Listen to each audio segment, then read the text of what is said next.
how high into the upper echelon of quarterbacks do you think Justin Herbert can put himself this season? I forget who had this take, but I kind of like it. I could see Herbert having a semi-disappointing season because he set the bar so high for himself after his rookie year. Like, I could see him coming out and having a year slightly worse than he had last year, which would still be a really good year. But people would be like, oh, Herbert, sophomore slump. But it's really because he was just so good his rookie year. And teams will just have more tape on the guy. So I could see Herbert taking a slight step back, but I would still put him right there in that second group.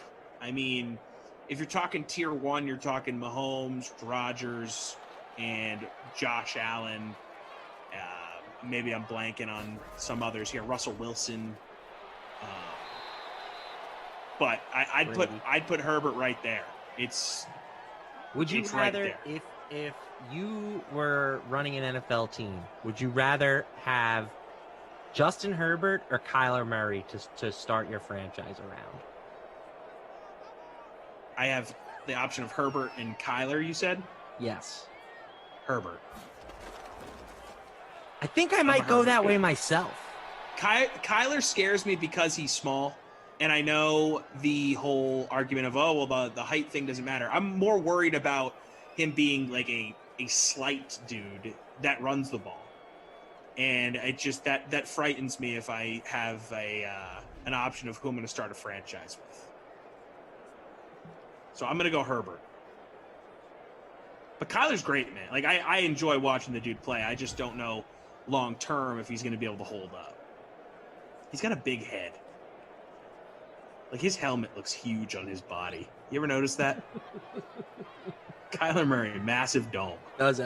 He at least has a big helmet. Dome. I don't know if he has a big head, but he's got a big helmet. Herbert's going to pick up the first to Keenan. Gets it down to about the 5-yard line.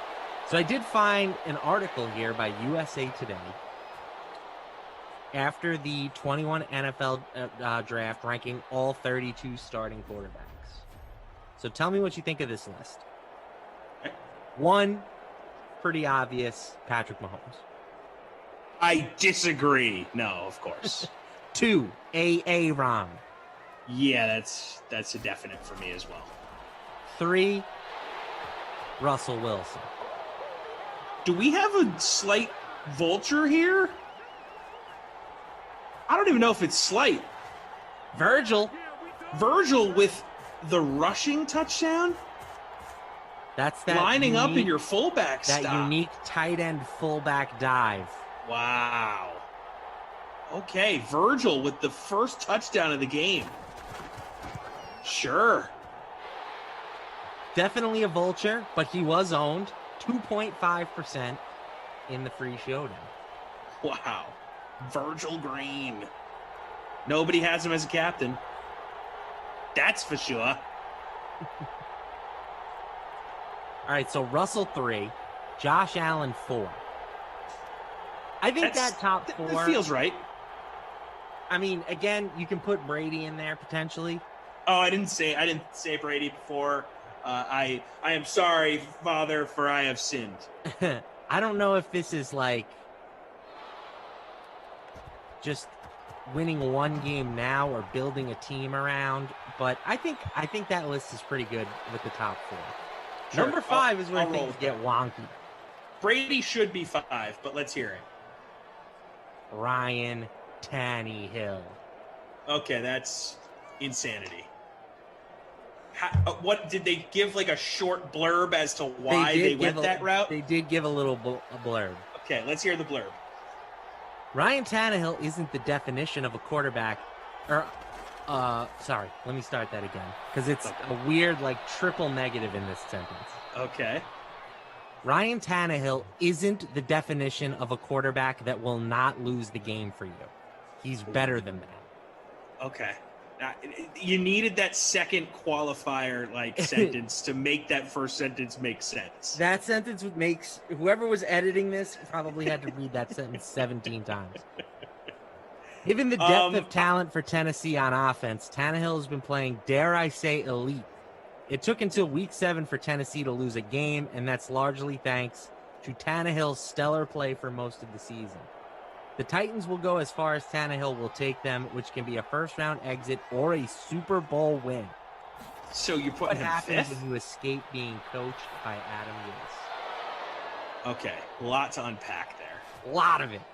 So that blurb did not scream fifth best quarterback in the NFL to me. To say that he isn't the guy that is going to lose you a game, he's better than that. Also, again, not fifth best quarterback sentence. That screams like 15th best quarterback in the league to me, right? Like, I would take Herbert over Tanny. I'm higher than Tannehill on most. This is an egregious ranking.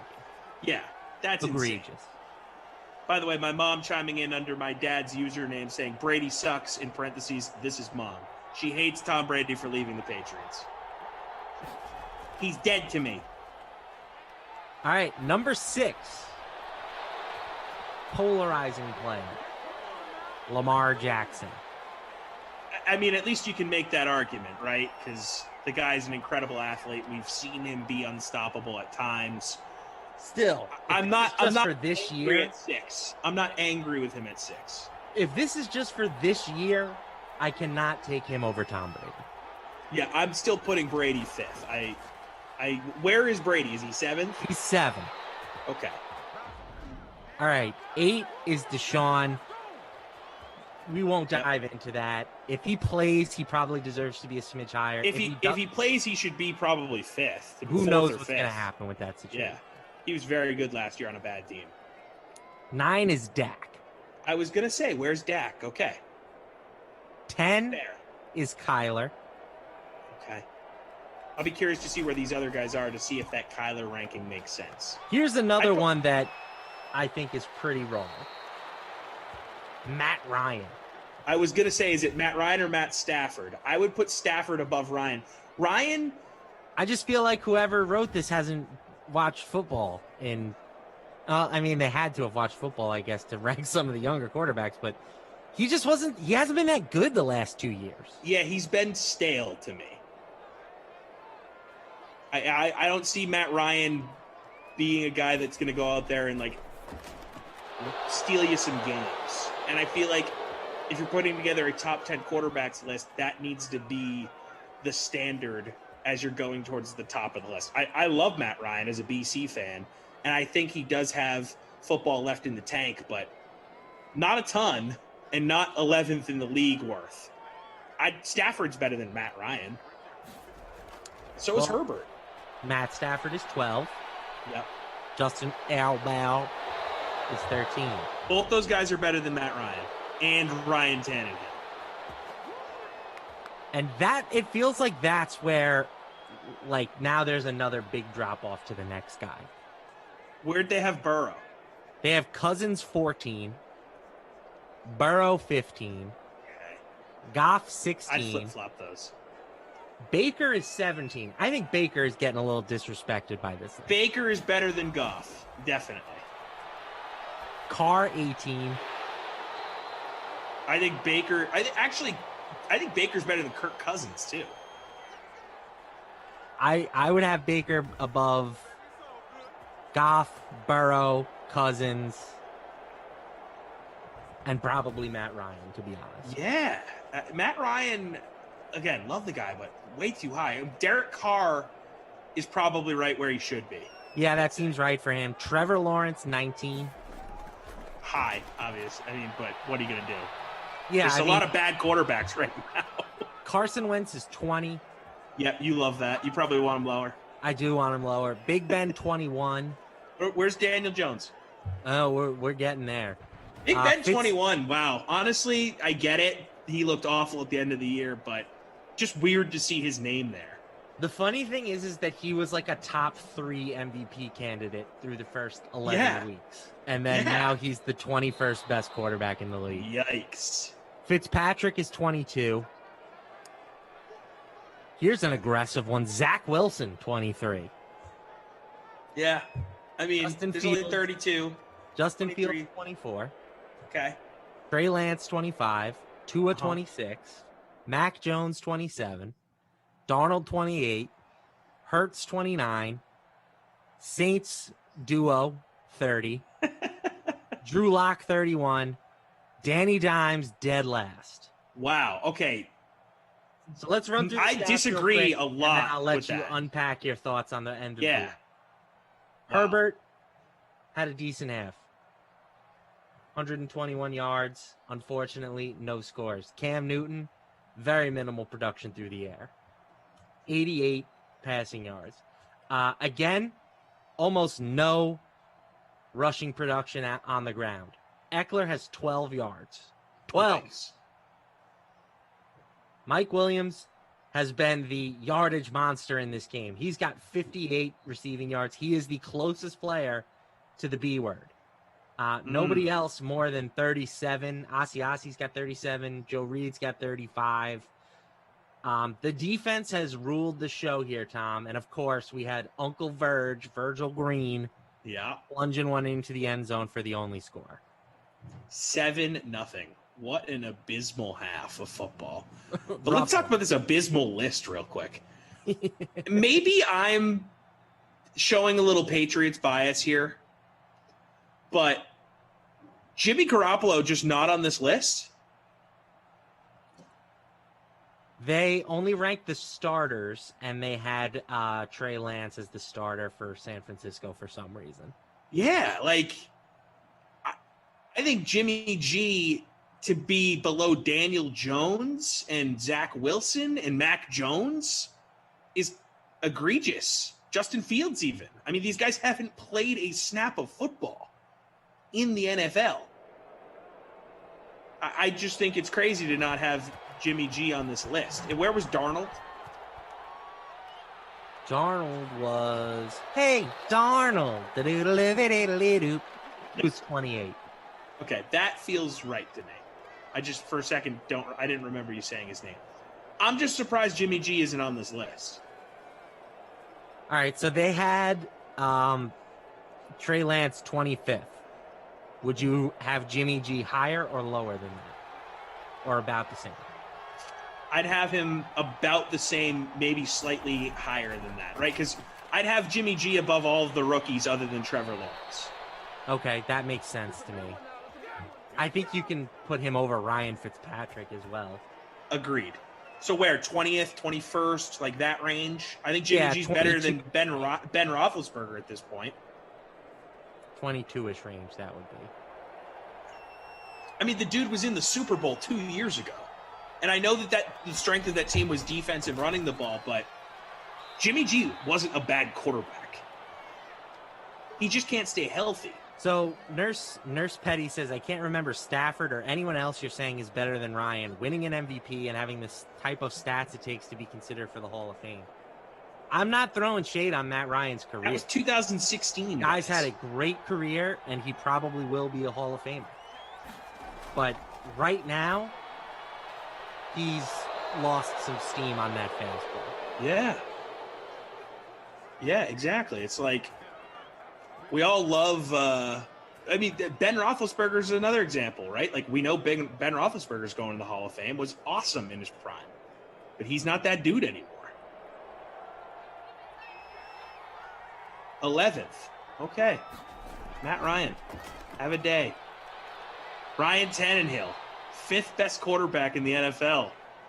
Where would you put Tannehill? So, clearly behind Lamar, Brady. Lamar and Dak, Brady. Stafford. Dak. I think he's in that tier with Kyler and Justin Herbert at this very moment. You know, the upside of the other two guys, you would take them over Tannehill if you were building a team. But, like, going out and winning a game tomorrow, I think he gives you as good of a chance as those two guys. The rebirth of Tanny. By the way, I only started calling him that yesterday when someone called him that in the chat, and I just think it's a great nickname. What? Tanny. Where have you been living? I just never called him that. I've heard the nickname. I personally didn't like say John Gruden. Ryan Tannehill. It just, I saw it in the chat, I read it, and I was like, you know what? That feels right to me. I'm going to start saying it. I'm going to become a Tanny guy.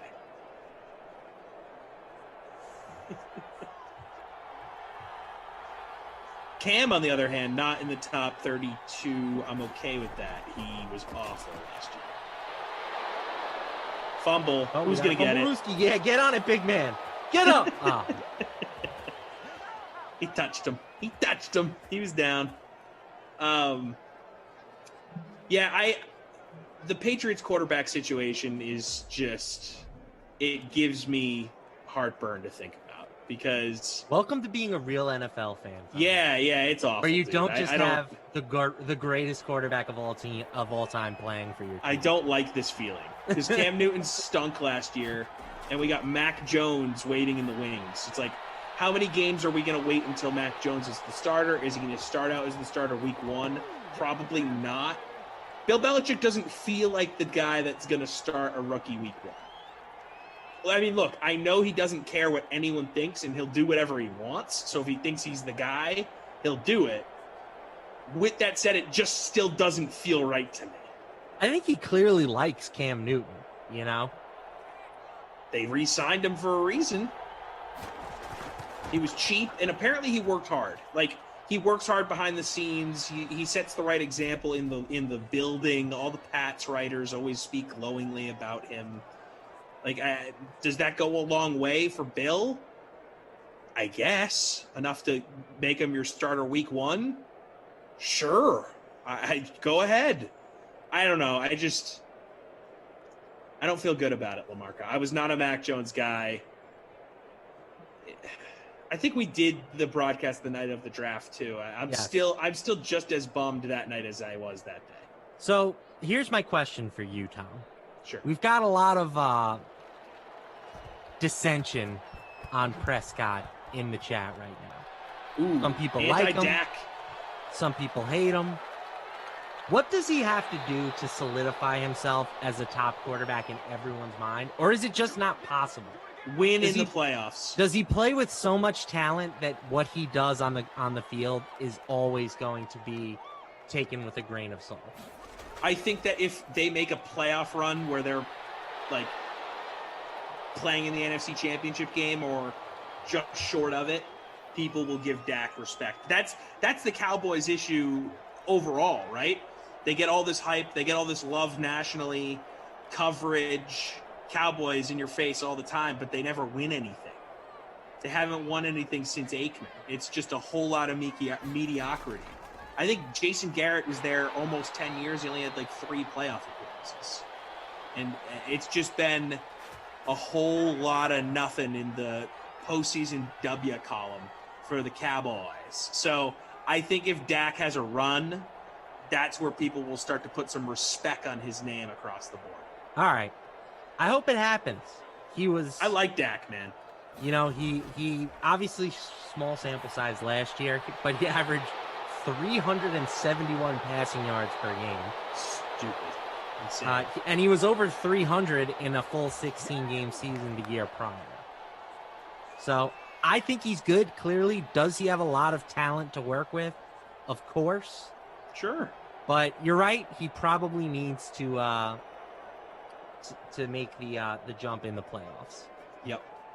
Right now, Chargers defense has been the defining person that you needed in your lineups here. That is the captain in the current leading lineup in the free showdown. In our smaller, DK SimFam contest, Mike Williams is the leading captain. He's up to 82 receiving yards, so he is closing in on the 100. Closing in on it. I feel dumb for not having Chargers DST in there. I just think I haven't done a Chargers sim in so long. I forgot. I always put them in. Idiots. God. But how do you feel about the Chargers heading into next season? If you had to pick one of these two teams to have a better year than they did last year, who are you going with? The Chargers for sure. I'm a big believer in Herbert. I'm also just like the coaching upgrade. Now, granted, I have no idea if this new head coach is going to be any good. They hired Brandon Staley, but he can't be worse than Anthony Lynn. Anthony Lynn was bad, man. Horrible game manager. Between the coaching and the special teams, yeah, the Chargers have left so many wins on the field over the last few seasons. It's embarrassing. So I'm hoping maybe a change at the top with the leadership will help that, but who knows? Maybe they're just destined to be one of these teams that can never win. It's one of those cursed franchises, right? Like, they've had great talent. Like, those mid-2000s Chargers probably should have a ring. I think they were the best team in the NFL in 2006. Prime LaDainian Tomlinson, young Phillip Rivers, prime Antonio Gates, great defense. They had a good coach in Marty Schottenheimer, but they just couldn't get it done. They barfed all over themselves at the home playoff game against a Patriots team that wasn't really all that talented. Hence why they blew a lead in the AFC Championship game to Peyton Manning. I think that if the Chargers beat the Pats in that playoff game, they go on to host the Colts in the AFC Championship game. They win that one, and then they go on to beat the Bears in the Super Bowl. I think that was their year.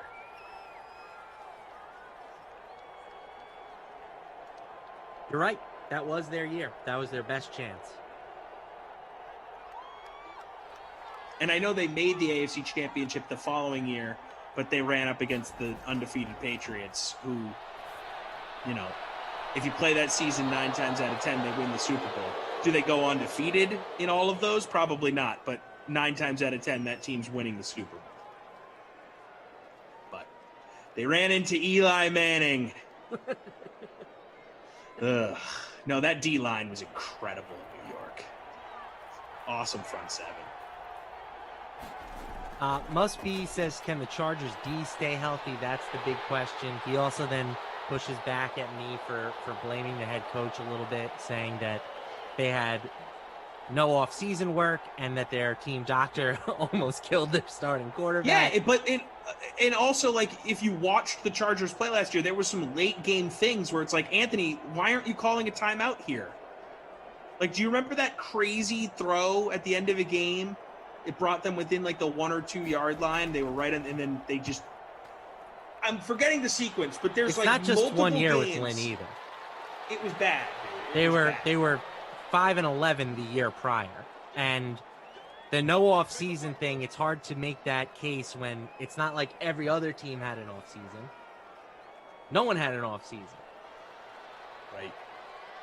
It's the same for everybody, and he was like a good dude. You could tell on Hard Knocks. I loved him on Hard Knocks. Yeah, he was awesome. Guys I was just all in.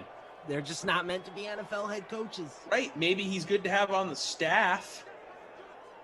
But, yeah. No. Get out of here with that. Rossi's Fat Cat says, somebody put the cheat codes in. Let's get some touchdowns. Yeah, this game stinks.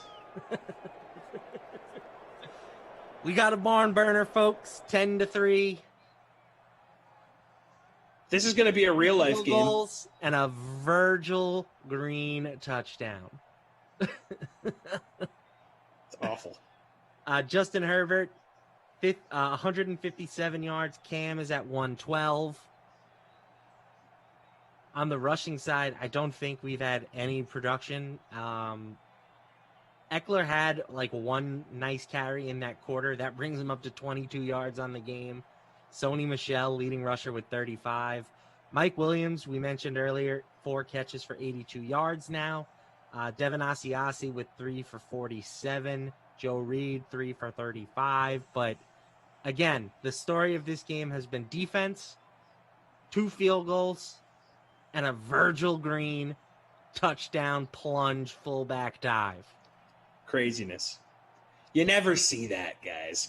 Sekou 39 fans saying, Congo Cab, I'm going to say too much. I'm not going to say too much about my Broncos. I actually like that their expectations are low. I'm good with us flying under the radar, but wait and see. Back to the playoffs for sure. I don't know that that's going to be the case for you, Sekou. I like the talent in Denver. I don't think you have your quarterback right now. I mean, if Drew Lock is the planet starter, I really don't like your chances. I like your chances more if Teddy Bridgewater is. Obviously, if you guys pull off the Aaron Rodgers thing, it's a different story. I think you're a true Super Bowl contender if that happens. I do like Teddy Bridgewater. I think he's enough that the Broncos will be competitive. I don't know about the playoffs. That seems like a little bit of a stretch. Mm-hmm. In a pretty tough division, but if the Rodgers things happens, then forget low expectations. They might become the favorites. Outside of Kansas City, though. Yep, exactly. Matt, those guys playing each other twice a year, how awesome is that? That would be fun.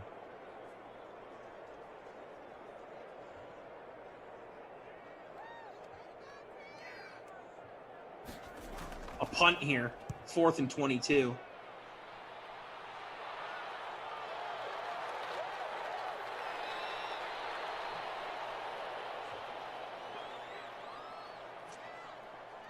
Are you going to miss Julian Edelman? Yes.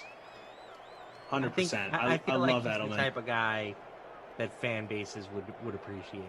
Oh, the absolute best, man. Just grinder, hard-working dude, says the right things, tough-nosed. I mean, the dude played nickel corner on a Patriots team that made it to the Super Bowl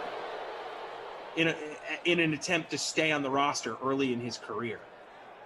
Low draft pick. He was a quarterback in college. I mean, What? You guys know the story at this point. You know What? the story at this point. Like, He was a quarterback in college? here's the thing about Edelman that I don't think people realize. If preseason games didn't exist and he wasn't able to be an awesome punt returner that preseason, his rookie year, Edelman probably doesn't play in the NFL.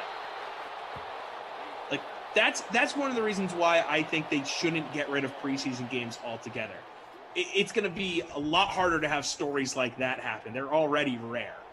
But the only reason Edelman made the roster is because he was an awesome punt returner that preseason. They'll be tougher. They won't be non-existent, though. Right. They won't be non-existent. It'll be a lot rises. tougher. Right. When I think of preseason heroes, I think of Victor Cruz. There you go. That's another great example.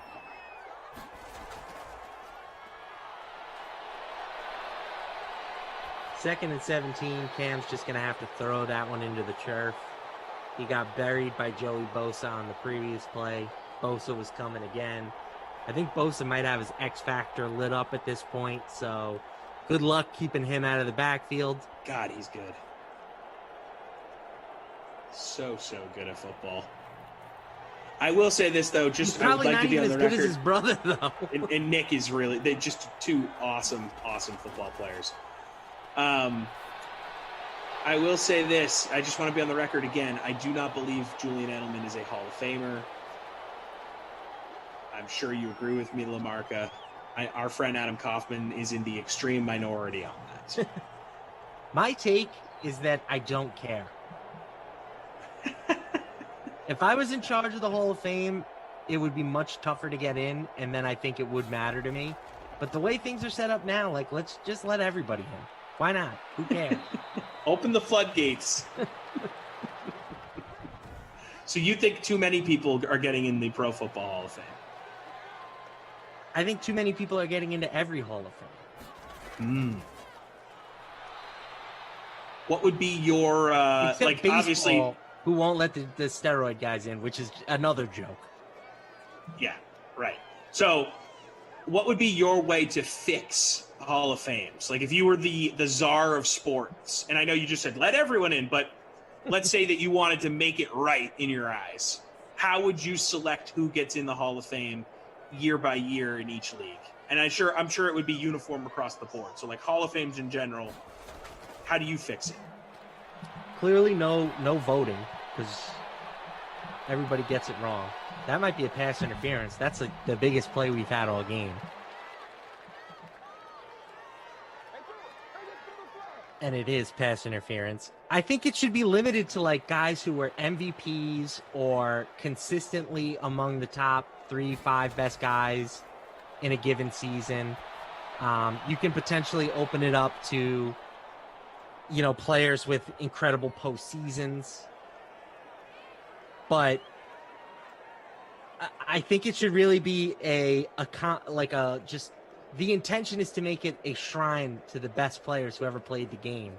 And I think that there are a lot of people in there who don't fall into that category. So you're saying like maybe it's a committee of people that decide, like small only group? Me. Oh, so just the sports czar makes the decisions league by league. It's one person. That's right. Okay, I like it. It's the royal system. The king decides. That's right. And maybe eventually they'll overthrow me, and that'll be it. But while I'm in charge, we're keeping out the riffraff. I love it. Okay. That would probably make for fun conversation just the same. That's one of the great things about Hall of Fames is you can have the conversations. Oh, he deserves it. No, he deserves it. Blah, blah, blah. If one person's deciding, it's going to have just the amount of dissent from people. By the way, just saw the Cardinals-Cubs uniforms from the game they played today. Cubs wore their navy blue Wrigleyville jerseys. Well, they're playing now, aren't they? Okay, that's on right now. Okay, so I just saw a highlight, so I didn't see if they were still playing. Or was it yesterday that they wore those then? Okay, gotcha. That's the Sunday night game. So they showed the highlight from yesterday. The Cardinals had on their retro light blue jerseys, and the Cubs wearing their navy blue jerseys. Way too much blue. Only one team gets to wear blue per game. Too much blue on the screen, guys. That was a big 4th and 5 conversion there from the Chargers. They're looking to put this bad boy away. Mike Williams with another catch. He has been the clear standout in this contest. I believe he's up over 100 now. So I still want to give the Chargers DST the wooden nickel, though. That's your right. You have the right to do whatever you want. I am the sports czar. You can give it to Virgil situation. Green if you want. I tried to give it to Jordan Howard last sim, but Devin Singletary just gave get rid of it. Too much. Oh, no. Yeah, Herbert, what are you doing, dude? The monster sack.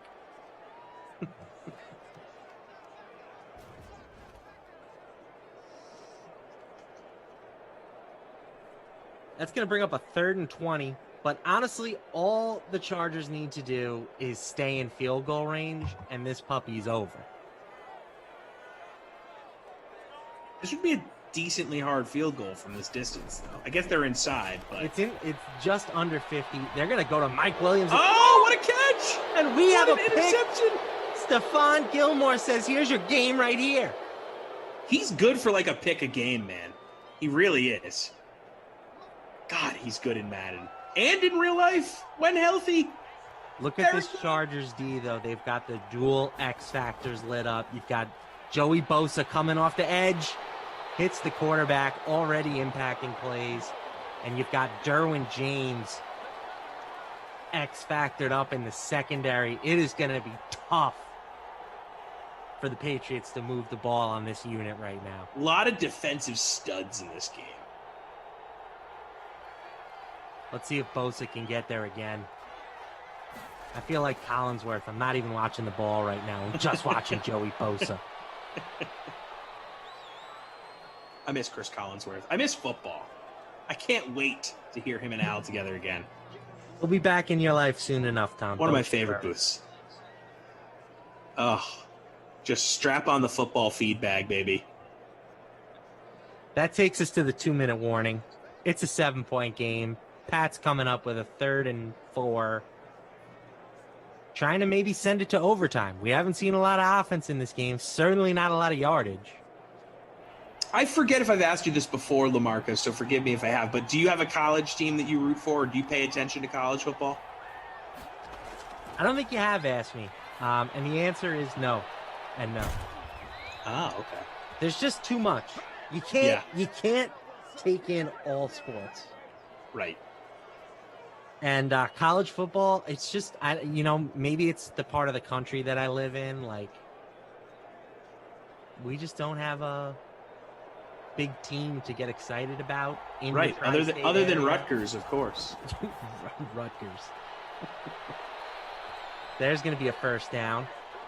So the Pats are trying here. But no, I don't really. I'll watch, once we get to the playoff season. I'll watch some of the bowl games, but for the most part,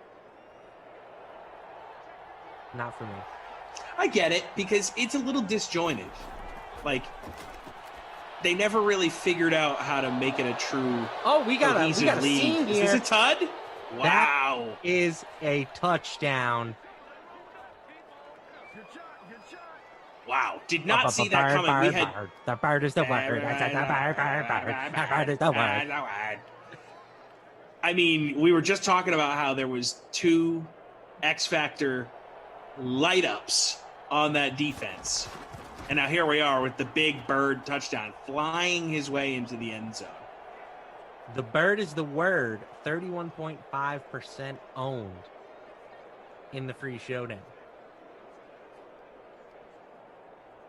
We got a tie ball game, but we have a minute left. We have 3 timeouts for the Chargers. We also have 3 timeouts for the Patriots. So if they can get some incompletions,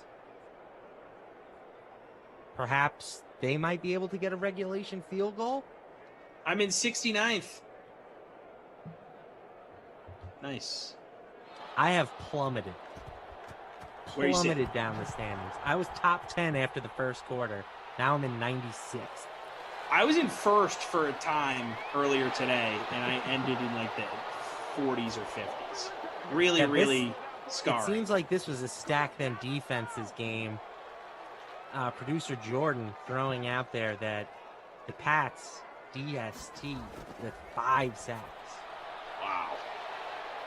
Yeah, it looks like we might be getting a little OT here, which is not really what you want to see when you are on sim number 4 of 4 in a row on your Sunday evening. Just saying, guys. I'd love for this to get wrapped up. I'm hungry. Tommy, if you want to go, I got you, brother.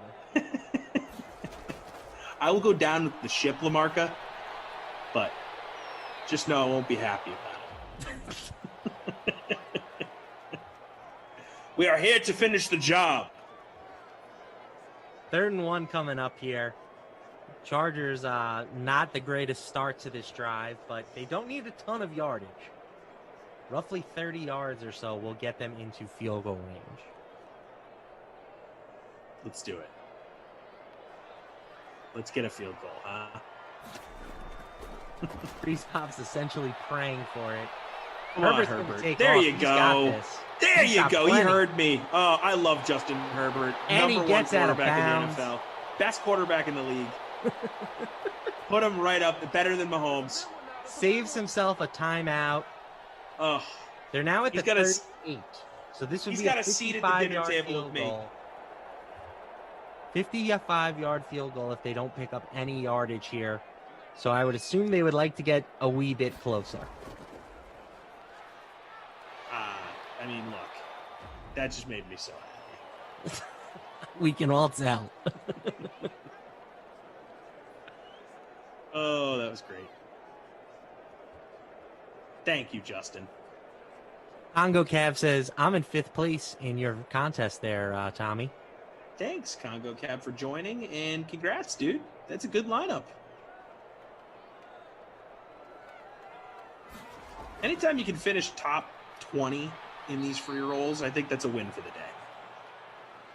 All right, Eckler's going to take this thing down to the 31. The Chargers are going to run the clock down to about 2 or 3 seconds and call a timeout, and they do.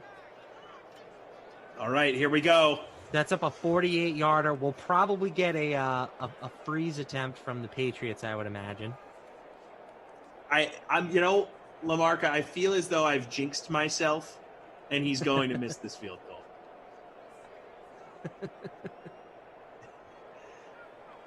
Drew saying that he could taste those gyros. Yeah, we're going to go to this place called the Greek Kitchen for dinner. We've had a gift certificate there for a long time. We want to use it. Respect. So, yes, I can taste that lamb meat as we speak. All right, the freeze attempt has been called, and here it comes from 48 to send Tom to dinner. It's up. Plenty of leg right down the pipe. 13-10, that's your ball game. See you, not Bill Belichick, virtual coach of the Patriots. Yeah. All right, Tom. You want to look at the stats? Are you ready to give me your award? No, yeah, we'll look at it. Chargers DST is still going to get it for me because I rarely get to give a wooden nickel to a full unit, so I'm going to do that. So how does that work? Do they all split one cone? No. So everyone comes in town. I talk to the manager ahead of time. I say, hey, guys, look. They played really well. Everyone gets a cone today. But they don't all get nickels. It's one nickel, many cones. One nickel for the whole – yeah, that'd be a lot of wood to waste, So.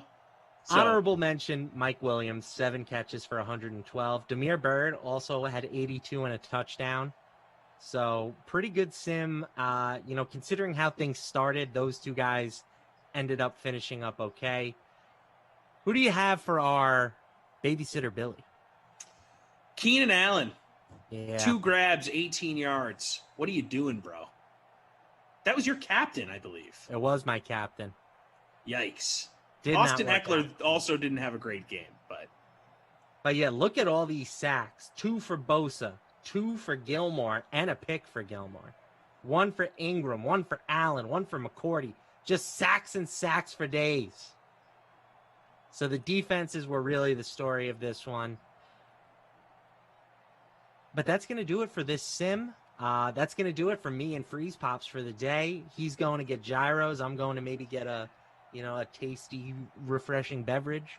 Yeah, get the blender going, baby. We'll be back at 8 o'clock. Well, not we, but the Dream Stream will be back. But before that, we've got Tom Brawley joining Ross Tucker and Joe Dolan. They're going to discuss the 2020-2021 NFL Rookie of the Year odds. Then Jaguars Seahawks with Rossi and Kaufman. Guys, we'll catch you later. It's time to eat. What are you hungry for? Sit down and get ready to consume an abundance of fantasy football knowledge from Ross Tucker and Joe Dolan. Feed me now. I'm starving. On the Fantasy Feast Eatin' Podcast. Yeah, let's eat, baby. It is the Fantasy Feast Eatin' Podcast presented by DraftKings, and we are diving in today to the Rookie of the Year bets, which we don't do a lot of betting talk here on the Fantasy Feast podcast. We a lot of times save more of that for the Even Money podcast, but it's really interrelated when you're talking about some of these rookie prop bets. When you're talking about Rookie of the Year, obviously the people we like for Rookie of the Year, that means we'd like them to have good fantasy seasons. I'm Ross Tucker at Ross Tucker NFL on any social media platform. You can listen anywhere. You can watch youtube.com/Ross Tucker NFL. The star of this show is Joe Dolan at FG_Dolan, the fantasy points superstar. If you go to fantasypoints.com, which you should, use the code 21Feast. That is absolutely the key. We love fantasypoints.com, and we love Joe, Pennsylvania, and we love Tom Brawley, who is one of your colleagues at fantasypoints.com. Look, Tom's even wearing the Penn State hat. So legit, Tom. Welcome to the show. Yeah, I got the whole wall represented. I got Iron City beer on the wall. I got all my Penguins and Steelers and Pirate stuff. So I represent Pennsylvania well here in Hold on a second, College. Tom. Hold on a second. you live in central Pennsylvania, right? Yes. Are you from central Pennsylvania? I'm from like the Altoona, Johnstown area. Okay. I'm like right in that middle area. I lived up in Wilkes-Barre for a stretch of time, down in Philadelphia. I was actually in Reading for the one summer at the Reading Eagles. So I'm Mr. Pennsylvania. I am well-traveled all across this state. But the point is you grew up in Altoona, Johnstown, which is 100% Pittsburgh fans. 100%. Absolutely. Because I thought maybe you were from like living in like the Harrisburg or from like the Harrisburg Hershey area. I was going to say, really? Pittsburgh across the board. It's all Pittsburgh. Penguins, Pirates, Steelers. We're 90 minutes down, east on 22 there from Pittsburgh. So it's all Pittsburgh all the time in Altoona, Johnstown area. Got it. Okay. So let's talk about Rookie of the Year stuff. Tom, well, first of all, why don't you just dive into the stuff you do for fantasypoints.com? Everybody's obviously familiar with Joe. You can follow Tom on Twitter at Tom Brawley, but you do more of the betting stuff, right? Yeah, I do that mostly during the season. I look at lines and, totals and spreads and props. And even before the season, I'll dive into the season win totals, all the player totals going into the year. Draft time, I'm doing draft props and, that's my main focus. But, my background is also in fantasy sports. So I'm helping Joe out with our, the stock watch, do the waiver wire every week.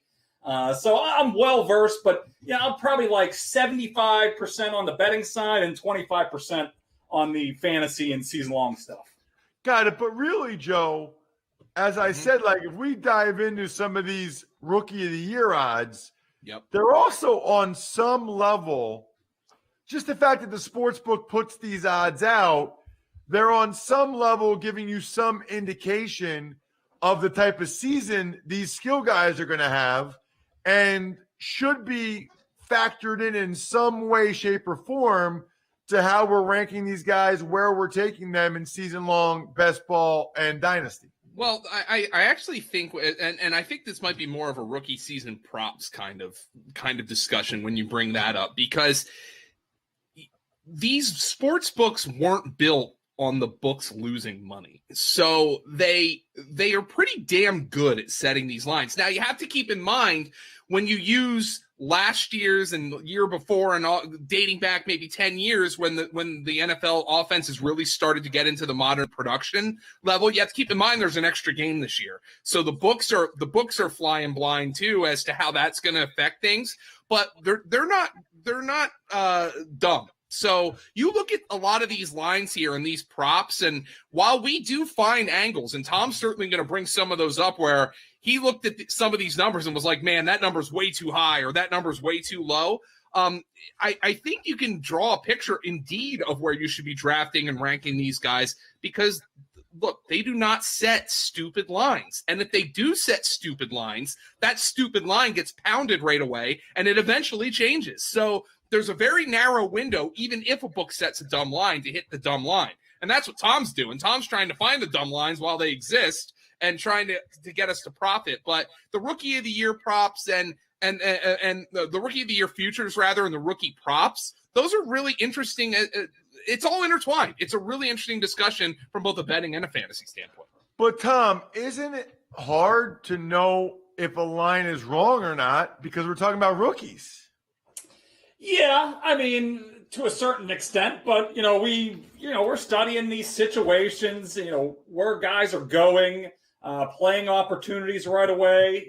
That's the whole scouting process as well. Checking out what these guys are doing in college and how their skills, are going to adapt to the NFL game here. So it's all about piecing those the jigsaw puzzle together.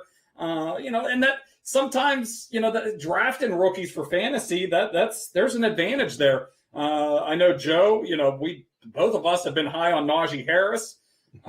He's just now starting to get drafted where he should have been drafted right after the draft.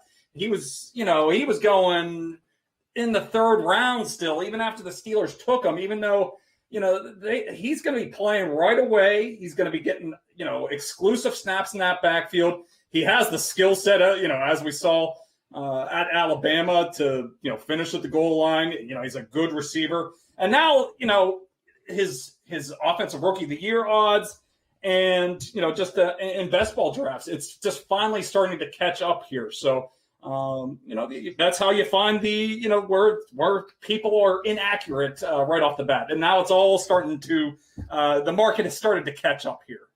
So I wonder why. I mean, as soon as the Steelers drafted him, I thought he's got a decent chance at offensive rookie of the year and that he would go. I mean, Joe, you said a couple weeks ago here on Facebook, you had him almost like a top 12 pick, right? Oh, yeah, absolutely. And Tom, I think this line has changed, and maybe you can give us some insight, but you bet him for rookie of the year because, look, we can talk all day long about drafting running backs in the first round. You were of the mind that the Steelers should have taken the lineman and then maybe take Trey Sermon in the second round, which would have been a prudent approach as well. But running backs who were drafted in the first round can win the rookie of the year. It doesn't matter if analytics think they don't matter. That Saquon Barkley was rookie of the year a couple of years ago. So you hit him to be rookie of the year. And also the line you hit for him, his rushing yards was 915.5. Where is that number now? Because if he plays anywhere close to 17 games, that's like 55 yards a game. I cannot imagine Najee Harris would not hit that number. Yeah, I don't know where that number is at now. That was at other sports books. But I thought that was other sports books. I thought that was extremely low. That has to be up over 1,000 yards, I would think, by the time opening week comes around. But you're right. These first round running backs, Saquon Barkley in 2018 won the award. Todd Gurley was picked 10th overall in 2015 and won the award. And even there's some guys down the board. Alvin Kamara was a third round pick who won the award in 2017, and Eddie Lacy way back in 2013. It was a late second round pick when he won the award. So these rookie running backs, they're sneaky. You think of quarterbacks for all these big time awards. Of course, we had Justin Herbert last year. Nobody really saw that one coming. Took a doctor's needle to puncture Tyrod Taylor's lung there to get him on the field. But, this is one award where running backs are very much in the mix with the quarterbacks. I'm still seeing some value on that, Tom. I'm seeing a 949.5 out there for Najee Harris. Now, I mean, let's just even say he plays 15 games. That's 63 yards a game. He's getting the ball 20 times a game. The big question with the Steelers is, they kind of haven't addressed the offensive line. Maybe their internal scouting, maybe they think more highly of, some of the guys that they have coming back. Zach Banner, was a guy they were pretty high on, and he, tore his ACL in the first game of the season. They've drafted some guys in the third and fourth round here that they're hoping they can plug and play. So at the end of the day, as long as Harris stays healthy, I think that's a very attainable number. But it's going to come down to probably offensive line play. But from all indications, the Steelers, they told us what they want to do in the draft. They draft a running back. They draft a Penn State guy, Pat Freiermuth, in the second round.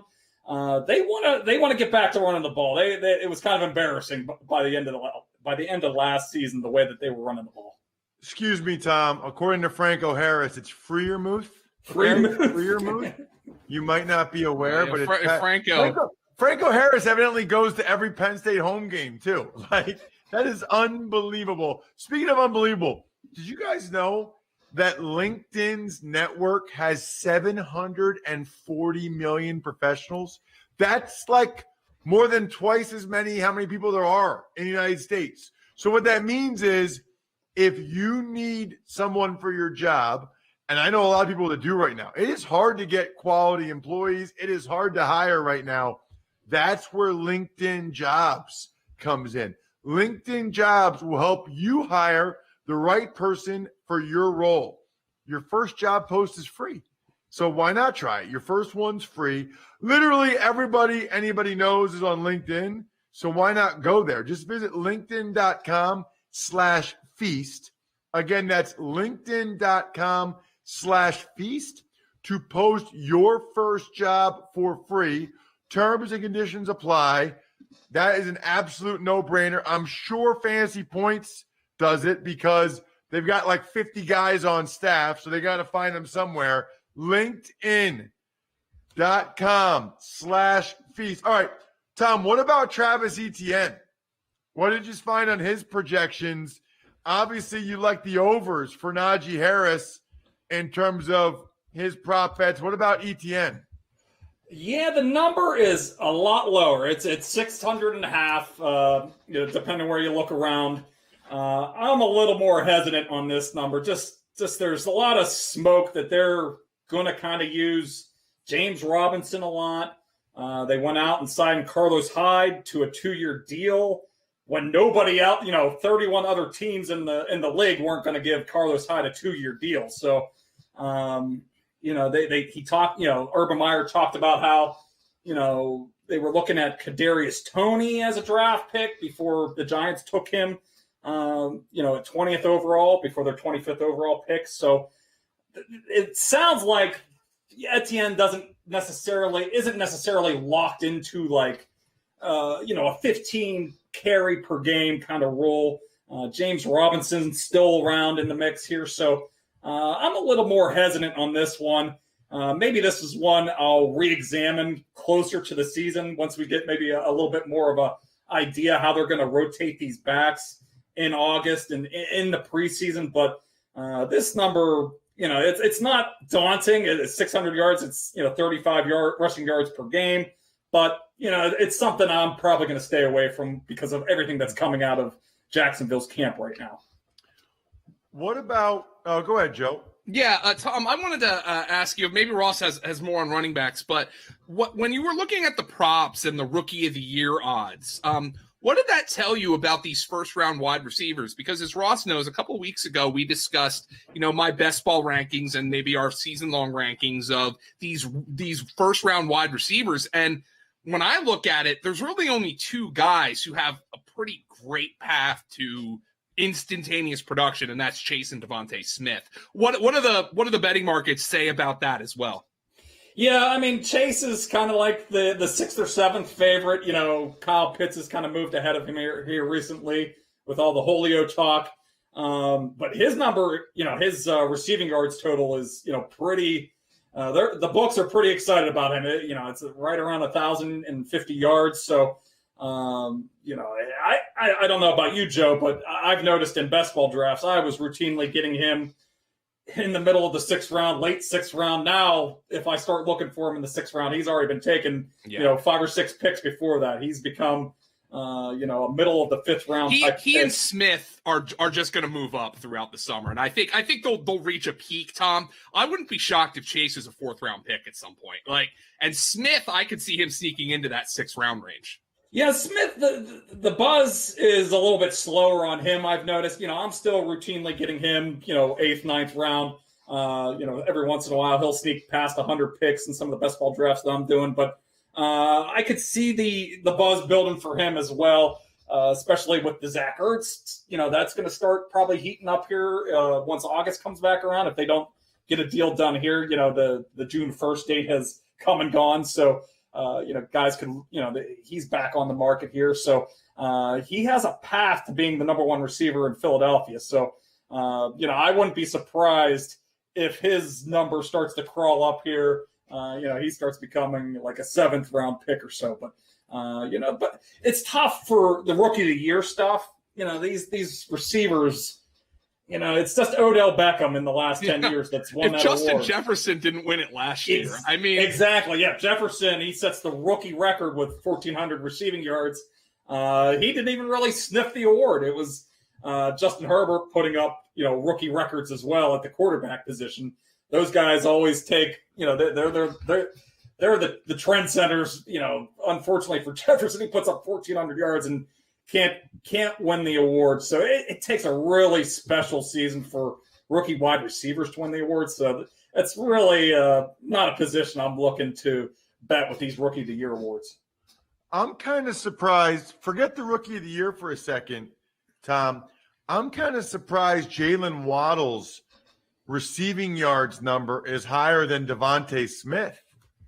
It just feels to me like Waddle's they've got some other receivers there, Will Fuller, Devontae Parker, whereas it feels like Devontae Smith will be the guy in Philly. Just looking at it, Tom, tell me if I'm wrong, but I feel like I would go over on Devontae Smith's prop and under on Jalen Waddle.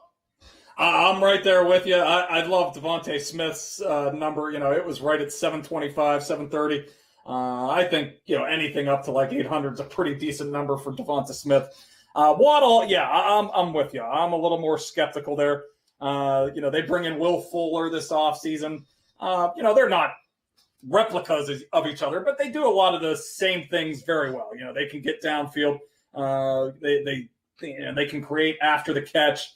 There's a little bit of overlap there. Mike Gesicki's another guy that can get pretty vertical out of the slot there for them in this offense. And you still have Devontae Parker. So, I see Devontae Smith with a chance to get to like a 20% target share, really kind of own, be the number one receiver in Philadelphia. But Waddle's path is a lot murkier here. Even like a 16 or a 17% target share in Miami would probably be, you would take that if you're drafting Waddle at this point in the summer. So, and then, there's both questions at quarterback. Jalen Hurts, performed well in some spurts at the end of last season. Tua was, it was up and down as we know. So there are question marks at quarterback for both these guys, but I just love Devonta Smith's, path to being the number one receiver in his offense a lot more. By the way, did you guys see that quote from Tua about he didn't know the offense as well as he should have last week? I was like, not good. Let me ask you about this one. Yeah, first of all, to not know the offense as well as you should, I don't really understand. But then to admit you didn't know it, maybe I'm just a bad person because I would not admit that. I wonder if he's not honest enough. I wonder if it just didn't come out the way he wanted it to when he said that. Believe me, as somebody who does all these podcasts, Ross, I've said some things on here where I was like, oh, that sounded awful. Like when I was thinking of it. But yeah, it was just like, it's kind of like smoky with Tua when you're like, all right, he comes out and he says he didn't know the offense all that well. They benched him twice in game last year. Yeah, I think it's fair to still be a little skeptical there. All right, so here's my question, Tom. How high are the projections for Kyle Pitts, the Falcons tight end, and do you think he goes over or under? It's got to be the highest projections for any rookie tight end ever, right? It absolutely is. Yeah, you throw in the extra 17, the 17th game there. It's 875 yards from what I was looking at. Believe me, I'm high on him. I'm going to be drafting him a lot in the 6th, 7th round range, just in case he is kind of that next Darren Waller, Travis Kelce type of tight end here. But this is a extremely high number. I started digging through the numbers. Jeremy Shockey was the only rookie tight end who's ever gone over 800 receiving yards in a season in the last 33 years. You look at the tight ends last year who cleared 800 yards. It was Travis Kelce and Darren Waller, literally two guys. The rest of the league was below 725 receiving yards at the position. Obviously, there was, some guys that were hurt or banged up. George Kittle probably would have easily cruised past that, but still, it was two guys. Yeah, it's two guys, and this is believe me, I have very high expectations for Kyle Pitts. He's been kind of a unicorn throughout the whole process. He's the highest tight end to ever be drafted, with the 4th overall pick. He looks like a big receiver. He moves like a big receiver. So he is unique, but this is a tough number for me. I had to look under here. I'll gladly be wrong if he comes out and quickly puts himself with the Kelce's and with the Wallers and with the Kittles. But, I got to see him going up against the elite level of competition first before I believe that he can go up over this number. And Sorry, ahead. Ross. Go ahead, Joe. Tom, who are some of the guys as we wrap up here that you've bet on to win Rookie of the Year? And keep in mind, like you're not guaranteeing that these guys are going to win the Rookie of the Year. You just see some value here. Yeah, I touched on Najee Harris at the top there. I got a plus 1,500 number there. That number is not around very much anymore. I haven't looked around, but I know like DraftKings, the number's down to plus 800 at this point. Basically the value's been cut in half. So, the number, the reasons, that he's going to dominate the backfield here. They want to kind of change the offense a little bit here. And it's been all positive coming out of Pittsburgh. And the other one was Trey Lance at plus 900. His number has, dipped a bit as well. It's, I look around and I see it plus 600 and plus 700 now. The reasoning there is, he's the guy that Kyle Shanahan traded up to get. He's shipped a lot away to get that number 3 overall pick. not a prick, but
Well, hello again, DK Sim fam. I'm Adam Kaufman. He's amazing. Jason Rossi, look at, drink it in, everybody. Because, not a lot of people would get a haircut and a shave to celebrate Brendan Glasheen's return to The Sims tonight, but he did it. Jason Rossi did it. That was the motivation, yes? Always. Whenever I was like, oh, Glash is gone, I got something big for his return. Yeah. No, not even remotely. Glash will be back for Madden After Dark, and we can, I'm sure he'll show up in the chat at some point here before long. But no, there is actual motivation for anyone unaware. Although Rossi's done a pretty good job of talking up what he's been up to during The Sims as well. But for anyone that missed it, he'll give you the lowdown on what it is that you are looking at and why it is for such a good reason. And we've got much to get into here. Obviously, lineups have locked for this very busy prime time. Let's sneak one more in before Glash gets in the chat, free roll, as we called it. And it should come as no surprise that Russell Wilson highly owned Seattle at home against Jacksonville. 33% in the captain slot. That is where I put him. About 92% overall. What did you do? I went the same route. I went Russell Wilson, the captain. I teamed him up with Greg Olsen, Tyler Lockett. On the other side, I went Chris Conley. Is not really a vulture, but it's close. I went a couple vulture-esque guys. I went Carlos Hyde. Carlos Hyde's also on the Seahawks. I went Chris Conley. I went Tyler Eifert. That's my 6. It doesn't matter what Carlos Hyde is. I just hope he scores. So we could have come very close to having the exact same lineup. I mean, as it stands, we did come close, but we could have really nailed it, except I decided that I was going to pay up for Cousin Chris. I've got Chris Thompson in my lineup because, he is a man who fancies himself a touchdown threat. But I also have Tyler Eifert. I also have Carlos Hyde. I also have Greg Olsen. Nice. And I have the Seahawks DST in my build because I'm just – that's a good I don't love playing defenses, but I feel like this is like the old beer commercial, right? I don't love playing defenses, but when I do, I play Seattle. That's pretty much how I feel about it, especially against a team like Jacksonville. I'm expecting turnovers here. Yeah, I really I didn't think long and hard enough about this line. I'm not going to pretend. But about 10 minutes ago when I was putting things, I was fighting myself with who to put in where. And I really should have fit in the Seattle DST. We'll see if it comes back to bite me or if Eifert has himself a day. It should be interesting. Well, I'll tell you this. We've got producer Jordan, Drew, our technical director, and Jim in ops. Hey, Jim. And Drew is he is embracing it, man. He is throwing caution to the wind. Captained the Seattle DST. 6.2% of people did it. 36% of people have him overall, including obviously me. But Drew, the brave one, got him in the captain slot along with Russ, Cousin Chris. Oh, look at this! This guy's in his lineup too. DK Metcalf, 76-yard touchdown. Well, if you, like Drew, have the Wilson Metcalf stack, you, my friends, are in pretty good shape. Captained in about 14% of lineups, 10 seconds in, big boy touchdown. That's a quick 15 in the flex. That hurts for me, but awesome for you if you put these guys in your lineup. Having Captain Russ, and I fought myself between Tyler Lockett and DK Metcalf, and I just went Lockett for the price point of what I was trying to fit in. Didn't work out for me, but good on you. Again, you mentioned it. DK Metcalf coming in with this. Those are the two highest owned guys back to back right there. Boom. 88% and 60%. And there you go. They score huge stuff. 14.60 for DK right there off the jump. That, of course, in the larger contest. So a lot of people feeling good about that internationally, not just members of the DK Sim Fan Friends League, obviously. So Metcalf, that's 22 points in the flex, 10 seconds into this game, in the captain spot that he has. He is, boy, that's awesome. Wilson, a quick 7 for him with the 76-yard passing touchdown. Of course, the Seahawks DST with 10 points because nothing bad has happened to that unit so far. So that leaves Meager and Tim Samside 10 tied for first with a quick 40 points in our small contest. Jordan Lindenbaum says, looked like I tuned in at just the right time. Sure did, if you like offense. Yeah, Lindenbaum, don't want to hear it. Don't start off with your normal. This is high scoring. First play of the game, bro. I got to shout out a lot of people obviously making mention of what I look like here. We'll get to it all. But Emerson's forehead, Rossi, grab your cat, hold your pinky to your mouth, and say $1 million. Of all the things, I never thought of that one. That's a good one. That might be a great Halloween costume. It really would, actually. Yeah. I'm trying to think. Did this again right before. Yeah. Yeah. I'm trying to think what my wife could be, or who she could be. She could be Frau. Yeah, she could be Frau, because that's a cool little hairstyle, and you get like the professional like dress suit, I guess, because you can't call it pantsuit. Could make it work. Yeah, absolutely. And she wouldn't really have to do anything. Like it's not like you. Like there's no like like tomorrow she'd be right back to the same look. Ashley, I don't know if it's a compliment or not, but thank you. CEHs keep looking like that forever, Rossi. I don't think it's me yet. I've told everybody in my entire life, because my dad has what we call this is not like, listen, trust me, I'll take the haircut any day of the week, but we'll get into why. But my dad has like the balding around, so my dad's a great looking man, but he has like the hair on the sides, but nothing up top. Yeah. And I've always said, I look at that, I'm like, if I go there, cleaning it all off. Yeah. So this is always at that point, it's like, what are you protecting? Yeah, that's it. And I get everyone feel good about yourself, do you? But I am. I'm proud of obviously what I did, but I'm more like it's like I said right when I came in. It's the hairline check. I'm like, all right, still good. We'll grow it out for a few more years. C.D. Westbrook, a catch from Gardner Minshew, is a quick 2 for 2. He's perfect. Jordan Warren says Lex Luthor. Yeah, chunky. Nut. Is that Bruce Willis? Mm-hmm. I like that one. That's pretty good. Yeah, so you take a shirt off. Solomon Grundy, you look like me, Rossi. I'd be posting a picture of DiCaprio pointing if I could. It took me about 10 seconds to understand what he meant. Then I got it. That meme. Or I guess you call it a meme, right? Is that what that is? Like when it's from Yeah, I think so. Yeah, it's like, I know that. Yeah.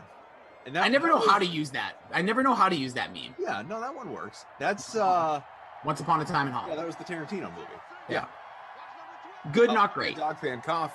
Thanks for the baseball contest. Finished right behind you in the money. Yeah, for anyone that took part in the Cough Classic MLB today, we decided to do a 40-person contest, and good on the people. If you did well, I was pleased to finish in the money. I know that, but we had a 10-person payout, 40-person contest, and let's see. Let's shout out our winner here. BRK Nets 23 Brooklyn. Oh, great. Brooklyn. I'm not a fan of that. Don't like that, but you were the winner. Came home with a cool $9.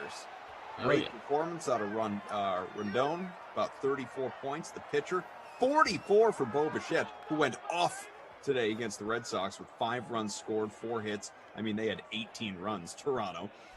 30 points for Brantley, 26 apiece. Alvarez, Kyle Tucker, Vlad Guerrero Jr. Monster build, sir. Ran away with the contest. Congrats to you. Love it. And by the way, shout out to LaMarca, who said it after Friday night's game. There were some stats about Toronto hitting the ball like the hardest hit balls in like the history of like baseball, but they only scored 6 runs. So he's like, I think they're going to win these next 2 games. I was like, man, that's a weird way to look at it. They didn't crush them yesterday, but beat them. Beat them up pretty good. And then today, like, I don't know what happened, but Toronto definitely had, the number of the Red Sox pitching after, actually the whole series. They just snuck a win there on Friday night. Brother Phil, wait a minute, Koff. How did the banjo player from Deliverance get into Rossi's house? What's he done with Rossi? Oh, dear, I'm quite worried. Why don't you fill the people in? Anyone, I mean, the jokes aside, and please do keep them coming, by all means. Yeah. But because we enjoy them. We have a sense of humor. I mean, the royal we. I speak for Rossi here, but I know that he appreciates your creativity, fam, so keep it up. But there was a motivation. This wasn't just for giggles. And for anyone that doesn't know what you did, why you did, please. Yeah, it was not the Right Said Fred convention that was in town. Even though I did wear a mesh shirt at one point today. But yeah, I'm part of the event called the One Mission's Buzz Off for Kids with Cancer. So there was thousands upon thousands of people over the last month, including today, that shaved their heads just like yours truly here. Oh, Minshew. Bumble. He's shaving points. Seattle DST, baby. Seattle DST. Quite a call by you.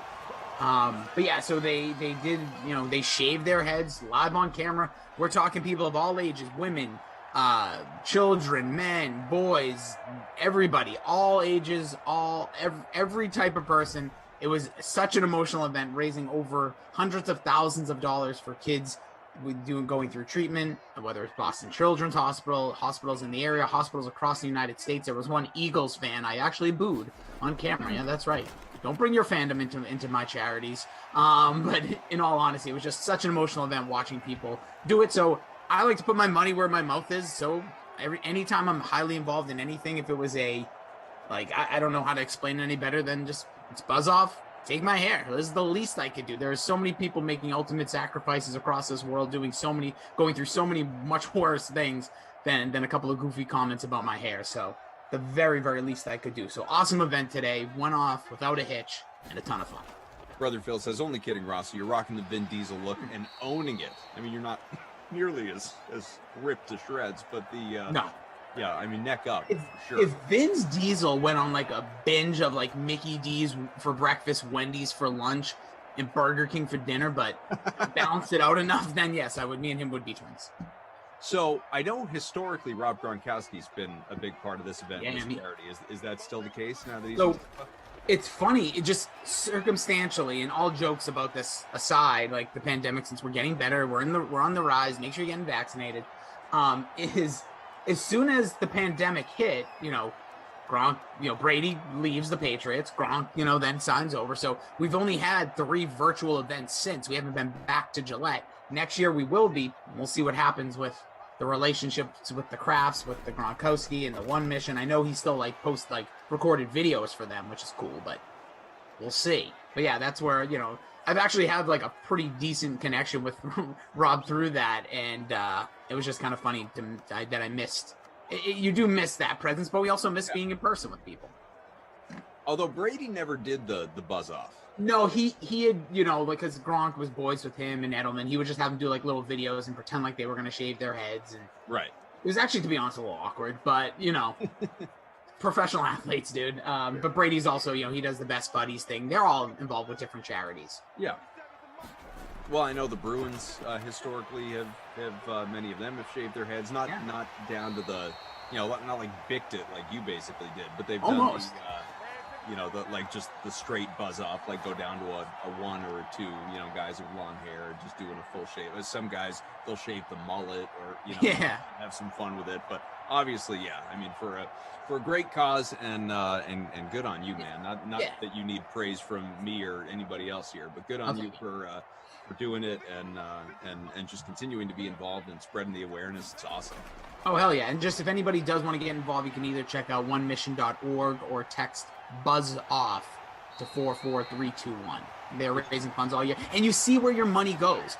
I've done it year over year. If you want to just donate $10, say you win $10 from one of Koff's contests, you want to rub it in his face, but then you see that pays for a parking ticket for a family who's going through cancer treatment. It shows exactly what you're paying for. So you donate $10, that $10 goes to One Mission. They know of a family that's coming in. Boom, you're paid for your ticket all day. Don't worry about, parking coming in and out, because if any of us, we've all been affected by it one way or another, but if you've ever had a family member, a friend going in and out of the hospital, A, not fun, but B, can be very expensive as well, so they take care of that. So if you guys don't like Tom Carroll doing 4 straight Sims to start a Sunday, you just want to hear different voices, you can text buzz off, and it's not actually going to go to our schedule. Let's get his number up. Yeah. You just text buzz off, Carol, and he'll disappear. No, it doesn't work that way. But obviously, Rossi gave you the lowdown, the contact info, and it's terrific by all means. And I think that's really cool, because it's a lot of fun, obviously, to donate to causes that you believe in and feel strongly in, and give something of yourself, whether it's in the form of money or charitable with your time or whatever it may be. And we all have the causes that we feel especially linked to whomever of you out there, part of our production crew, ops, or obviously those of you out there listening. If that's not the charity for you, there's another one that is. I'm not going to bully you into supporting a certain charity. It's just cool to be charitable, obviously. But it's that is really, there aren't too many, I'm guessing, that tell you specifically where your money is going, and that's pretty cool. I like that. I run an organization out on the side too, and it's not it's not as large as this one either, but like it's very cool, and it's all I will say is this: whatever you think of me, I'm fine with, but I will never ever be involved with a charity like to this level unless I've seen and felt the experiences that I have. Like, I'll do certain things, don't get me wrong, for anybody, but I've been through a lot of these. I'm sure like being in forms of media, you get outreach, people want, hey, would you like to be involved with something? And I don't stay aboard something unless I see it. So trust me, I would never tell you that, if you can donate any money toward it, trust me, it's going to go a long way to people dealing with a very terrible time in their life. You can just put a little smile on their face. Mm-hmm. Or you could just look at my head and be like, what's up with that? Must be. Awesome, man. Much love and respect. Wow. Poppy says, Rossi, you're the man I strive to be. Love you for doing this. Val says, babyface Rossi. LOL. I see. Here's the thing. You can tell I'm older, though. Like, there is a big difference you do not between. Look like a child. Yeah, like definitely don't. I look like someone that escaped like a psych ward, maybe. But like, I'm telling you, like, it's the first day, especially because like like the moisture that's like. There's just so much going on, and I don't know how to clearly explain it. But like 5 years ago, I can definitely tell how different I look. And the beard going away, I think it was DFS Queenie who said, like, in my humble opinion, you're going to regret that. No, I clearly don't regret it, but I see what you mean. It's the head is like you could deal with it, but once the beard goes, you're like, whoa. Matt Nelson says, Rossi, I just put in a $100 donation, all for you, buddy. You the man. Matt, wow. Very, very cool. That's awesome. Wow, that's amazing. I appreciate you saying for me, but the impact you're gonna have, dude, that is amazing. So Matt, I truly appreciate you, and I appreciate everybody, but that is super special. D, by the way, says, Rossi, in all seriousness, respect to you for building awareness and for showing the kids that they ain't alone. First goal, it's a pitch, and back to the 2. And where is it? Yeah. I'm trying to remember. We did, back in the day of Benny Bandana, Ben Zwyman, we did a little like thing. It was back when DraftKings, maybe it still does, but the company had a partnership with the United Way. And Benny and I, we were doing a sim, and we said, if we get to X number of likes, it was like 1,000 likes, 1,500 likes. It was more than that, 2,000 likes. We were trying to break our like record at the time on the Dream Stream. And we said, if we get there by the end of the sim, that sort of thing, we will each donate. I think it turned out to be, what did we say? It was something like, we got a rushing touchdown for Russell Wilson. Get in there, Captain. It was something like, was it 10 cents a like? Let me see if that math checks out.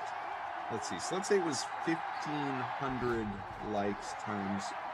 Yeah, that checks out. It was like 10 cents a like. So it's like $150 donation, something like that. So how about this? You up for this, Rossi? I'm putting you on the spot. Whatever. How about this? Whatever you're about to say, yes. Okay. So in a means of supporting what Rossi's up to here, he's already supported physically and maybe monetarily, but that's for him to talk about. But certainly physically, he has already donated in a big way. How about we're at 168 likes right now. Let's just keep it simple. I'm not going to put a number on it. Let's just get as many likes as we can by the end of this sim. And that number times what we should donate. Tell me the numbers. No, I'll do $1. I'll do $1 a like. $1 a like for the total number of likes that we reach by the end of the sim? Through the end of the night. I'm going to talk to Glash. I'm on Madden After Dark with him. We're going to keep it going. Okay. I will personally do it for my personal my personal money. I will do that. All right. So there you go. For every like, $1, and I will contribute as well. For every like that we get from you guys here on YouTube, obviously that is unique to YouTube, but for every like, for every like. Don't die on me, Cough. Stupid nagging. This is the problem with like Cough being your nickname. I want to say like, oh, this nagging Cough. Like you could say that and it would. Oh, that nagging Cough. Right. Like for me, it sounds dumb. So let's get as many likes as we can. We will both donate. Where do we start? You know what? I don't know where we started. I'm going to tell you right now. I will let you know. if it's, I see 177 right now. Right now, $177 is going in. So let's keep that thing going. All right. This is the one time, and again, I've done this all morning. I've been doing text this number, but like this is the one time I will say, tell your friends to jump on here and hit the like button. Yeah. Tell them to jump in. They don't have to get overly involved. Their like is $1 into charity. They don't have to do it. If you guys like our guy Matt or anybody else feels any, has any good vibes, feels the not obligation, but feels motivated, it's text 44321. You just text that number, the word buzz off. But I will absolutely back that call if it's a good call. So I can you're instructing me as well, not just the people. So I can just text buzz off, and then that will tell me that will then tell me how to make the donation. Versus it will give you a code.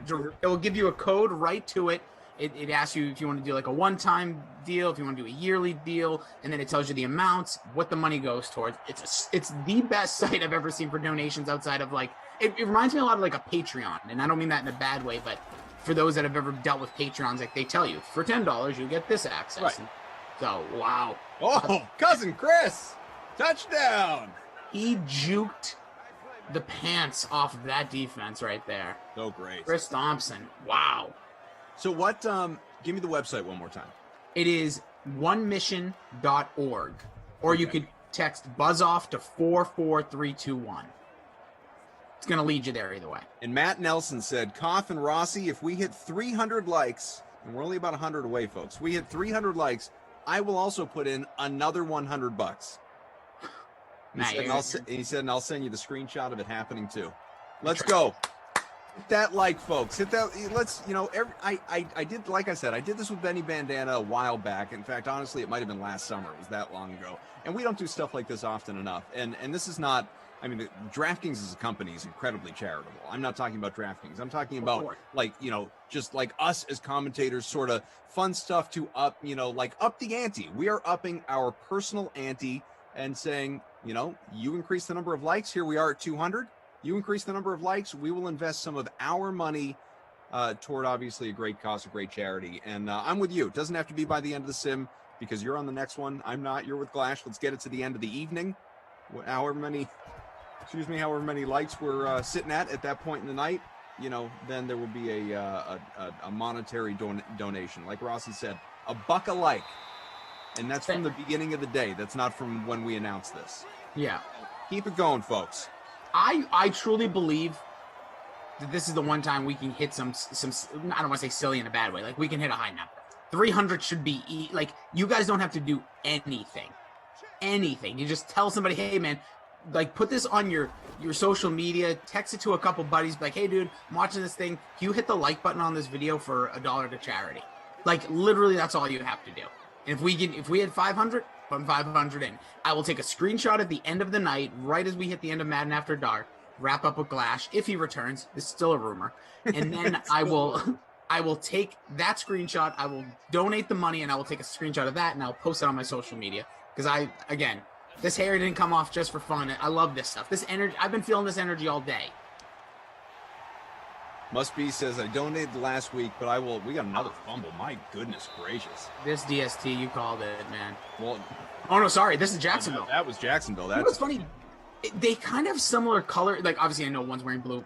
I know I'm blind, but not that blind. But this is not a color correction situation. No, but like the color, I don't know what it is. Like, when the Seattle Seahawks wear white, it almost reminds me of that a little bit.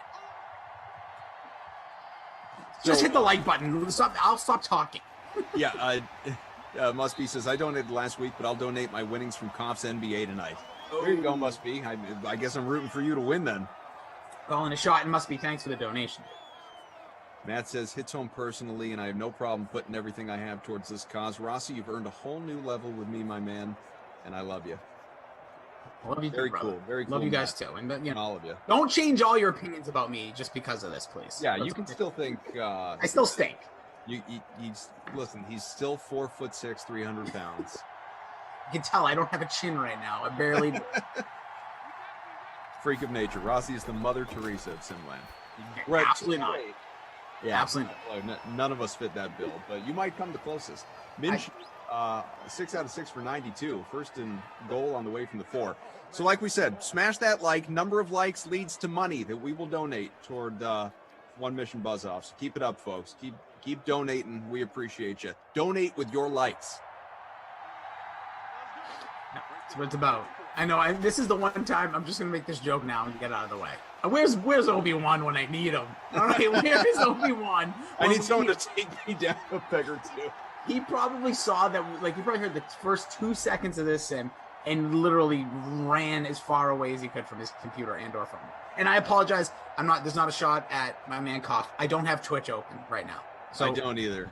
Yeah, that's a big shock. But I personally always do, but there is a different event happening that I have my eyes on, and it's not the NBA. There's a wrestling event tonight, and I'm glued over there because I have to cover it later. But just being honest to the Twitch fans. But I feel you guys too, so if you can jump over to YouTube, even just for a moment, I know it's a scary place, smash the like, get back over to your safety zone. I'm with you there. And I know, folks, that I always like to play the game of, like, turn those frowns upside down. Like, let's get off the dislike button and put you in a good mood and go over to the like, if ever there were a time to do it. And not like we've got a whole ton in that column right now anyway. It's a low number, and I like that. And I hope me mentioning it does not lead to a bigger number, as I know sometimes can happen, as we get a rushing touchdown here. Cousin Chris. Second of the day. For Cousin Chris, his second. Where is Zach Thompson when you need him? But truly, if ever there were time to reverse your fortunes with that like button and send it in a positive direction, remember, your like means $1+ donated to One Mission Buzz-Off. Yeah, and again, just to give you guys, and we don't have to, I don't want this to go all the way, like, we'll don't worry, we're still going to goof on each other and stuff like that. But just so you know, just like, again, what this is about, it is for children dealing with cancer, the families, people like parking tickets, things like making sure the room looks like an actual child's room, because we all know that you've all been to a hospital and it is the most like sterile, bland experience. You could be in one city or another. You could be in you could be in LA, or you could be in like the smallest town in North Dakota. Hospital rooms are hospital rooms, especially if you're going to be there for an extended stay. So we want to make sure these kids feel the love, get special things. Today during the event, they rolled out these like booty boxes, not what you're thinking of, but it's like pirates booty. So it's all these like toys and gifts. And it was so funny. The founder of the organization said, remember when you were a kid and how much you loved getting mail? Like when something came in the name, like when Adam Kaufman got something, like you were 7, you'd be like, oh my God, I got something. Like, I was the same way. Everybody, now I see my name on mail and I'm like, oh, it's a bill. But it was just very funny because they said like now they mail these things to the kids so that they get like a big package and there's toys in it. Like all the best things in the world. Getting mail and toys. Nothing better than that. Mr. Nick says, if people hate the sim or you guys, they should want to hit the like to make you, quote, lose money. Y'all are amazing people. You can make that argument. Yeah, if you want me to lose, quote unquote, money, smash that like. Somebody had mentioned, by the way, so very much off topic, but someone mentioned earlier in the chat, it was like, see, told you the Bucks would win again, 2-2. So Bucks and Nets are 2-2, yes. Thankfully. I thankfully, yeah. Brand new series, best of 3. That being said, excuse me. My God, I'm usually at least quicker with the mute button. I'm not going to get excited about it, folks. I'm not until I know the health of James Harden and Kyrie Irving. And reportedly Irving left on crutches in a boot, but I mean, guys do that. It doesn't mean that it's actually severe and something broke. Like, he could be fine tomorrow. We saw Paul Pierce leave the court in a wheelchair and come back 2 minutes later. So, excuse me, we don't know. But what we do know, obviously, is that Brooklyn is not at full strength right now. Good. And look, I want the Bucks to win. So if they need to win because Brooklyn is shorthanded, I'm okay with that. I don't need them to beat the Nets at full strength to feel good about that. I just want to see Milwaukee play on. That's me being petty. But that said, I'm not going to sit here and say it wouldn't be like the Nets at full strength would not beat Milwaukee. They've beaten them twice without a superstar, without one of them anyway. True. And now, at least in the second game 4, but the second win from Milwaukee, they needed to go down 2 superstars in order to, come out with the victory there. So we'll see what ends up happening. Yeah. Oh boy, another fumble didn't get turned over that time. But yeah, I'm with you.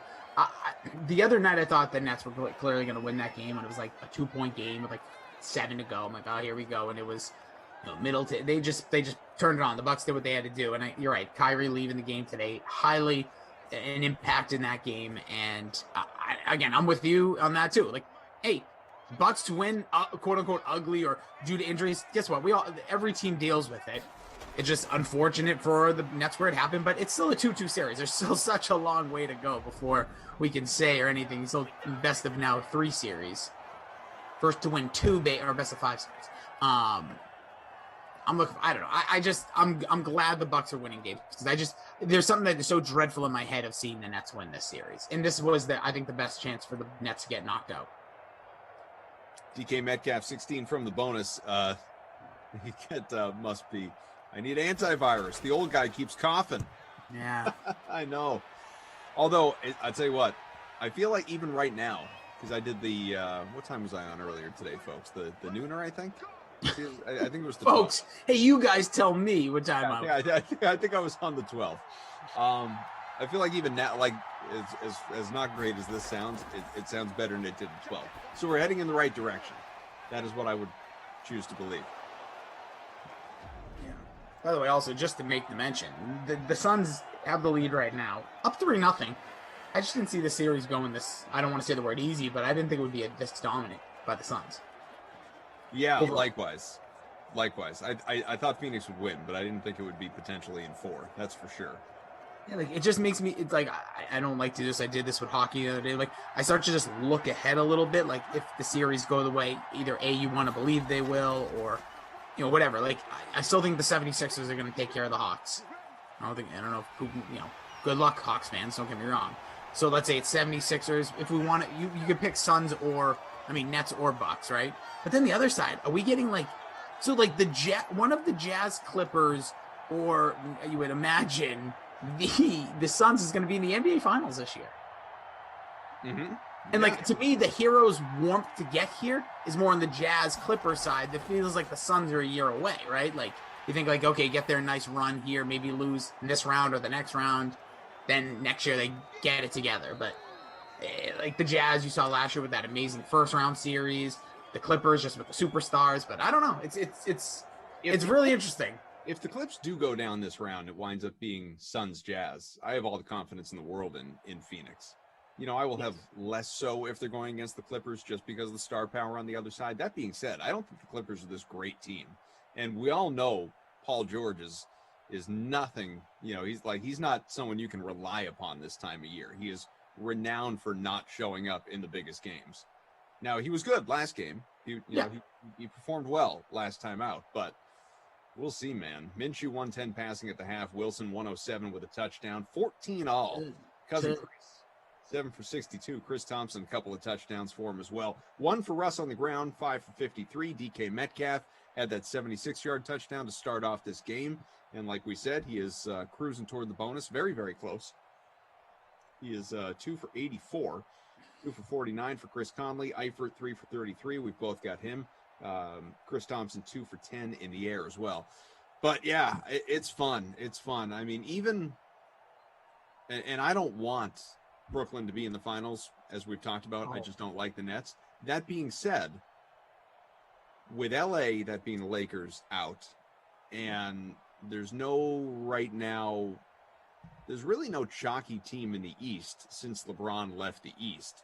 So it's nice that we'll have kind of a fresh finals this year. Like, even if the Nets are there, which again, I don't want it. I'd rather see Philly, but or obviously the Bucks if they can come back and really win this thing. They've already come back. It's 2-2, but if they can really win this thing, I'd love to see it. I don't have any confidence in the Hawks, but Philly or Milwaukee, or even Brooklyn from a newness perspective. Yeah, like the NBA's got to be happy, I would think, in that sense. Now I don't know what the ratings are going to look like. I don't know how those markets are going to perform. NBA right now, you can say this all you want. They want Clippers, they want Nets. That's if they could paint their picture. They're still depressed that LeBron kind of hobbled his way through this playoff series. We all would have, with the way that went, we all would have rather, it would have been probably more exciting for the Warriors to have been in there, but that's the way they want it. But like, to me, let's just say it's like worst case scenario, I'm guessing is Suns, like obviously Hawks, but Suns, but like out of the more realistic, maybe Milwaukee. Who's the team above all else that you are rooting for to win the championship right now? For me, it is the Suns. Milwaukee. Okay. I'm all in on Giannis being a star, wanting to stay in a place, and for this revolve, like it's the anti-NBA. Oh, no, not NBA. NBA. Things just happen there. Yeah, the fact that a guy like him re-upped in Milwaukee. And he wants to win there. He talks about it. He's kind of like pleading for it a little bit, like wants to see like, and we haven't seen them super team it up. Yeah, they've made some adjustments, but it's not like, I just don't want to see the Nets win in this like continuous cycle of go play with your buddies. There, that's an automatic win. Now, it's going to be hard to stop them, I'm sure, but that's why I really want to see Milwaukee. That's if I had to choose. So a couple people while we were on camera. Killa. Whoa, Rossi's bald. What's up, Killa? Is someone? Oh, where is it? There's one. It made me laugh. Monster got me. Monster said, "Yo." There's Glash in the chat. What the hell? So obviously, is that Voldemort? I don't know that. Is that Harry Potter? Someone else. I wish I could find it. Somebody else said, was Rossi just born? Yeah, it's Monster 01. I have it here. Yo, okay. Was Rossi just born? that made me laugh. Hey, buddy, just popped in, like a little like sticker shock, Rossi. So, could you, for all these people that are just, having seen you, could you just quickly reset why you've done what you've done and what we are doing in conjunction with that? So yeah, today I hosted for the 6th year, 3rd virtual event, the One Mission Buzz Off for Kids with Cancer. So people of all ages were donating their funds and raising money, over hundreds of thousands of dollars for kids dealing with the treatment of cancer. You see where your money goes through the One Mission. They shaved their heads live today or previously. We rolled footage during the live event this morning. I put my money where my mouth is. I'm a big supporter of what they do there, not just for the kids, but for the whole element, for the families, for everyone going through the situation they're going through, because cancer has affected us all. So yeah, I shaved my head, my beard, everything. Didn't go back hair though. My wife probably would have liked that. But so yeah, everyone's, you can donate directly by texting Buzz Off to 44321, but we can call for talking earlier. So every like this sim has by the end of Madden After Dark, this YouTube channel, this stream, the day, I will donate $1 per like. And I am donating as well. So right now we're at, let me just reload. We are at 223 on my screen. Okay, I thought I saw 224 and it went down one. How did it go down? Anyway, so if you hit that like button, we will personally take our own funds to donate money there. So, hey, appreciate you. Keep the jokes coming. This is not, I want to hear them. Trust me, I'm going to be hearing them. Basically, the reason this event is so impactful is what we're seeing here. I'm basically a spokesman for this. There are thousands of people walking around, especially these young girls that have like homecoming, graduation, that are shaving their head for their younger brother is dealing with cancer. It's an emotional event. So we're all just trying to do our part. You can hit the like button. That's a way of donating $1 through other means. And that's gonna be a touchdown. And then you heard what Rossi said. I don't want this to get lost in the shuffle. You heard what Rossi said. $1 a like for every like on this stream day by the end of the day. So that includes Madden After Dark, not just this game. Yep. $1 per like will be made in donation to this great cause. Yep, just all you got to do is smash that like button. And again, like you said, reverse the dislikes. What's up with that? Get rid of those. Don't like those. I don't like seeing dislikes in my world. In fairness, like some people have, the number on the old dislike meter was higher earlier in the day. It has gone down since we came on and started talking about this. That being said, we could always keep going and get that down to 0. That'd be great. Now, and like we said, just smash a like, tell a friend, hey, just text some of your buddies. Probably some of you have always said, I think it's kind of funny when you say, like, I don't tell anybody about this, but text your buddies, be like, hey, just jump in this thing. Don't even explain anything. Just say, if you hit the like button, $1 goes to kids with cancer. And if they don't jump in and do it, that's on them. But it's the least we could do. If you want to donate any more, Again, 44321 is the number. You just text buzz off. So CEH says, I've watched every sim today and Twitch, and Twitch has not been mentioned yet. Well, we've mentioned No, I apologize. Let me just say this thing real quickly. I apologize to Twitch tonight, right now at least. I am, my personal life, you know me, I'm a die-hard wrestling fan. There is an NXT event happening that I'm just keeping a bird's eye view on, and I have to cover it for one of the outlets I write for, so I have to do that. I will be back with you all Twitchers later. I know you're there, and I know you know how much I love you. So all I'm asking is if you can jump over for the moment, smash a thumbs up, and trust me, I love Twitch. Don't get it twisted. You know what? This is motivating me. I'm switching over to Twitch. That's it. I'll get my phone. I'm doing it. Sean says, I have a question, Koff. You can pull it up. How many people are watching? Well, Sean, I mean, I can tell you just as you can see how many people are watching on YouTube or how many people are watching on Twitch. Excuse me. I can't tell you how many people are watching overall across all our platforms. I mean, millions as well. Millions, dude. Across Millions. the galaxy, internationally and galactically. Have you guys ever seen Guardians of the Galaxy? They go to like different Earths, like different worlds. Like that's what's all out those there. People are watching. Yeah, all of them. Yeah, Meager. Meager's my guy. Meager says, "Oh, we got a pick for Seattle. That DST, baby. That DST, bro. 14-all halfway through this third quarter, and that DST showing out." Drew, our technical director, has got him captained. Meager says, "Let's all be like Captain Planet and get the dislikes, their pollution. Let's get them down to 0." Oh yeah, you gotta sing it though. Take pollution. Rossi, the hero. No, not me. Yeah, take those dislikes down to 0. Yeah, baby. Look at that. With our powers magnified. No, correct me if I'm wrong. Wasn't there supposed to be a Captain Planet real action movie, like a live action? I remember there was like a Funny or Die sketch with Don Cheadle. Yes. But where he was Captain Planet, and obviously there was the cartoon that we grew up watching. But whether there was ever supposed to be a real movie, I don't recall. I don't know. I think they said it, but again, there's been so much news over the last year that like things have just moved around. So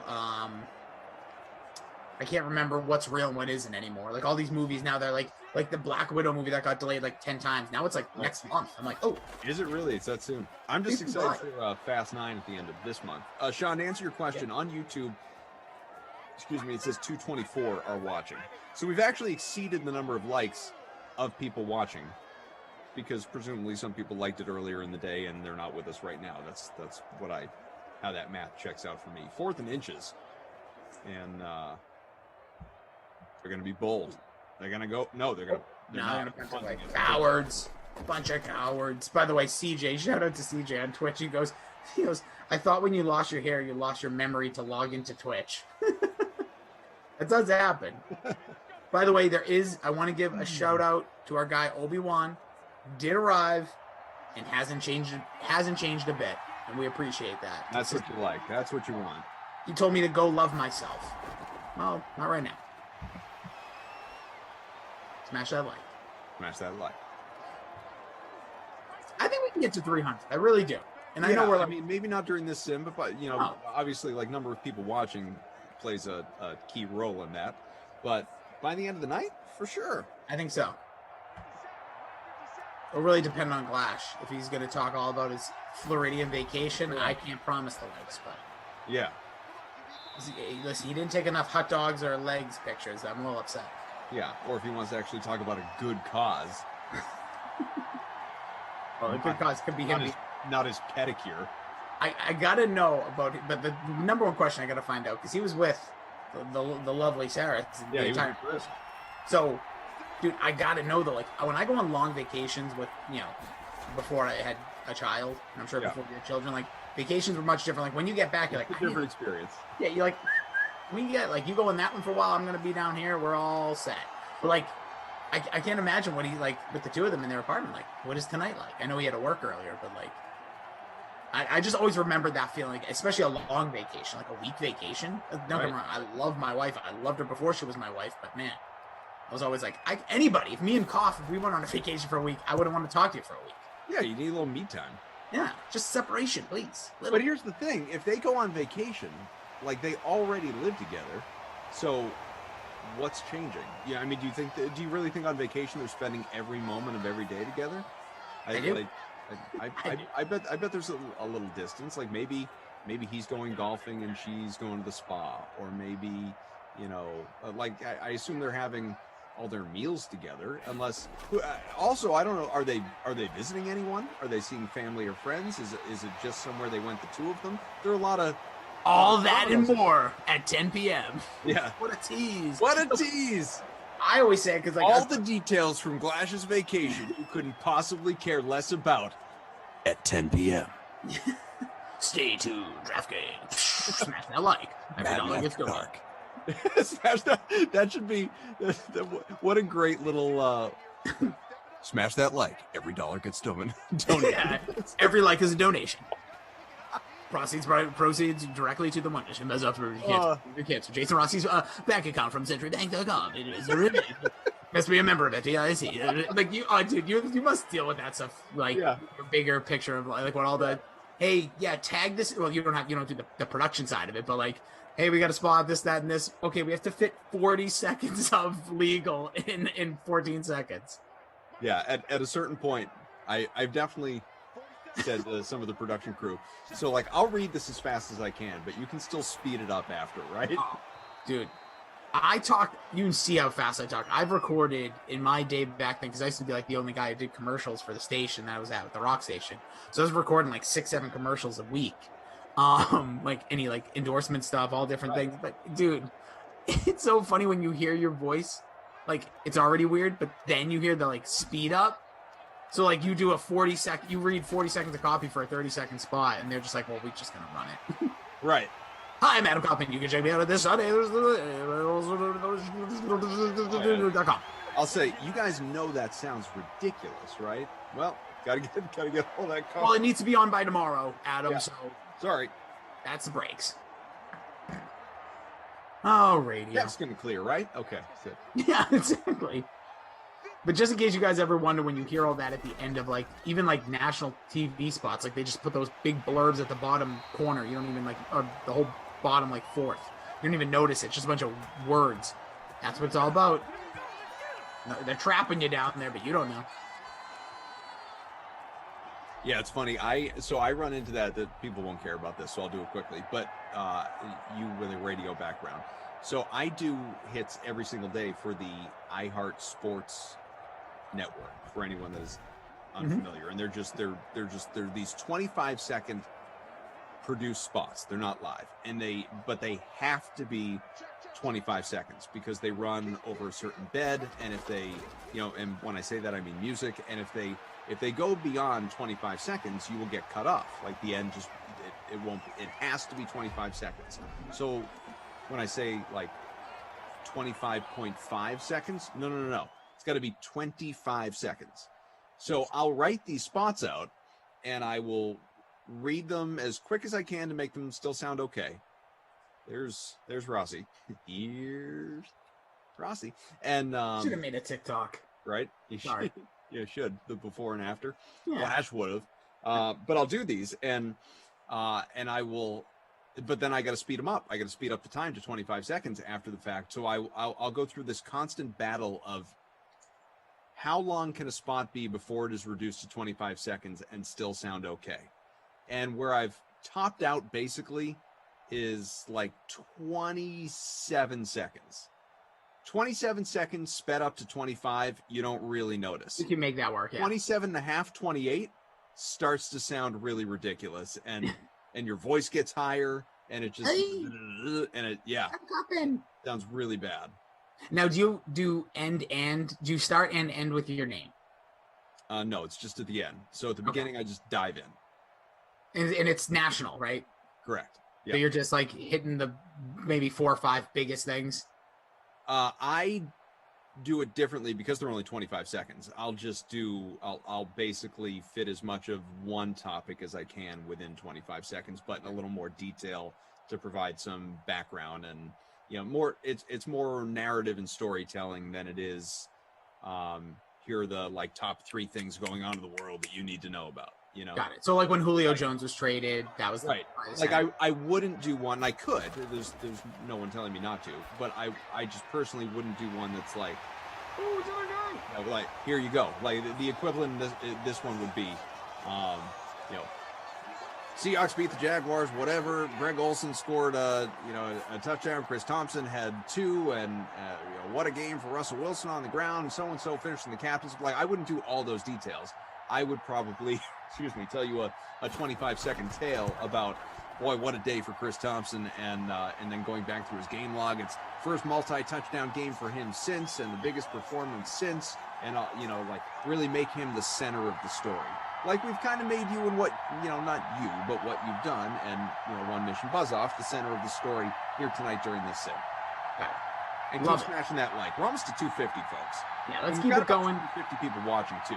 So hit that like. Let's go. Yeah, and a great line here from Rich Sharp. He says, great game so far. The fourth quarter is the money quarter. Well, smash that like. And we're going to be donating some funds here tonight to the One Mission Buzz Off. Every like is $1 plus directly to them. You have through Madden After Dark. Obviously, I'll be teaming up with Glash there. But this game is good, by the way. We already have 42 points combined. See if we get some more here. So keep it coming. Sean Preston, I'm sorry, Rossi. The movie Powder comes to mind seeing you. Well done, sir. No, don't be sorry, dude. I've heard it. I actually kind of see that more now because with the light, I look extremely pale. By the way, that movie is so sad. I don't really like it. So sad. I really don't like that movie. Like, I don't think I can watch that right now. If somebody, like, I don't know. Like, that would be a tough one for me to be like, I don't know, watch Powder tonight. Maybe it's the history of the last year and a half, you know, the pandemic, and I realize we've, you know, quote unquote come out of it, and obviously there's an element of normalcy to life now. People are seeing people, and that's all wonderful. But you think back over what has happened over the last year plus, and isolation and everything being virtual and working from, like, I can't do sad movies right now. Like, Nope. I don't need that emotion added to my life. Give me comedy, make me laugh, give me action, give me adventure, give me a mystery, give me any Fast and Furious movie. There you go. Just give me entertainment, keep me smiling. CJ says, I'm due for a haircut. Bangs to the tip of my nose. Hey, shave it off, man. Shave it off. Feels good. Sorry, I just have to. You guys get me sometimes. Uncle Buck just tuned in. Holy blank, Rossi. You look like a hardened ex-con trying to turn your life around. Smash that like, Uncle Buck, if you're just joining in. That like is going to be $1 to the One Mission to Buzz Off for kids with cancer. And that got me, dude. That's a good one. Must be. He actually looks like Casper in Broadway. Oh, man. Maybe I can get a side gig. So again, folks, $1 per like. All you need to do is hit the like button. Rossi and I donate money. So $1 per like and a donation from One Mission Buzz Off. Listen, on my screen over here in this NXT event, which, by the way, DraftKings is the official partner of WWE, so there's a free pool you can get in there if you guys want to just see if you can win part of $5,000. But the $1 Million Man, dude, on my TV right now, like it's 1991. It's amazing. So he's donating $1. He told me he could make it work. Oh, love that. Lisa Robinson, appreciate you. She says like from both YouTube accounts. So there's also her revealing she's got a burner. Just letting everybody know. Robinson burner. Yeah. Cough, we all know Cough has a burner. I just can't. I think it's Noah Moon, but I can't tell. That's the rumor. Suns narrowly ahead, by the way, in Denver midway through the second quarter. So in Denver means BK's probably there. Bet if I went on Twitter, he's probably tweeting about it. I've moved into the top 20 in this prime time. Let's sneak one more in before Glash gets in the chat free roll, which he did, by the way, so that worked out. Drew, our technical director, is just ahead of me. He's in 19th. Poppy, our guy Herb, is in front right now. And how about this? Eddie P on DK, our guy who was talking about donating today's winnings. Well, I hope you do well in the last minute NBA contest, because if you do well here in our free roll, it's a free roll. Love that. Yeah, I'm in 49th right now. 43rd. Because Eifert making catches, baby. Come on. We need a breakout.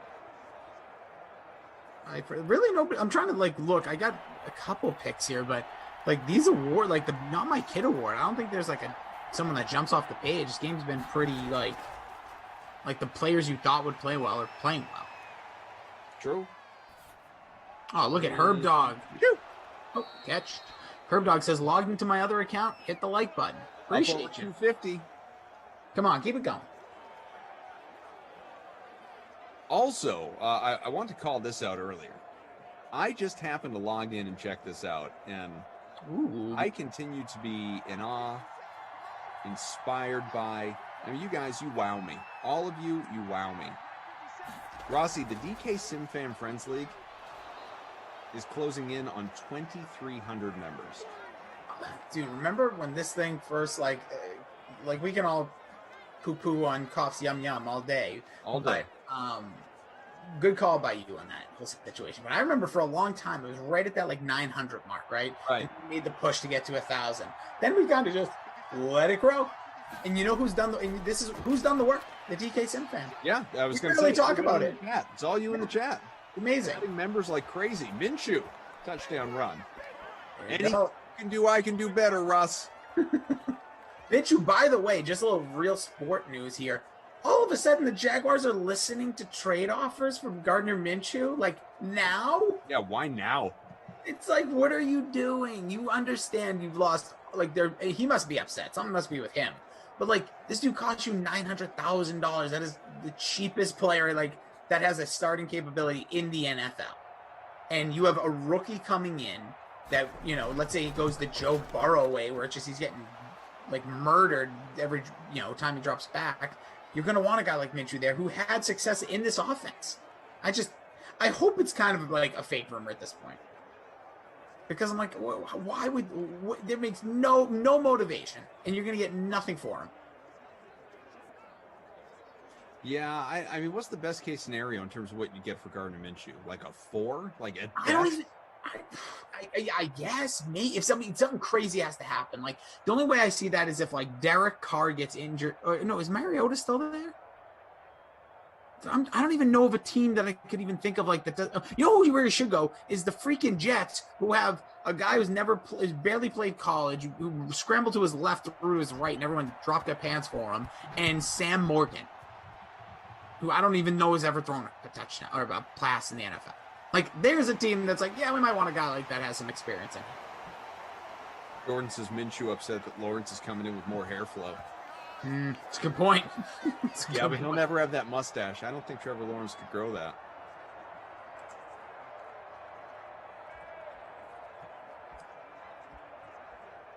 Yeah, and the jorts, dude. It's all about the jorts. All about the jorts and the headband. Although Minshew could probably understand if Lawrence wanted to rock the headband a little bit. 28-21 Seattle. 3:20 to go here in regulation. David Georgie says he's number 4 in both contests. Go get him, David. What do you need, bro? Shut him out. Executive session. Tell us how you really feel, Ross. You want to know how I really feel? I feel like I'm not going to have to buy shampoo for a hot minute. I feel like I'd love to see that you smash that like button. That's how I really feel. That's got to be, is it stranger to look in the mirror after obviously having all the hair that you have, or to get into the shower to soap your scalp and there's just nothing up there? I'll tell you tomorrow. I'll be honest, I haven't showered yet. Have you looked in the mirror? Yes, I'm looking at myself this entire time in weird lighting too, so it's very bizarre.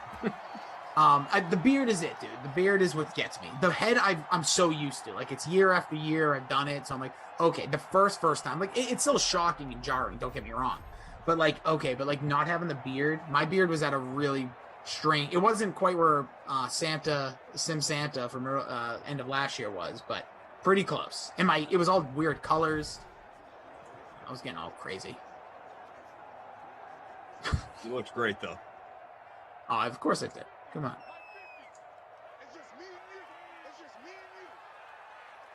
First and 10. Oh, must be. Played before the 2-minute warning. Yes, sir. Russ looking left, going there. Short pass and rolls over. 2 minutes remaining in the quarter. 2 minutes. Must be says, I'll take him in Atlanta, Minshew. I'll take Cam. anybody but the current. Hey, dude, as a Patriots fan, I know I'm not the organization, but if you want Cam for Matt Ryan, like any day of the week, we can make that work. Must be like or you could send me what's good food in Atlanta. What's like Atlanta's like best meal? I'll send you a lobster roll for like, I don't know, maybe it's like hot chicken or something like that. That's more realistic, but I never really know what Atlanta's food. Like, what's the standout food in Atlanta? Drew says lemon pepper wings. Oh, nah, I know what that means. All right, who was our buddy last year in the bubble? Williams. Yeah, Lou. He's all about and people talk about those like that's like legit. Yeah. It wasn't just a joke. Like people actually go there for the wings. They say it's the best wings. Like Pat McAfee has talked about it on his program. Like he says like legit. He's not like, and we'll just say like adult entertainment guy. He's like it's the best. Yeah, and he is. Drew, I got you, dude. I know you're being messing around. He's being serious. I 100% agree. Well, then we'll definitely make that trade. Must be. Count it.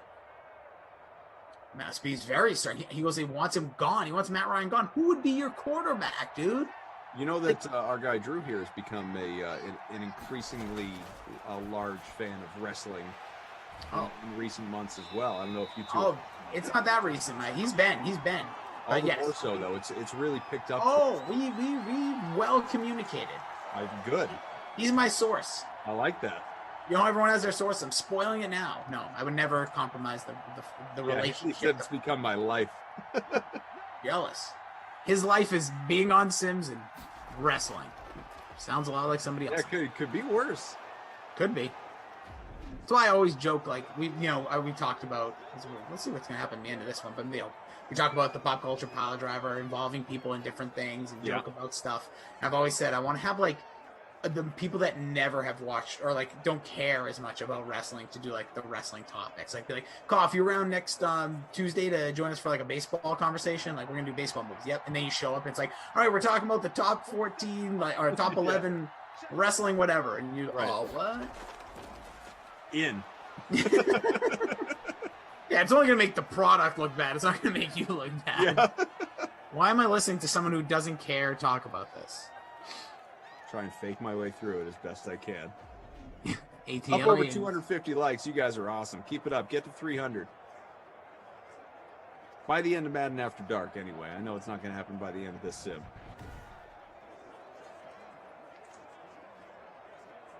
Ooh. Love to see that. Drew, we'll talk off cam. You're going to be my legit source. We'll talk about it. So this is just, is this elementary at this point? Yeah, it'll just run out the clock.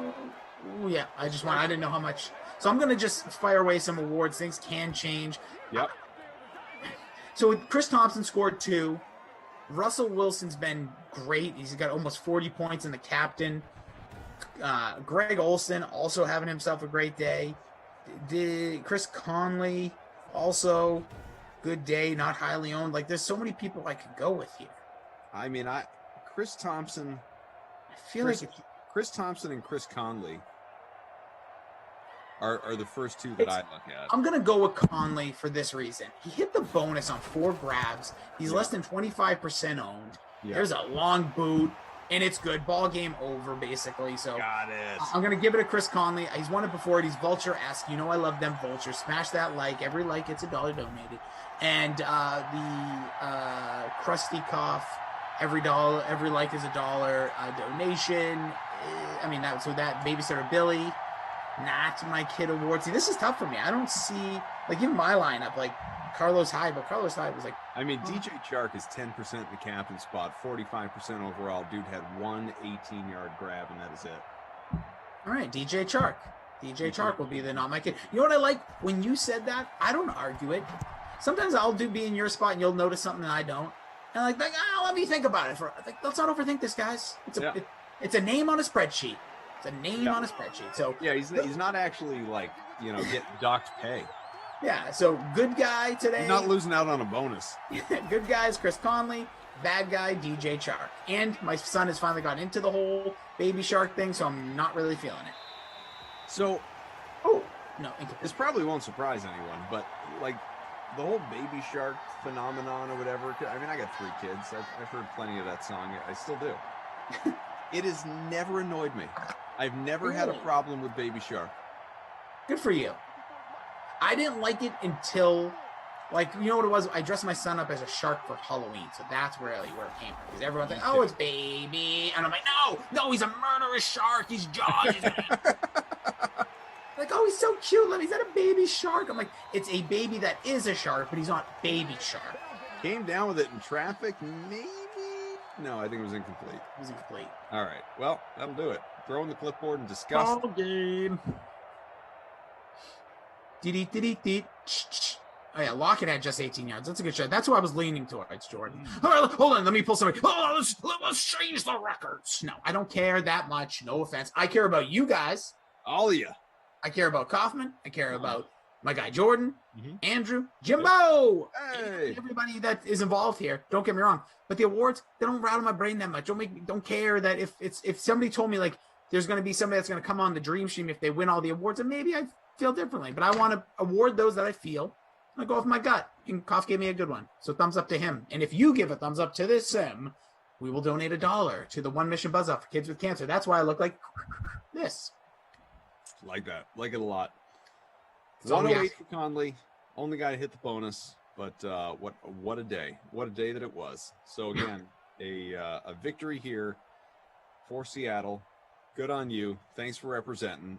We're going to get out of here, but Rossi will be back looking like that, advocating for what he does, and supporting with his wallet what his mouth tells you, which is hit that like and $1 per like. And we'll be donating. We'll both be donating. It'll be great. Keep it up. Again, Washington, the Broncos. Brendan Glasheen's triumphant return from week-long vacation. Plenty of details about that on the way, I'm sure, to the point where you get sick just talking about his toes. Good Morning Football's Kyle Brandt joining Ross Tucker, the Ross Tucker Football Podcast, to discuss news and notes from around the league is coming up here in just a moment. I remind you, I am back tomorrow, but fraud shift, just a one and done. I will be with Moose, Patriots, Panthers, prime time, 8 o'clock tomorrow. Look forward to it. Rossi, have fun on Madden After Dark. Keep working that magic. Thanks to Jordan. Thanks to Drew. Thanks to Jim. Thanks to you, Sim fam. And keep hitting that like. It's the Ross Tucker Football Podcast. Oh, yeah, it is. But it's not just any Ross Tucker Football Podcast. It is a Monster Monday presented by DraftKings. I am joined by my college buddy today, the star of Good Morning Football, Kyle Brandt, who's in Australia for some unknown reason. Get to Kyle momentarily. College teammate, roommate. If you guys are longtime listeners, you know he's been on probably about once a year, I would guess. It's a new week, by the way, which means we'll have a new Spread the Word winner via social media. I love those of you that engage, just like Maverick in Top Gun, in any way. Quote, tweet, share on Facebook, reply, like, love, I don't care. At Ross Tucker NFL, engage in any way. I notice, I pick a winner, I send you something signed in the mail. You can also always do that with at Ross Tucker Pod, which is the show's handle as well. Sponsor confirmation email winner. You guys know the deal there. I'll tell you today about ExpressVPN, which is actually pretty legit, especially if you're like in Australia and you need to make sure you have a way to block your IP address like Kyle right now. I'll tell you more about that a little bit later. And then the YouTube shout out, youtube.com/Ross Tucker NFL. Just subscribe and then go ahead and comment on any of the videos. There's actually a bunch of like league-wide news to get to since Thursday's show with Greg Cosell. We've got rosters, race norming, Toradol. They're trying to get rid of Toradol. I'll have a lot to say about that as well. But first, it's Big Show time. The Big Show. All right, so most of you already know this, but we get new listeners and new viewers all the time. Today's guest is one of my best friends in the world, My wife absolutely adores him because Kyle's just real. Kyle's just so real and genuine and authentic. Loves this dude. He is literally the star of Good Morning Football. And since the last time we did this show, he started one of the most popular podcasts in the galaxy called 10 Questions, which is amazing. Since the last time he came on, since the last time he came to my house, you can check him out on social media at Kyle Brandt. It is 6:15 a.m. Eastern time, 8:15 p.m. Sydney time, which is why Kyle looks so lit up there. What is going on? Well, first of all, thank you for coming on the show, blah, blah, blah. Why are you in Australia? What are you doing? All right, I'm glad you asked. I've been dancing around how to describe this and what phrase I should use, and I've settled on this. Check this out. See what you think. I'm in Australia on assignment. Yeah, that's how I'm using it. On assignment. It's a secret mission. I'm down here on work. I'm in Sydney, Australia. I'm actually talking to you, dude, from the future. Like, I am 14 hours ahead of you right now. You just woke up. It's the earliest podcast ever recorded. And I'm doing, it's like 9 o'clock. I got to tell you, dude, there's a lot of things in Australia that are cool. A lot of things are already driving me crazy. All of the clocks are on that 24-hour thing. So I'm looking at the stupid digital clock on my microwave right now, and it says 2023. And I'm so jet lagged and weirded out, I can't subtract 12. So I don't know, what time is that? 1 o'clock? I have no idea what it is. But that's what it is. 2024 now. That's where I'm joining you from. That is amazing. Yeah. So, okay, you're on assignment. So, obviously, you don't go to Australia on like a weekend assignment. So you're there for a decent amount of time.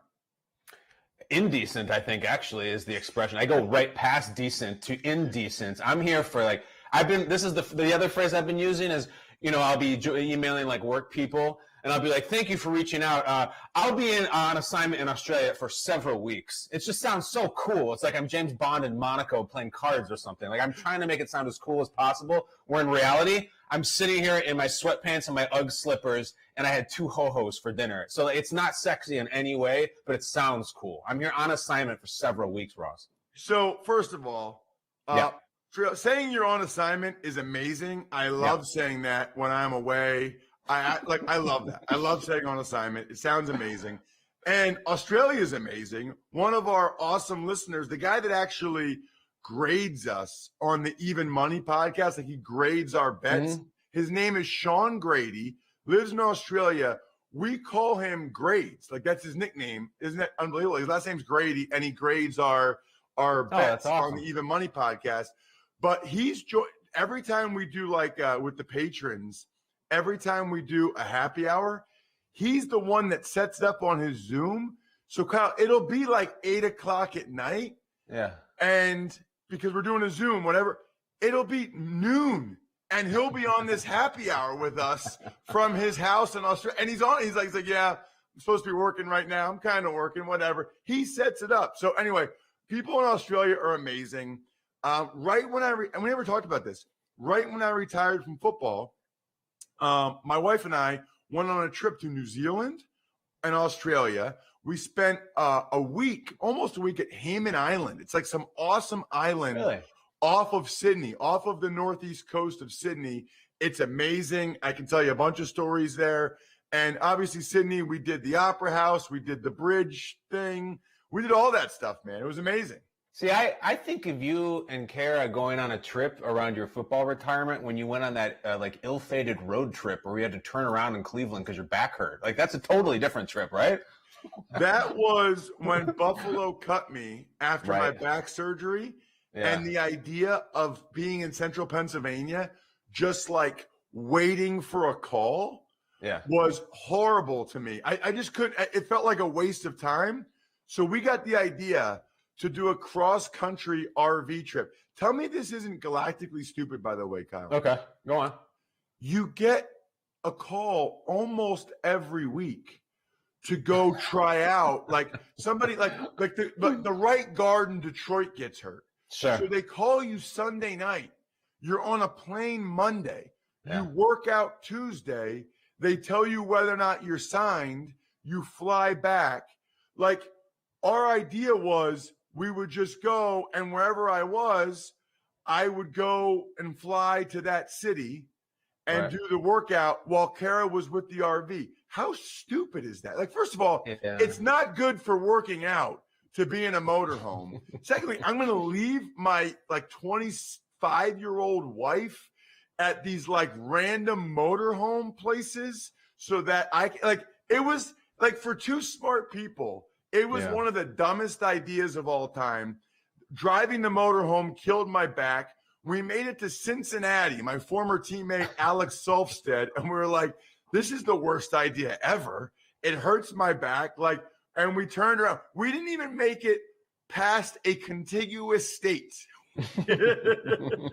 Yeah, it's a bad plan. I am picturing a scenario by which you have to tell Kara, like, all right, honey, here's the deal. You're going to stay at this KOA campground in Omaha, Nebraska, and I'm going to fly to Trout for the Jets for a job I'm not going to get, and then I'm going to come back and we'll restart the trip. And aside from all the football stuff, Ross, I'm just thinking of what I know of you. Never mind football, never mind your back, anything. I just hate the idea of you cooped up into an RV. Like, you would go crazy. You're too big and too sweaty and too, like, possessive of your space. Like, the whole thing was a disaster.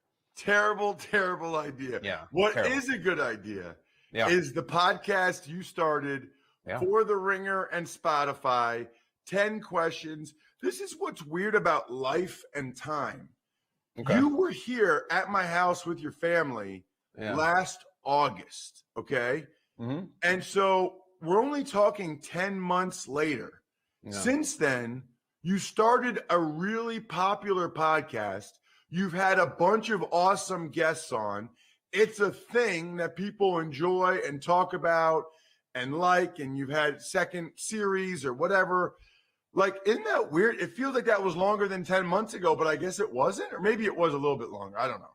Well, it was a great trip, first of all. You guys are the best hosts I know. Incredible. So the thing I always like about going and staying with you is that, like, you're always going to eat. Like, there's always going to be enough food. And then you guys did a sushi spread and a pizza spread. It was unbelievable. And I remember that about the podcast because it was first coming together. That was like the real formative days. And, like, you know, you're this like old, like Obi-Wan Kenobi of podcasts, like the wise sage. And you've got this incredible setup. And, like, I'm trying to connect to audio on the Zoom. I'm a rookie. But I remember I stepped out of dinner and I walked into, I don't want to, brag for you, Ross, but Ross has this nice room where there's a piano. It's a grand piano. And I'm standing by it. You can't hide money.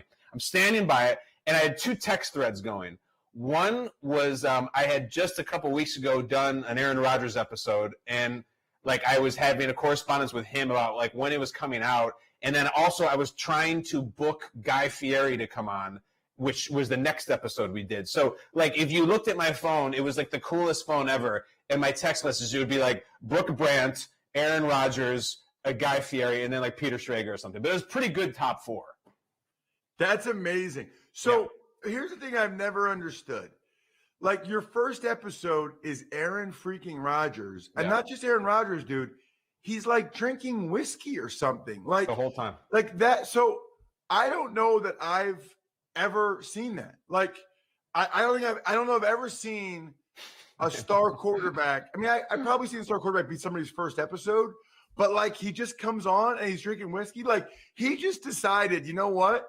I think that might have been the first time, because then during the season, he did a weekly thing with Pat McAfee, whatever. But I honestly think your show is when Aaron Rodgers started his bleep you routine. Like, I'm just gonna go dominate this season. Dominate every interview. I don't give a bleep anymore. I think it started with your show. It might have, because I remember what you're talking about with the whiskey. So put yourself in the situation. Anybody listening, you watch podcasts, maybe you do them yourself.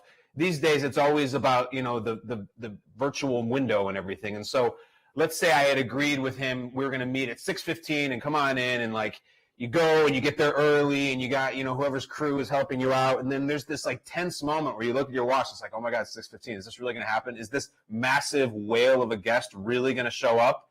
And then all of a sudden it's like, bzz, Aaron has joined the room, and there they are. And it's this really exhilarating moment. And I remember I looked up at him, and he's got one of these, cheesy, like, Starry Night fake backgrounds that we were all playing with a year ago when, quarantine was still new. And he had what appeared to be like a bucket of scotch in his hand, like at 5 fingers, whatever the hell it was. And I remember thinking, like, I need to nail this. This is a once-in-a-lifetime opportunity. Like the night that Jerry Maguire writes the memo or the mission statement that gets him fired, Tom Cruise has that line where he's like, nights like this don't come along very often. I seized it. And when he had the whiskey and he's pulling from it like aggressively, I'm like, the opportunities don't come along. I could do this 80 years and I will never get, the best quarterback in the world, like get day drinking scotch, ready to talk about whatever I want with no time limits. Dude, we talked for an hour and a half.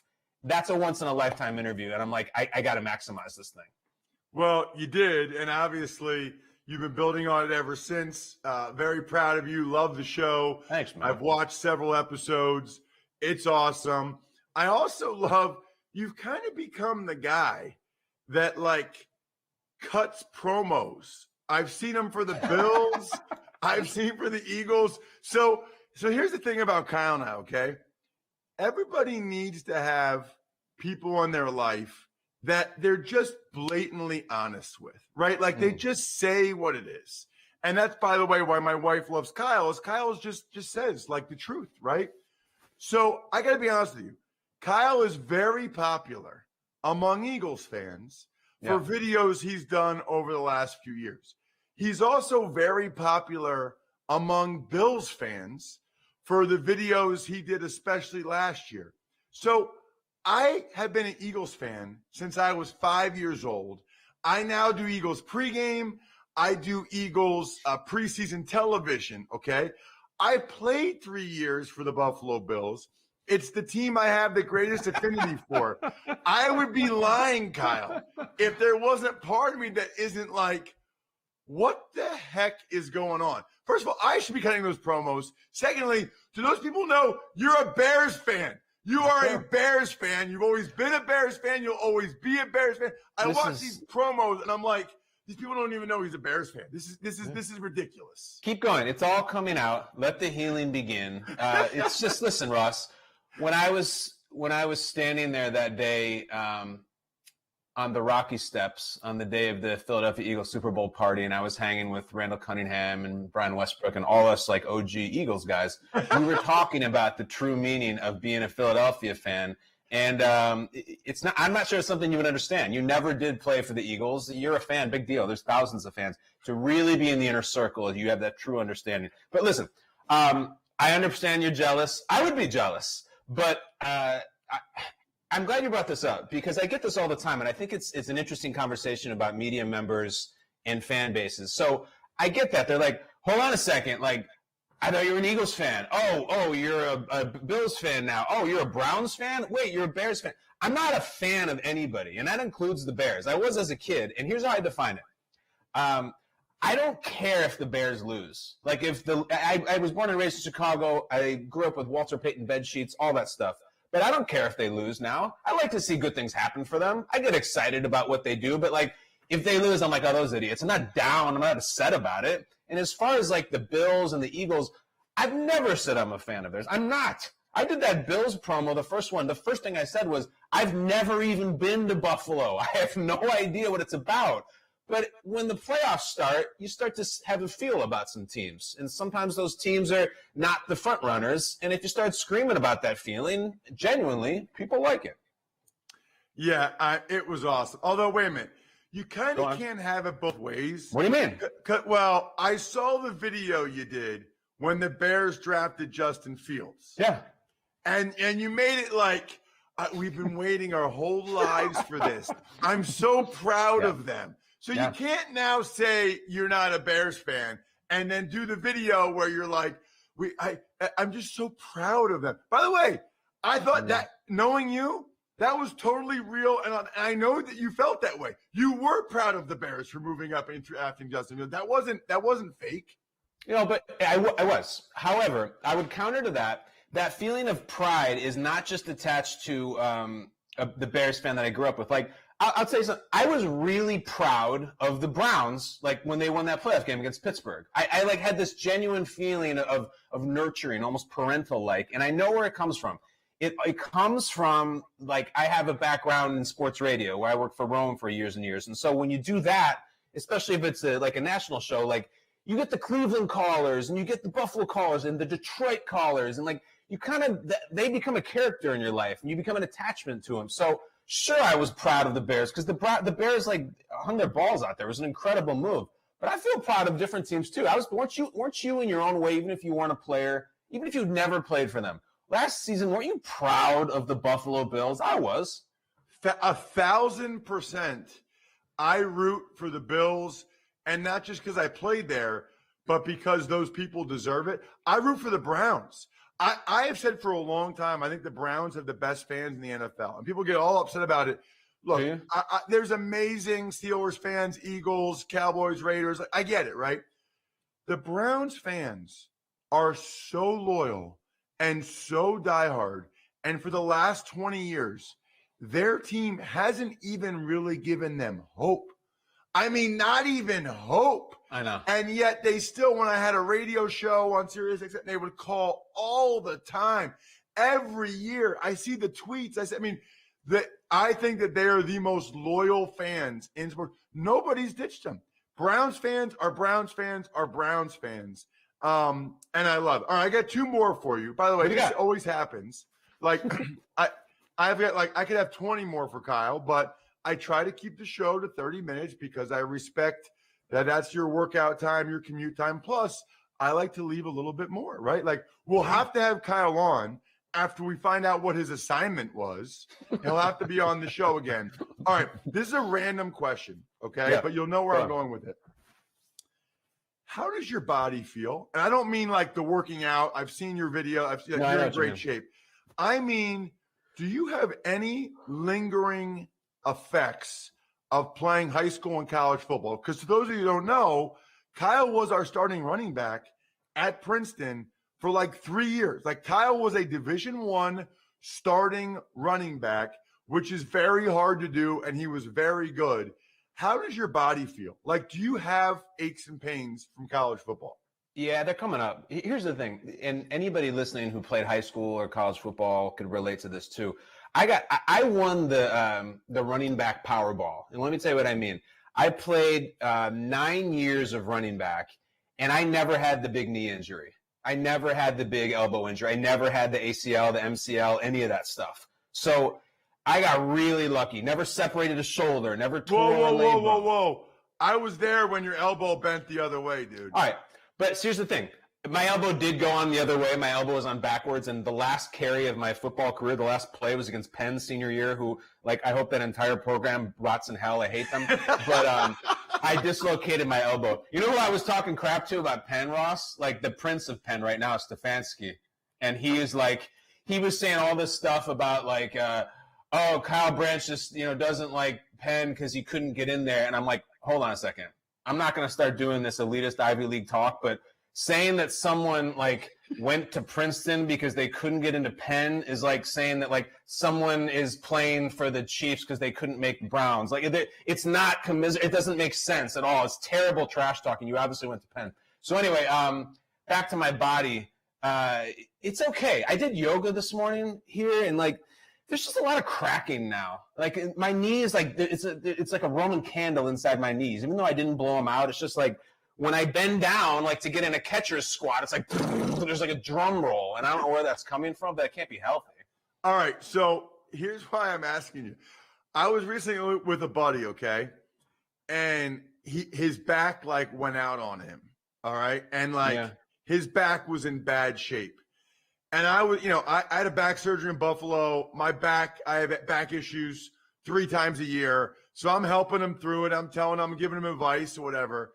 I finally, after a day or a couple hours, I say, can I be honest? He's like, yeah. I'm like, and he did not play college football. He played high school football. I'm like, there's like a small part of me that like almost is happy that your back is bothering you like this, because it makes me think, you know what? Maybe it wasn't just the 7 years in the NFL. Like, maybe I would still have issues just from college football like you, or maybe some of the stuff is you can just be a high school football player and your back is like, it almost made like the aches and pains I have from the NFL more worth it, because maybe they weren't all from the NFL. Like maybe I would have had them anyway. Is that a totally warped way to look at things? No, like we all want to suffer in our misery with anybody else, and that like kind of validates you. Plus, like, dude, for those years you got the NFL, you were paid really well. None of the rest of us got paid to play football. We were doing it for free.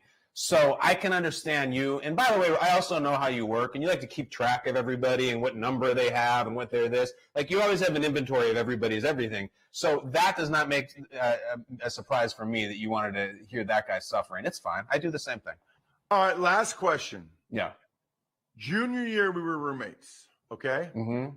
What do you think? And we'll do a whole other episode about college stuff, but okay. Percentage chance if I said to you, Kyle, 22 years from now, we will both be getting paid well and have really nice careers talking about the NFL. What percentage chance would you have given that?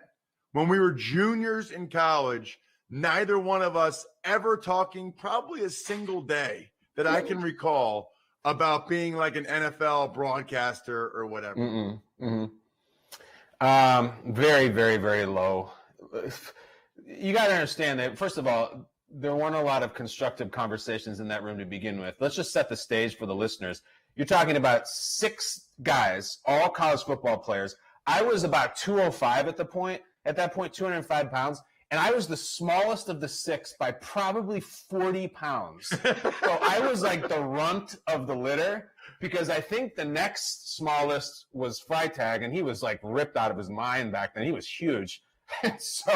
And then you had like the 300-pound club that I couldn't even approach. So if I even touched the remote control, let alone drank somebody's Diet Dr. Pepper, I was screwed. So I wasn't talking a lot about the future at that point. And honestly, Ross, I think I would have been disappointed if I knew that we were going to be talking about football and making a living, because I like at this point I wanted to be making like Avengers movies and all that. So that didn't happen. I'm on my plan B.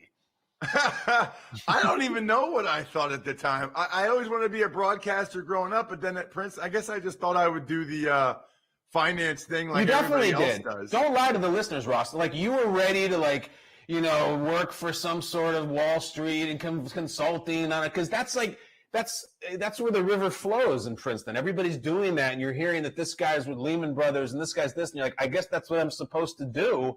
And that's where you were going, and then I went on the freaking real world. It got nuts.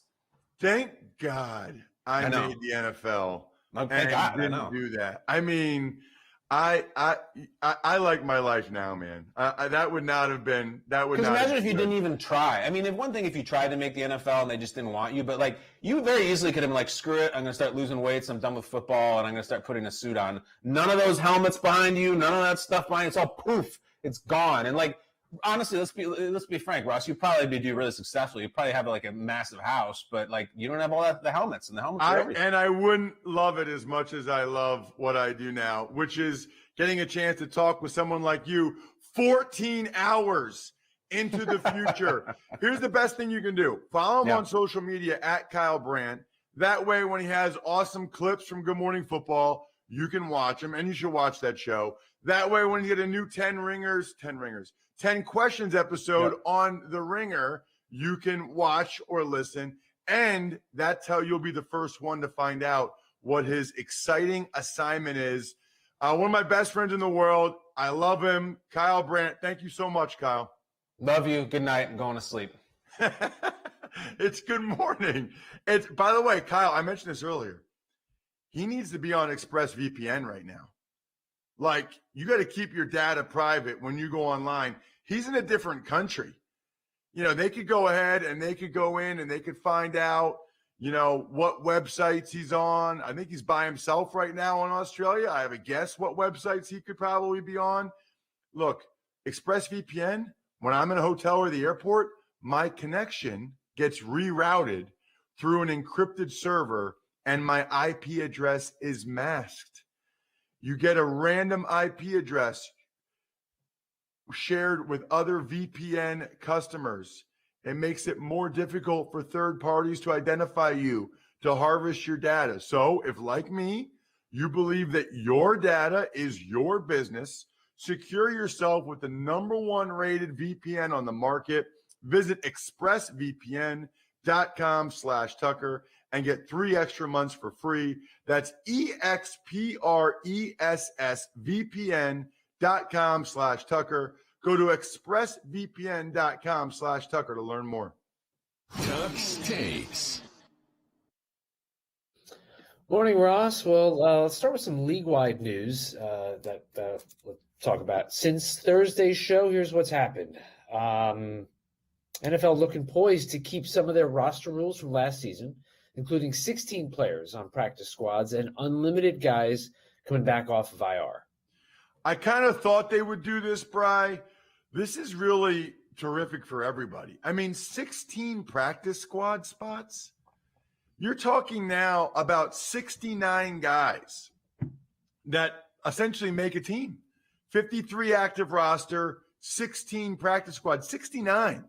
That's a lot more paid opportunities for guys to be able to be in the NFL. I love that. There was 5 guys on the practice squad when I started. So you're going from 58 to 69.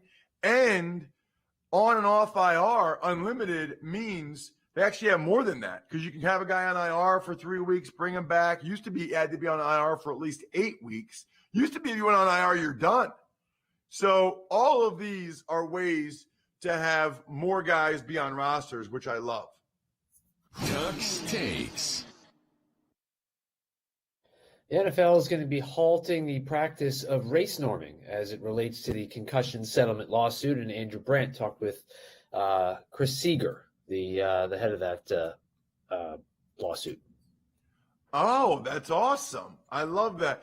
Yeah, I mean, I'll let you guys check out Andrew's Business of Sports podcast to talk about that and the concussion settlement lawsuit. I know it's been in the news.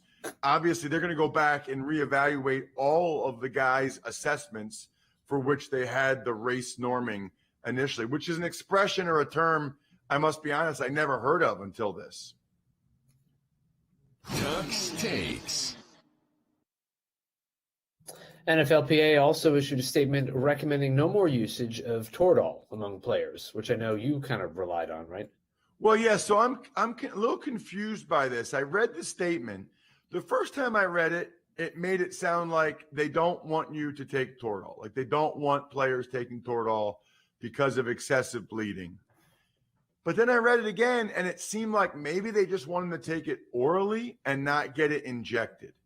So Toradol is like a total body systemic anti-inflammatory, and it's amazing how well it works. It's honestly amazing how well it works. I'll never forget, Bri, I never saw it once in my life until I was in the NFL. We didn't do that in college in the Ivy League. You get to the NFL, first game, I look over, there's like 6 guys in line getting shots in their butt. And I remember thinking, what is that? Is that cortisone? Because I had heard of cortisone. No, it's not. Cortisone is you inject in a specific injury, in a specific area, and it sort of like numbs the area. Toradol is like the best total body anti-inflammatory you've ever gotten. And I got to tell you, there are games where I don't know if I could have played without the shot of Toradol. 2004, when I had the herniated disc in my back, that helped tremendously. So it's interesting. I tweeted this at Ross Tucker NFL last week. I guess I'm just surprised that now after at least 20 years, I don't know, it might be 30 years, at least 20 years, I'm surprised that now is the first time that they're realizing there's an issue with it. I don't know what players are going to do if they're not able to get those Toradol shots, because that got me playing time bonuses. That got me a chance to play in games I otherwise wouldn't have. So that's interesting. Tuck's Takes. Some other news includes Doug Flutie has announced the USFL is coming back in 2022, and the Raiders signed Sam Young. Sam Young's been around a while at this point, so kudos to him. I think Mike Mayock, the Raiders GM, called Sam Young's games when he was at Notre Dame. In fact, I'm pretty sure he did. As for the USFL, you know what I don't understand, Bri? I don't understand why, like, the XFL, which is reportedly still a thing and coming back next year, and the AAF and the USFL, like, whoever is the money and the ideas and the thoughts behind these, why don't they all come together and pool all of their resources so that they really have everything? Anybody that's interested in a second league, they have all the resources, everything. It's like they keep trying these one-offs rather than pooling their resources. I do think that you can have a spring professional football league that can have success. I think enough people watched AAF, enough people watched XFL, that if they stuck with it, you could have some success.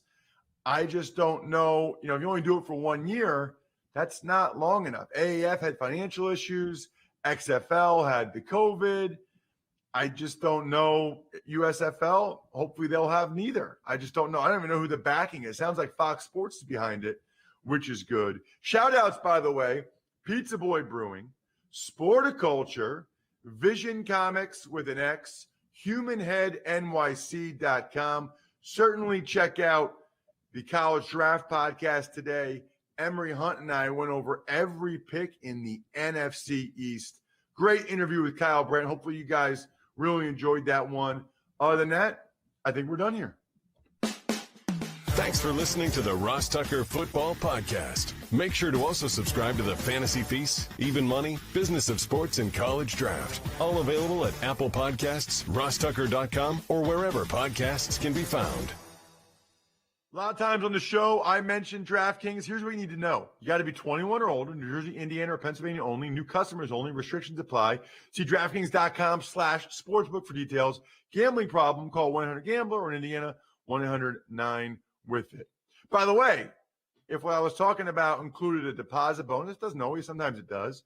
Deposit bonus requires 25 times playthrough, and deposit bonuses are paid out in site credit.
We don't know if it's good yet, but we'll see if we can remember how to do this.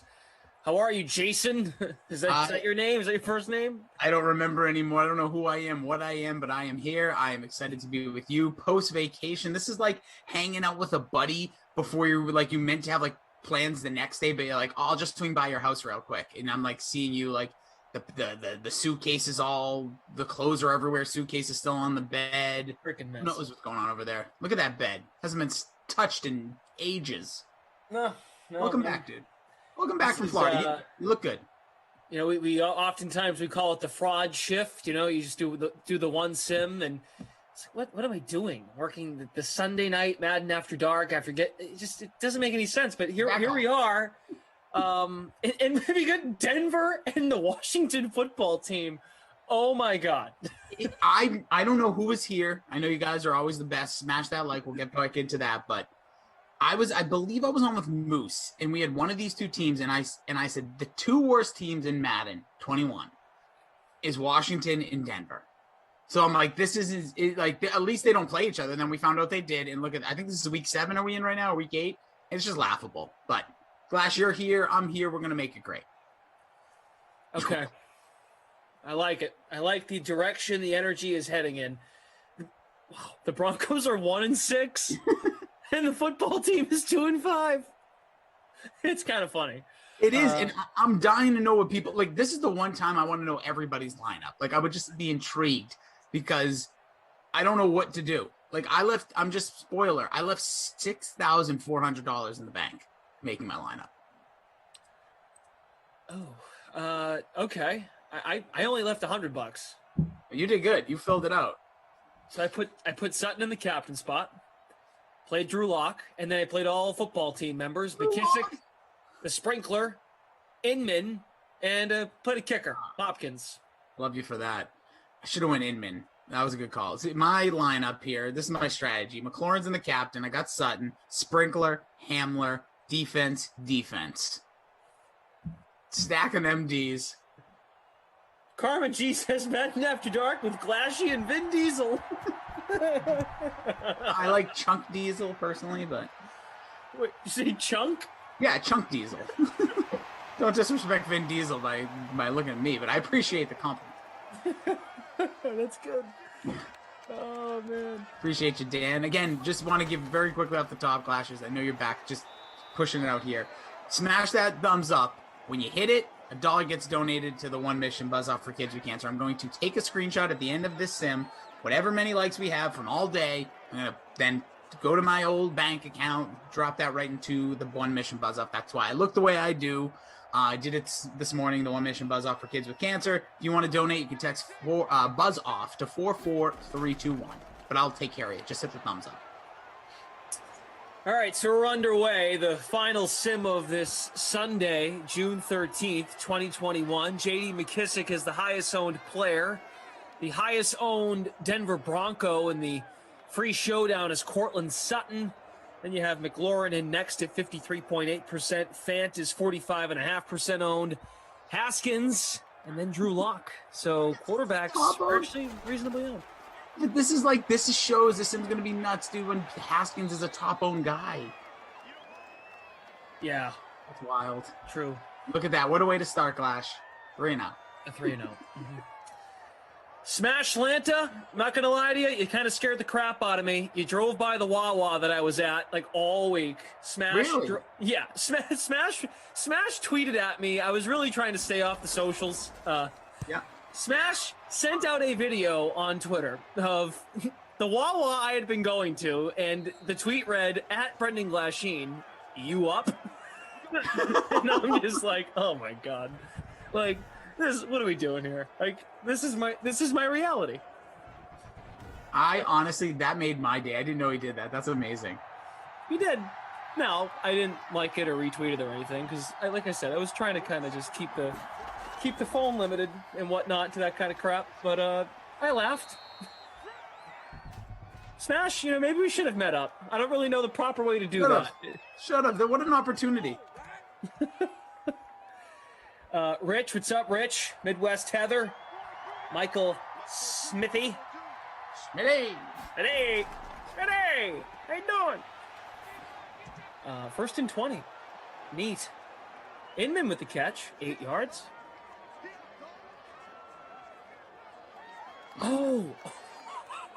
Smash Atlanta. LMAO. That was the Wawa here in Tampa. Oh, wasn't even the same one? Okay, smash, but How would you hear me know? out. The only reason why I thought it was the one I was at was because I took a photo earlier in the week that had the number on the glass door. So I was like, oh my God, did Smash see that photo and go, oh, I've heard of that Wawa. Should I punch that number into the GPS? Make the trip. So I thought it was the same one. I showed Sarah. I'm like, Sarah, Smash Landon knows where I am. Okay. You should have just went with it. She'd be like, and you know what? You should just take Glash's pictures, Smash, like when he posts something locally, and then be like, and post the same one the next day and do the same thing. And just be like, wait, what? Obi-Wan. It's over, Anakin. I have the high ground. Hello. MJ Wheel, where have you been? I've only seen you on TikTok. Little vacation. Little vacation. It's good. Glad to be back. I got some sun. I know people said you didn't get a tan, but you did. I can clearly tell. It's just the coloring of the lighting in your apartment, like what I got my ring light on. Oh, baby, there it is. Started off interception. This game is gonna be something. We might be here till midnight. Oh my God, Dwayne Haskins. There's not a lot of thought behind that. Let's just chuck it and see what happens. That's what that play was. Maybe you'll get a penalty. And another incompletion. Drew Lock is 0 for 2. Rossi, great stuff. I liked your picture on Twitter of you as the selfie. That was good. Yeah, it was a weird look when I looked at myself, but hey, it is what it is. It's who I am. It's what I be when you capture yourself in those pictures. But yeah, I just wanted to spread the love to, a great foundation doing a lot of great work. So it was an awesome event today. It really was. It's tough. We're both coming in very different but similar situations coming to work on a night like tonight. You, vacation. Obviously, I know you had to work earlier in the day doing that thing, making the voice click for all the people in the world for the WNBA. Again, shout out to Glash. But, hosting a nonprofit event that was virtual, not amongst the masses of Gillette, it's just such a different feeling. And it was just an awesome day. Got to shave the old cranium, as you guys are seeing here, and appreciate the love of everything. And again, if you smash the donation of $1 plus will go directly to the one mission. So, it was an awesome event, great day, and appreciate the shout and everything. It's been wild, man. So yeah, it's just interesting to see my head again. Yeah. Now you got to be careful. You want to get some sun for it, but don't burn. Oh, it sucks. It's the worst, dude, because I love going for walks every day now, like that we have nice weather for the next few months, and I never put sunscreen on. Like, not that I'm out long, but like if you go for an hour walk, but when you have hair, you don't think about, gotta watch out for my head. Now I have to be cautious. Yeah, I was dunking my body in sunscreen this week. That Florida sun is different, man. Oh, sure is. No joke. Dude, I could picture you like Scrooge McDuck. Instead of jumping into coins, just jumping into... What are you going with, 30, 15? Just boom? 15. Yeah, smart man. Gotta still get that. Gotta look good for the lady. Constant, apply, let it marinate, dunk in water, repeat. Did you spray any Pam on your legs to get that nice crisp tan instead of baby oil or anything? You ever see that? There's a viral video last week of a girl who sprayed Pam all over her body. God. I did not do that. There are folks in Twitch and YouTube, and I guess it's fair. Like, Wawa is a convenience store, gas station, but they also make sandwiches and coffee, and it's really amazing. They don't have it in the Northeast. The closest Wawa to us is like Philadelphia or DC. Yeah, I'm Maryland. I've been to a few. Yeah, there's nothing up here. We do not know about the Wawa. Wawa is unbelievable. Like, I almost want to open my own here in Massachusetts. You can work on it. This could be your thing, Glash. This could be your way. I've decided that I actually want to buy a franchise of Dunkin' Donuts, but drive-through only, and just print money.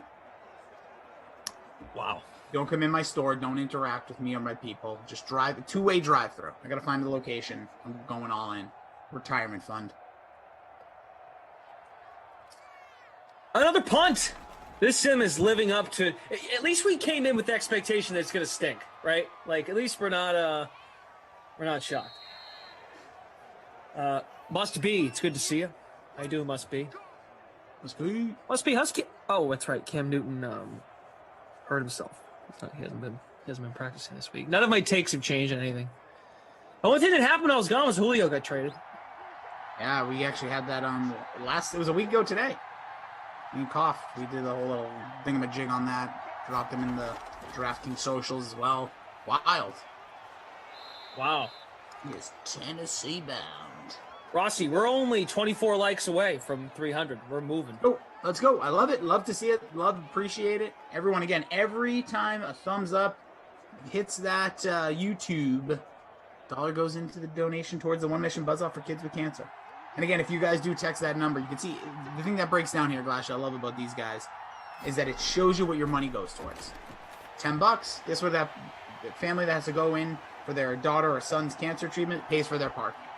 Like, exactly. If I'm donating $10, that's exactly where it's going. So, and as the degrees in price go up, the different things that you are help out. Some of them are toys, gifts, essentials for rooms in the hospital. So you can check it all out. Again, onemission.org, or you can text at 44321. Text the word buzz off there.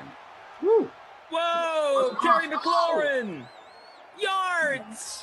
Caught passes! Woo woo! All right, the 25. Nice pass, Dwayne. Nice run, Terry. Wayne. Mr. Nick, Glash, are you actually on vacation or are you in DraftKings jail again? I'll leave that up to you. A little bit of both. By the way, Mr. Nick is climbing the ladder because I like the raise the hand emoji. I think that's if you really want our attention, just raise your hand.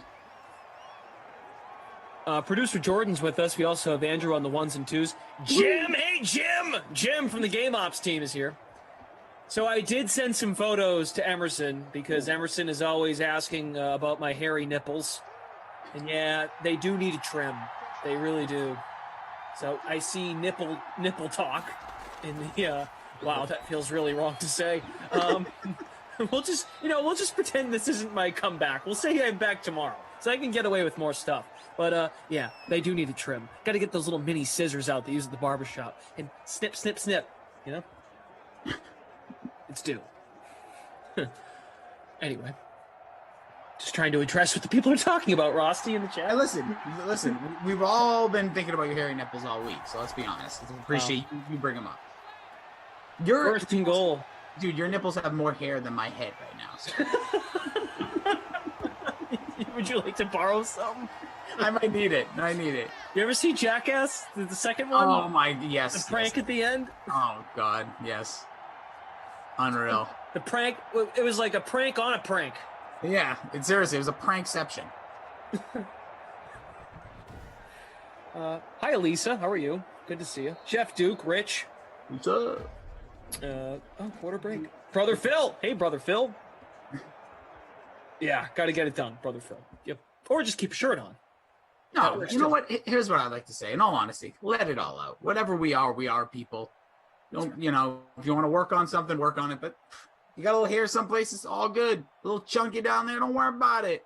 Let it out. It's summertime. Be free. Be you. Your body, you're beautiful. Everyone's beautiful. So Dwayne Haskins is 4 for 6, 82 yards. He did throw a pick. We still read the stats at the end of each quarter, right? It's still thing. For this game, go right ahead because it's gonna be interesting. Okay. We'll skip Drew Lock. It's not good. That's normally what happens, right? Gordon 5 for 17. McKissick 2 for 5. Barber 1 for 5. Nothing from Philip Lindsay on the ground. Great. The Sprinkler has 2 for 24. Scary Terry 1 for 50. Sutton with a drop, no catches, no yards. Inman 1 for 8, Fant 1 for 6. Dems the stats. That's it. Nailed it. Oh, Lamarca. What's up, dude? Lamarca smashed that like. That's stone cold. Hey, Lamarca. Good to see you. Yeah, smash that like. Yeah, because we were talking. He was on my last sim prior to the cut. Rossi, you look with the blue T-shirt. You look like Tommy Pickles. I changed my shirt. I didn't like the white look, so now the blue, the like green blue. Yeah, no, I didn't think of that. I need you to I need you to put on some like whitey tighties and then hold up a screwdriver. By the way, Rugrats are back. It's a good way to put it. I think they're on like Paramount Plus. Yeah, I actually watched it. I watched the first 5 minutes. I know, whatever. Judge me. You think I'm an idiot? Fine. No, I don't. I didn't like it. I don't like the animation. I don't like that animation. I like cartoons. I don't like that weird like in between. Oh, we got a touch. No, it's right. He dropped it. God. Stop. Yeah, Matt, if you hit that like, $1 gets donated, bro. David Georgie. I've been getting some weird ones today, but David Georgie, I might have just hit a new one. You look like a women's college basketball ref. I didn't know they had a look. A lot of them are bald. I get that, but I don't know. It's pretty funny. The Glash and the Furious. I like that death pause. All right. Hey, I got Hopkins. Let's go. Points. There goes one of my defenses no longer having a shutout. A YMCA chant by Bruce Harding. Lisa, you'd have to join my OnlyFans for that. I don't know what you're talking about, but we'll for a certain donation, Lisa, yes, just not on this outlet.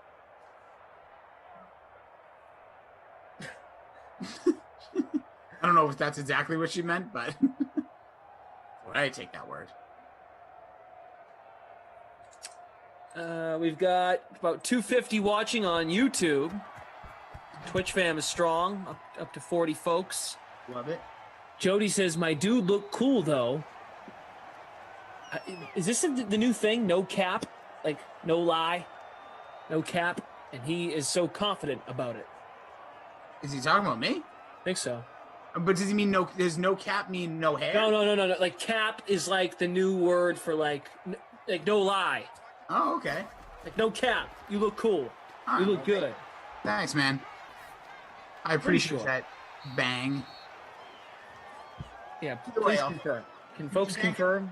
Yeah, and Bang, if you could, just jump over to the YouTube and just hit the like real quick. You can stay in Twitch. No cap. Okay. You know, it's like one of those, it's like those sayings like with all due respect or, you know. I don't really mean this to be against you, but, you know, with all due respect, it's one of those,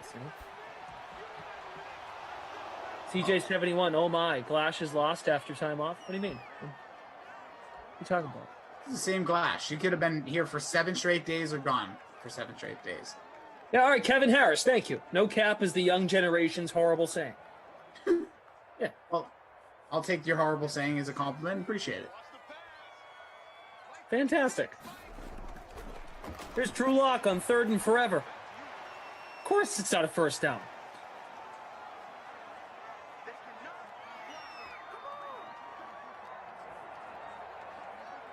Okay, yes, Mav 0583. No cap is short for no capping, and yes means no lie. Okay. Huh. I feel like I'm on like a Wikipedia page right now. Appreciate everyone's info. Rossi, you're in first place in the contest. Stack them defenses, bro. The contest we created, by the way, in the DK SimFam Friends League. Glash and Rossi. Who's Glash? Madden After Dark. Like that one. Chef Duke says 6-3 final score for this sim. Dude, I've been on 2 of those sims, please. As long as where's our pace at right now? Yeah, we're not great pace. Not in a great pace, but not a bad pace. See if the teams just run the ball. That's what I would tell both these teams. Just run the ball. Do us all really. a favor. Oh, baby. What was that? That was a grounder to second. Rossi, so are you watching wrestling on the side? Yes. Okay. So you're not watching basketball? No, I turned the game off after I did see I had the double screen in between, I saw the Jokic situation. But. Yeah, might be the worst ejection in NBA history. It was. I don't get it. Unreal. And they're making it seem like he was like throwing. Oh boy, God, score! Yeah, I think it's a little overblown. And like headlines will tell you like punches him in the face, and then you watch it, you're like, let's all take it easy here. Anytime you hear anything about an NBA fight, you always have to take it with a grain of salt. And the fact that the man was ejected in a playoff game down 3-0 is, and he's the MVP of the league. Like, you don't see that stuff. LeBron doesn't get suspended for breaking like league rules earlier this postseason, but we're tossing the MVP of the league out. Come on. Yeah, awful. Absolutely awful. I think that was a flagrant one. That's it. Move on. Hit him on the wrist with that, and that's it. Throw him out of the game. Yeah, we've seen stuff like this a million times over, and I don't see guys getting tossed out of games left and right. It wasn't a riot. I mean, folks that say, so Noah Moon says he deserved to get ejected. I mean, elimination game. Like, what are you doing? He didn't need to be ejected. No. Wrong. Wrong take. If LeBron does that, like Rossi, to take your point a step further, he doesn't get thrown out of the game. I think Jokic combined everything, right? Oh, that Melvin Gordon, beautifully done. Wow. Touchdown. Like, folks were already probably not watching. I was not prioritizing that game. I'm like, oh, you know what? Let me throw Nuggets Suns on before I have to work this sim tonight. And I put it on. I'm like, oh, okay. It's a single-digit game. You throw the best player. You throw the best player on the Nuggets out of the game. They're already shorthanded with no Murray for the majority of the year. Yeah. Like, what are we doing? Foolish. Stupid. Unbelievable. It was like stupid. Really like pounding the guy in the face like a UFC fight. Like, come on. What happened was all the buildup of, okay, you're down 3-0. They're playing their butts. Like, I think Jokic generally plays hard. I know he's kind of a moose and he just kind of like, I think he plays hard. Generally, he plays hard every second, every game. I generally think so. He's like, oh my God, these guys are so good. I'm doing everything I can and we're still losing. Add that all to the fact that he's the MVP of the league and they're not winning games. Yep. And he's not getting calls. I think just big guys have a hard time getting calls in that league. Like, they just allow more to go. It's the same, like, okay, I'll try to make an argument. Like, Rob Gronkowski is not treated the same as NFL wide receivers because he's Gronk. Look at the size of him. And you want to make an NBA analogy? The Shaqs, the Embiids, like, just thinking modern day guys. Like, you add all that up, I think Jokic was like, you know what? Forget this. I'm giving this guy a hard foul. It was a frustration foul. He wound, like, it doesn't look good, right? Yep. He skims the face of pain, which, no pun intended, clearly looked painful. I get it. Okay, I do. Okay, you got to give him a flagrant. No, you hit him on the. You got to throw him out of the game. Come on. It's crazy. The wind-up didn't help. Exactly, Andrew. Yes. Oh, It's it just didn't. like soft. It's soft. What do you? Come on. You're really just begging people to turn the game off. And I'm sure they did. Like, I wouldn't be surprised at all if that wasn't like, maybe they hung in there for a few more minutes, but then after that, they're like, well, I'm bailing on this product. This is not what I wanted to see. I wanted to watch the MVP. The MVP! They're tossing out a dude that is the MVP of the league, someone that they should be trying to centerpiece around, especially in this playoff run, where there really isn't that, like, especially in the West Coast. I don't know. So okay, hold on. So Saunders brings up, didn't you all want LeBron suspended a whole game? He didn't get suspended. That's the problem. Exactly. That's what I said. So now we're okay. So exactly, Saunders. If we're gonna play the game with the superstars, then Jokic shouldn't get tossed. I mean, they're two very separate things. LeBron was an off-court, party he went to, right? Was it a party or a function? Yeah, it was a function, and, the NBA has regulations. The event had different regulations. They just said, hey, LeBron, no big deal, dude. Game 1 tomorrow. What do you say? And I'm not just playing that game because it's LeBron, but it was. That's what they wanted. It's the league. If that was somebody else, they may have been suspended, and it's okay. I understand LeBron is still the centerpiece of this league. There's like 4 players that are in that position, but this just is, I think, a stink look for the NBA. Noah Moon says, if I slap you in the face because I have anger issues, then I get ejected. Simple. He was going for the ball. The windup doesn't help, right? But he was going for the ball. Anyway, it's fine. If the NBA really wanted folks to tune out of a 3-0 series, they gave him a reason to shut it off and go to bed early. Or come watch Madden Sins. Smash that like. Every like is a dollar. Agreed. Must be. You're right. Be you, fam. All love here. Yep. Lisa Robinson, Shaq constantly fouling out because of size helped change under the rim foul rule. Saunders, I agree with you, but my point is he didn't get suspended. So we need to give the stars preferential treatment, right? So let's give Jokic the benefit of the doubt. He's a star, MVP of the league, best player on the other team. If we're going to play that game, don't throw him out. I was one of those people that said, well, you're going to bend the rules more for LeBron? At the time, I think you were on that train too, Roxy, if I remember correctly. When I'm not saying I didn't say that. I'm saying, okay, well, we're going to play that game, then don't toss him out of the game. Sometimes I have to. I just love this. Obi-Wan says, you ain't no MVP, Grossy Peck. You're a bench warmer. Don't forget. Not denying that for a second, Obi. Lindenbaum, I guess Noah didn't have Jokic because if you did, all Noah would be saying is rigged. F you, Jokic. That's good.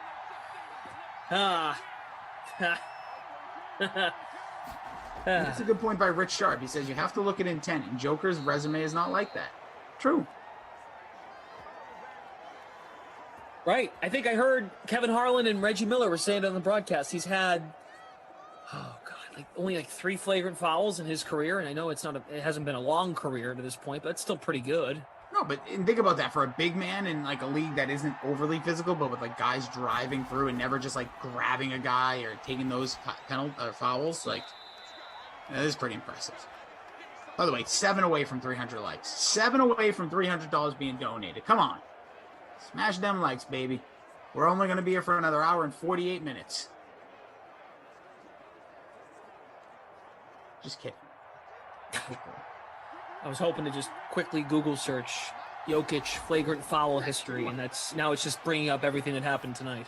I'm sure. That's a good point. Oh no. Another pick for Dwayne. Dwayne the Pick Haskins. Obi, I'll warm your bench anytime, bro. You just call me up. We'll hug. We'll go for lunch. Obi, where are you from? Are you a Wawa guy? That's the only thing I gotta know. I don't know if I know where Obi is. Obi feels like Texas, but I'm just totally making that up. Okay, Mark Mantelli helping us out. That might be what the broadcast said. That was his first flagrant in 3 years. In 3 years, and we're tossing him, giving him the double. You know, I like to just look at the play and try to leave the name on the back of the jersey out of it, and hard to do that when you're, he's the MVP of the league, but all of it added up. Down 3-0, losing the game, on the brink of elimination. He wasn't getting calls on his side, so he's just like, you know what? I'm going to give this guy a hard foul. And he's a big dude. He's got big arms, and he kind of wound up, and he did hit a lot of the ball, and he skimmed his face. And I'm not saying it didn't hurt, but it's just, come on. Like, just think of it this way. Think about your team, the team you root for, all 270 of you in the chat, and that's your guy. That's your star player getting thrown out of the game. You'd hate it. You'd hate it. You'd be like, what are we doing? We're down to this level now. Like, this is playoff basketball. It is an elimination game for Denver. Hard foul. And you know what? They kind of started, you notice how Booker got up in his face, and I'm glad Booker did that. Like, Booker was just trying to back up his guy. Should do, yeah. Fumble. This is a mess. Defense. I mean, just come on. If that's your guy, if that's your star player, You'd be upset, and I don't even care about them. I mean, I wonder what BK thinks. He covers the team. I know he doesn't love them. Maybe he does. Maybe he does have Nuggets long socks when he goes to bed. I don't know. I'm telling you right now, it is by far one of the most egregious. Like, if you just watch the highlight, you can see it out there. It's a guy named Matt Peterson. I think Barstool has it. He just runs, and yes, as Andrew said, our technical director, like, he did wind up, but it's like he's just going for a ball. I don't think his intent was really to hit the man, though. I think he, like you said, I think he wanted to, like, make him know he's there, and if he hit his arm or whatever. But there's no evil, like, this is a frustration. He's kind of a clumsy-looking dude, right? Like, Jokic, like, he's just. Sometimes you watch how graceful he plays. You're like, how is he so graceful when you, like, look at his body complexion? Like, I don't think he even know. Maybe in the moment he's like, I don't know how to foul this guy. Like, can he? That's it. And like the guy, like, yeah, this stinks. Like, this is, you know what this reminds me of? Like, you've played a ton of probably pickup games, basketball, football, whatever, with friends. And you know, like the one time maybe you're playing like basketball and there's a ball you're both going for, and you kind of bump a friend, or you like reach and you like scratch their face or something like that happened throughout your childhood. That's what this reminds me of. Like, no ill intent, but you knew like you were being a little too aggressive. I just, it's crazy. Like, watching this highlight now over and over, I'm like, this is foolishness.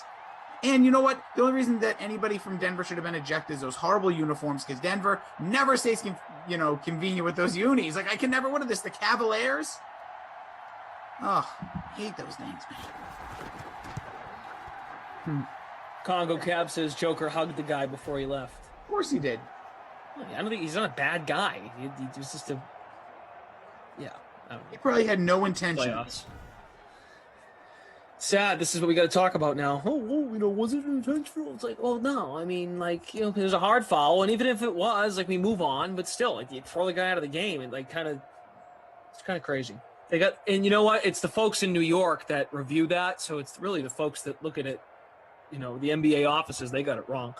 If you missed it, Denver's touchdown belongs to Melvin Gordon. 14.89% owned in the free public showdown contest. 2 field goals for Hopkins. A lot of turnovers in this one. Haskins has thrown 2 picks. Drew Lock's completion percentage is very low. There was a fumble moments ago as well. So there's just a lot of ugly football going on. Rossi, we're at 301 likes. All right, that's at least $301. Love that. Appreciate you guys so much, honestly. Maybe I'll just do it one more time. We go into the beginning of the third, so people will see my face and be like, what happened to that guy? Like, what's going down? Drink that water, bro. Yeah, need it. Gotta stay hydrated. I did a good job of drinking the water when I was in Florida. It gets hot. Really hot. I can only imagine. May I add, though, even though a lot of the narrative will be about Denver, that Suns team, man, that is a fun team to watch, man. Like, that is. Let's give it to our guy, babysitter Billy, who was on the Devin Booker train a long time ago. But I'm really happy for Chris Paul. Like, that pull up two that he takes from like the right elbow, 15 feet extended, it never gets old. I'm like, oh my God, I love how he's making this for a meaningful team. I'm scared. I'm scared that it's not going to end well, because it never does for Chris Paul. No, and I was saying this in the last time. I don't feel like this team's there yet. Maybe I'm wrong. But I feel like the winner Jazz Clippers, those are like teams that have like battled to get here, where the Suns just kind of, like you said, kind of like jumped to this place this year. Yeah. But I don't know. I'm excited for them. Like you said, they were fun to watch all season long. West Coast basketball, I still think, is like some of the most fun basketball there is in the league. It should be interesting to see how everything shakes out with them. But they're one step away from the NBA Finals. And correct me if I'm wrong, what was the last time, like 93? I'm not sure. I know that they made it one time.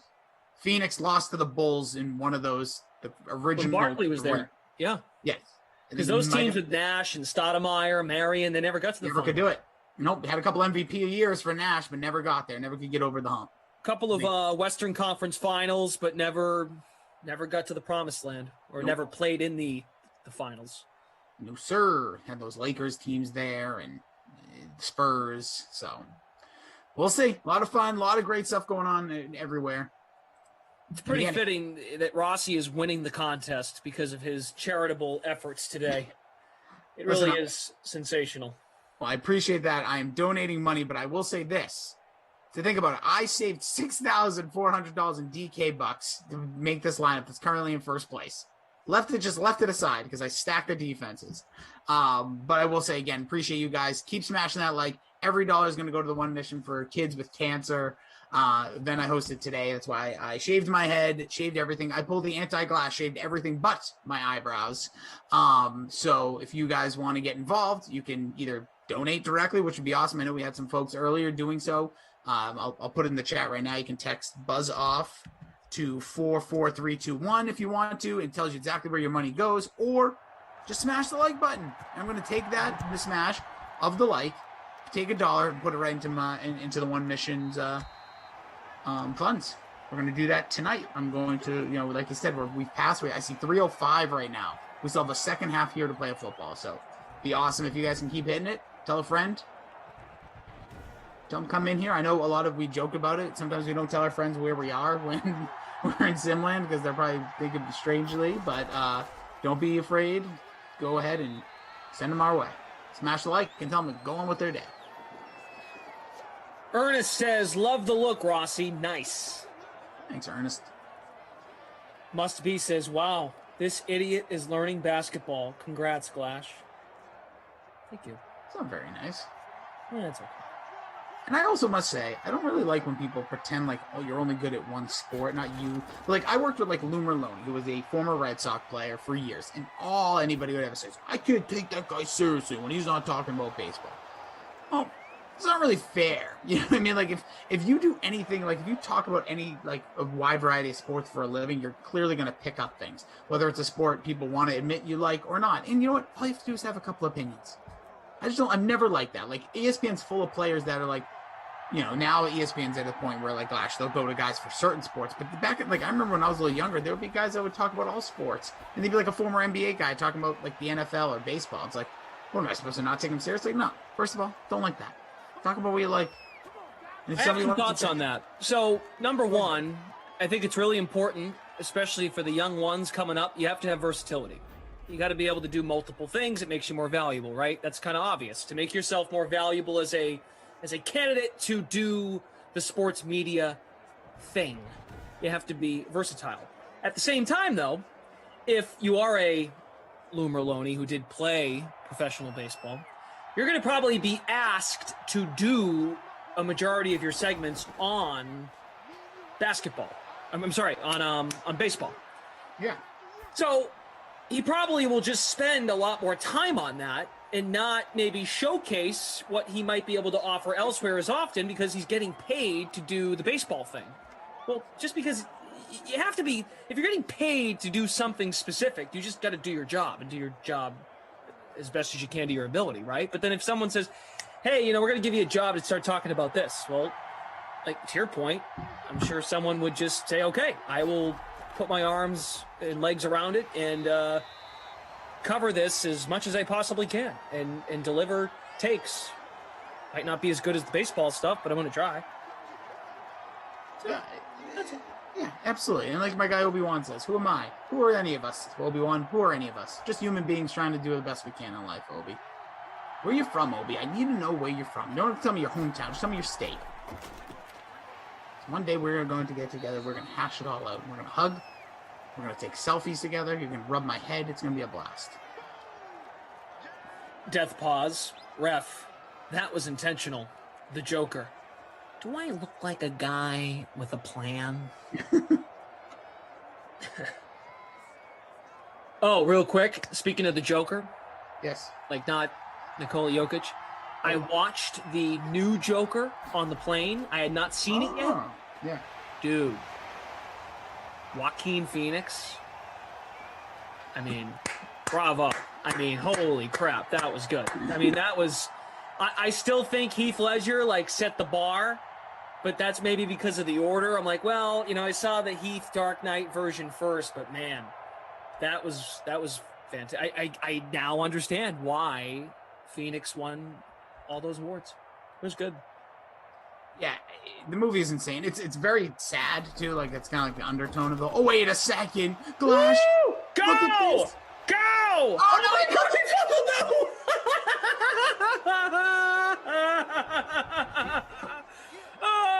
the kicker, Hopkins fumbled. He's gonna lose points for that. The kicker's gonna lose points. Dude, I've seen some of the wildest stuff. That's amazing. He's gonna lose a point, so instead of having 6, he's gonna have 5.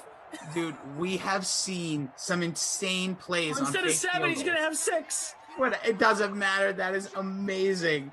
That is amazing. He takes off, has the first down, gets clobbered, fumbles the ball. Woo! What a day. Gotta love it. Gotta love these Sims. That is freaking funny. That really is. So he made one from between, he hit a 30-something yarder, and he hit one from 40-something. So right now Hopkins has 7 points. He should lose a point for that. I think. I'm pretty sure. Jim? That's amazing. The kicker. Rossi, stack them kickers, but it helps you because you played both defenses. Stack the defense. I just had the feel. I'm embarrassed that I'm here for this sim. Not because I don't love you. Not that I don't love being here with the sim fam. Great to catch up with my guy Glash, Jordan, Andrew, Jim. We got a great crew. But this game I knew was going to be the hottest of hot trash. And that play right there is everything I needed and more. Like, I didn't know I needed this sim as much as I've gotten it. So I might hold on. So now I'm being corrected. He might not get. He might just the points might just be kicking points.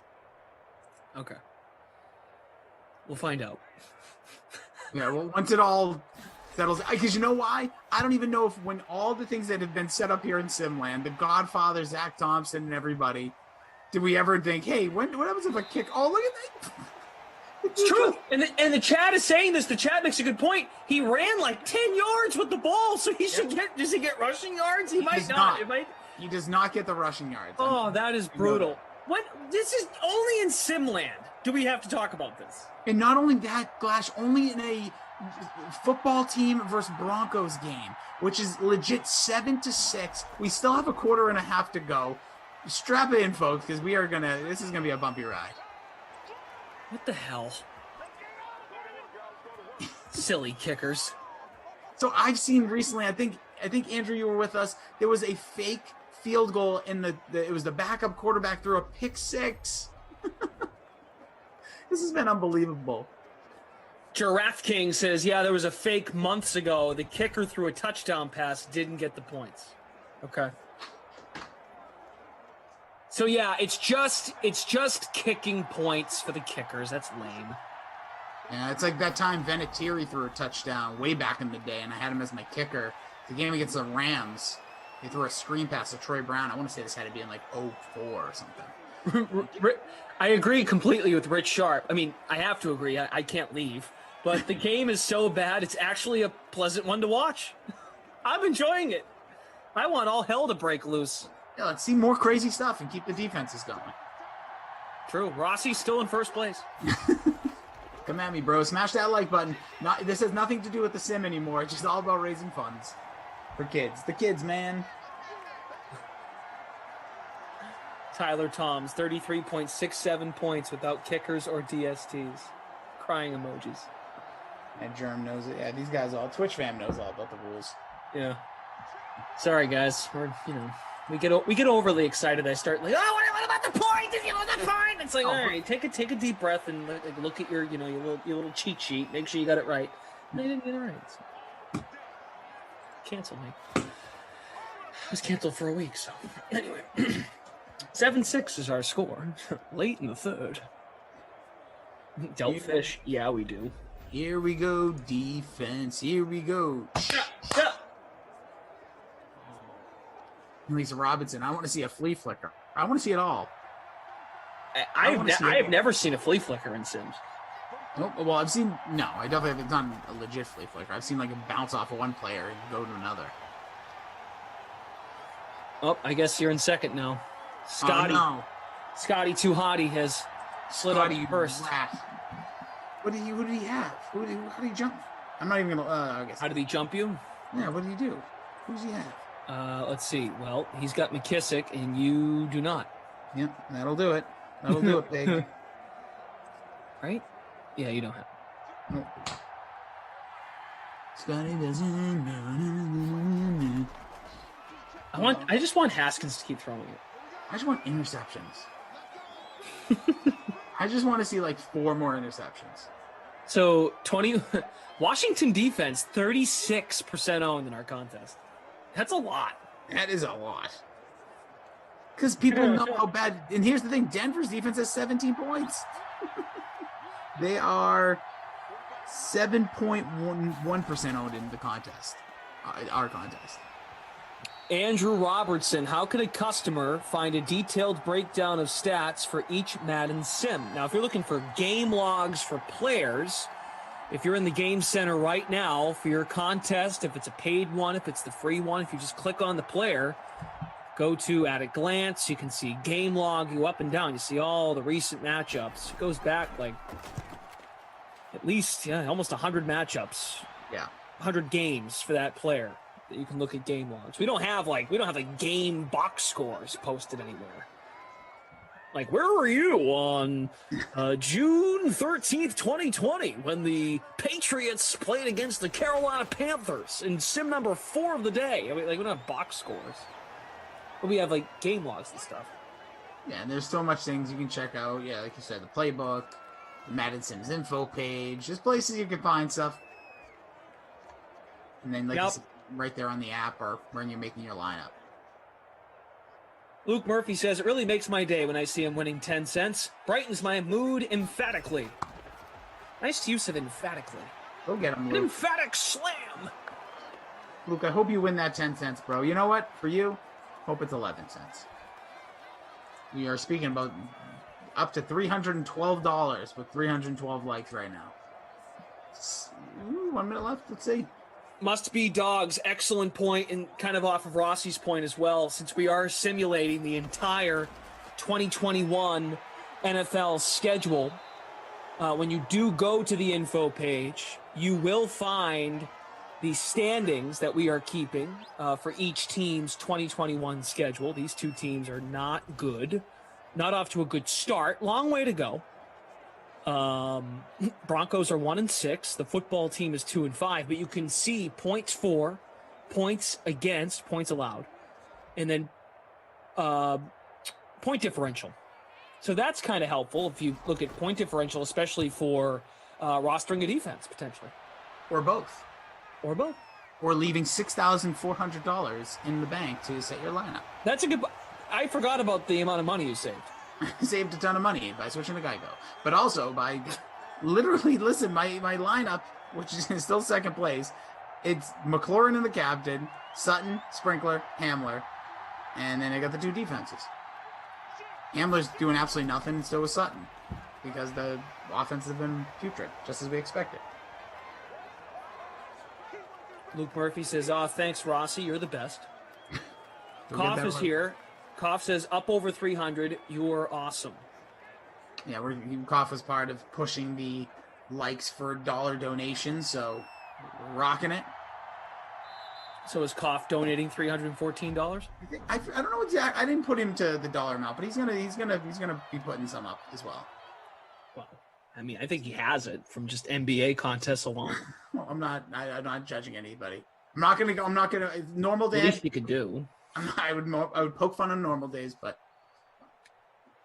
tomorrow I'll crush him. I'll just crush him emotionally.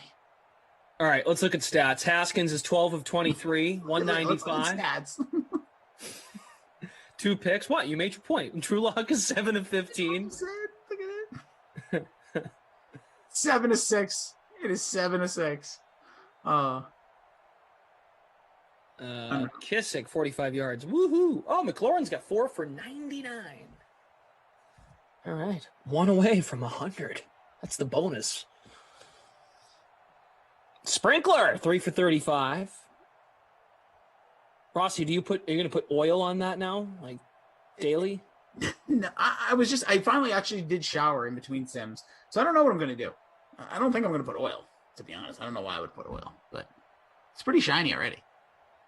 I think you love it. You kind of love it, don't you? Well, I've been doing it for 5 years now, so I know it's coming. So a little part of me does. I'm not gonna lie. The first day is the most insecure and feels the weirdest. Probably in about 2 days, I'll get in a groove. All right. Let's look at the free roll. Let's look at our contest. How we doing? Rossi, second place. Down by less than a point. Oh, that's not going to help. This McKissick stuff's got to go. Hey, David. He says, we know what TF a bonus is, Glash. Well, some of us were off for a week, and I'm just trying to refresh my memory. David. Ew, David. David. By the way, Uncle Buck says you scared my dog with that mug again, Rossi. Dude, I'm so sorry to all the dogs. I'm scared. Sorry to all your... You know what? This is a perfect time if you're a married man. You can just throw my face on the screen and just so you're like, because I don't know what you're normally looking at in your day-to-day that your wife might be questioning on your cell phone, but you can just show them, like, I'm looking at this dude. We're fine. And your wife like, oh, okay, I thought you were looking at the Insta models again and DMing Tara Lynn. No, I'm just looking at this scary man. Ooh, Matt Lamarca, cough. If you match it, I will too. Oh, boy. Lamarca made a donation yesterday. You guys don't have to do that stuff, man. I got you. But do whatever's in your heart. I'm just going to be brutally honest, and I mean this with all the love and respect in my heart. That is a touchdown. Oh, no! Oh, is it sprinkler? No! Oh, that's going to I'm done. That's going to do it. Oh. Jim, don't update, Jim. Jim, say your computer crashed. Flash, you don't have to say anything. You have to do anything. You're fine. No, I'm just saying. I just came back from vacation. I need to. You don't have to listen. Don't have some funds. Hey. Well, because I figured the next logical thing would be, well, what about you guys? Yeah, but if they don't do it, don't even let them. Don't even let them. Well, I'm getting out ahead of it. Mark already got you. Oh, I can't believe it. Wait a minute, Andrew Robertson. We weren't making fun of you. I mean, unless you didn't mean it that way. We were actually trying to help you. Wait, did I make fun of Andrew? I don't think so. You just said thanks for making fun of me. No, dude, we don't make fun of people. We make poke. It's all in love. Wait, was he the one who said, no, it wasn't David I don't know what we even said about Andrew. Andrew was the one who was asking for stats, and we were giving him that spiel about where to go find game logs and Madden Stream info page. And... Oh, yeah, I don't think we're... I hope that's not what he thought we were doing. I'm just telling him. That's legit. That's like, we know all about that, dude. That is Madden Sim's info page, the playbook. You'll see stuff from Zach Thompson who writes about it, and he'll throw in some of the extra info in there, so. Wow. Now Andrew's coming at us with the manipulate. Don't be that guy, Andrew. I promise you. Don't do that. It cracks me up when we actually just try to give folks some info, and I know a lot of you take it really well, and then it's like, well, what the heck? I don't believe. It's like, all right, like you just, we try. Right, Mike Bauer. We make fun of Noah Moon, and Noah Moon comes back, and he's hilarious. I think it's great. I get made fun of literally for 45 minutes of these Sims. Oh, of course. Zach Morris is trash. First of all, good to see you. He says, hey, Glash and Rossi, can I get a shout out to my friend Hector watching The Sims for the first time? Shout out to Hector. Only if Hector smashes the thumbs up, though. He's not getting a shout out until he smashes the thumbs up. We're at an Austin 316 amount of thumbs up right now, so that's $316 we'll be donating to the kids with cancer. CEH 1300. Just call the Sim. Oh yeah, this is the game. And a drop back by Drew Lock. He looks around, he throws the ball. It is actually caught. That's how I would call it. Like, oh wow, it's actually a catch. 8 of 16. Yuck. Like me shooting. Actually, who am I kidding? I'm way worse than that. So, what should the buzzword be? I haven't done a buzzword in weeks. Dude, I haven't done a buzzword with you since 1994. How can we apply the buzzword to your cause? I got it. Buzz. Buzz should be the buzzword. Oh, buzz. Buzz. Yeah. Buzz. Should we actually just make buzzing noises? Bzzz. That's all I heard all morning, so why not? Just in my head. Mustbe says his birthday's tomorrow. Are you doing Madden After Dark tomorrow, Glash? Mustbe's been making up. Mustbe is making up his birthday every week. I can't tell. He's like, my birthday's next Tuesday and Saturday. Oh, so he's like Kaufman. Yeah, kind of. Imagine that comparison. Yeah, sorry about that, buddy. Oh, can I not say buddy anymore? I can't tell what I can say anymore. I don't care. I know you don't care. I just don't know who cares about what anymore. 1 second, people are up. Next, they're down. Wild times. David Georgie. I'm Buzz. No, I'm literally Buzz, David Georgie. Buzz, Buzz, Buzz Lightyear. To the rescue. Listen, we have confirmed, everybody, if you're just joining us, Glash has more hair between his two sweet, sweet nips than I do on my head.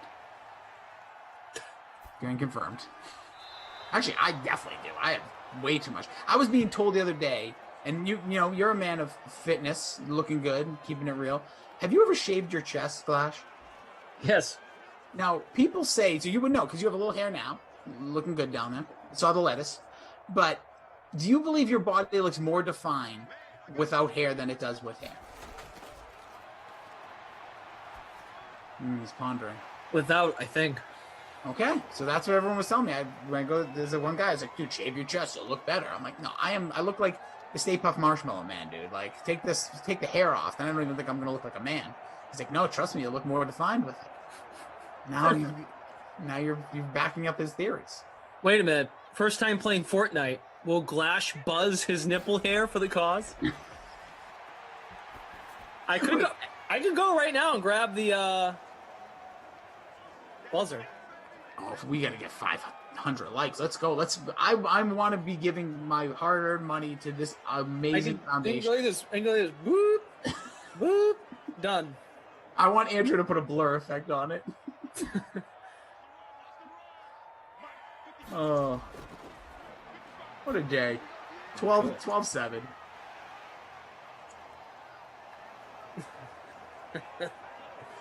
CEH says the chat is the star of this, obviously.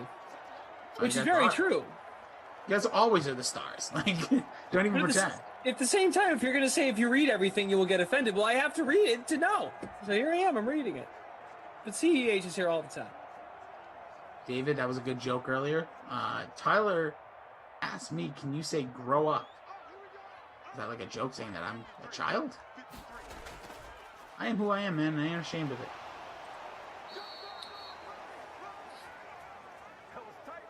Okay, Andrew Robertson, you want to go after? Okay, we've got. Hold on. We got Denver and the Washington Football Team. The next time one of these two teams play, so say they play again on Tuesday, and you go make a lineup. Look in the game center, in your lineup construction on DraftKings.com. Click on the player, and you can go to the game log and see all of their recent history. So it's at DraftKings.com. That's where, for what you're looking for player historical records, you want to go to the actual site where you make your lineups. And I'm trying to help answer your question to the best of. He wants to know what happened during this game. If you're in the context, that's the best. Like, he means live. Yeah. He's looking like what's going on now. Like, how does he find that? That's not going to be on the website. That's only going to be in the app if you're in the context. The Game Center, right? Game Center, yes. I see. Now I get it. Got it. I got it. By the way, we got to get, for Lisa Robinson only, there's a big disc energy in the sim tonight. Because as you know, Glash, we do the disc game because we can't call it the other thing. So I was like, no, that's my big thing now. Big disc energy. Glash is bringing that big disc energy tonight.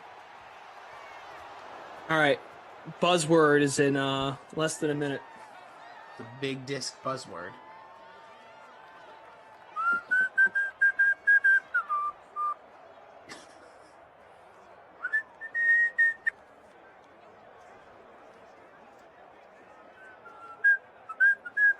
Just waiting on your clock. I oddly feel nervous. It's the longest. You could argue that the 58 to 59 waiting time is longer than the actual. Here we go. Buzz. Make the buzz noise in 3, 2, 1.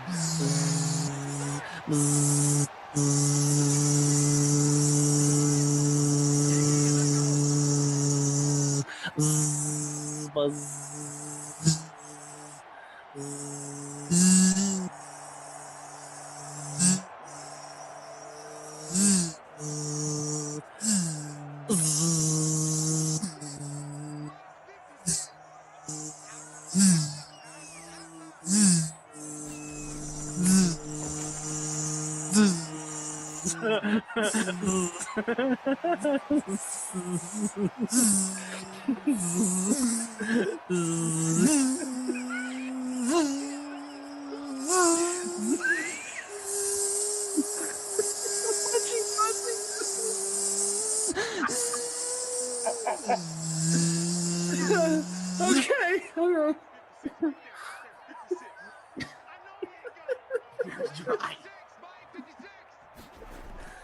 Oh my god. Melvin Gordon. That looked like it hurt. That's a flagrant. Throw him out of the game. There's a big disc energy in this sim. Oh, it's too much. And that officially kills my lineup.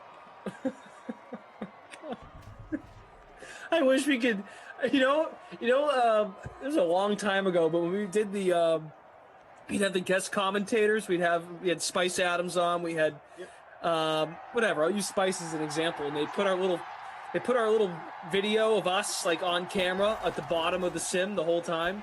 They're going for 2 and didn't get it. Wow. Good. So there's no overtime. Sorry, I'm gonna say it. So I wish that time we could just come up on camera at the bottom of the screen and just watching you do that. I don't even know what I was doing. I blacked out. But I will say, I've said this before, and I think Jordan might have been there. I know I've talked to a couple. They should just have us in the bottom corner of this. Yeah, that's what I mean. Yeah. This the whole time. I just mean the whole time. I know that would take away from the times I could do the ridiculous things we do or walk away or people don't know when we do certain things, but I think it would just be funny if we were just 2 faces at the bottom of the screen the whole time. Or at least during those moments.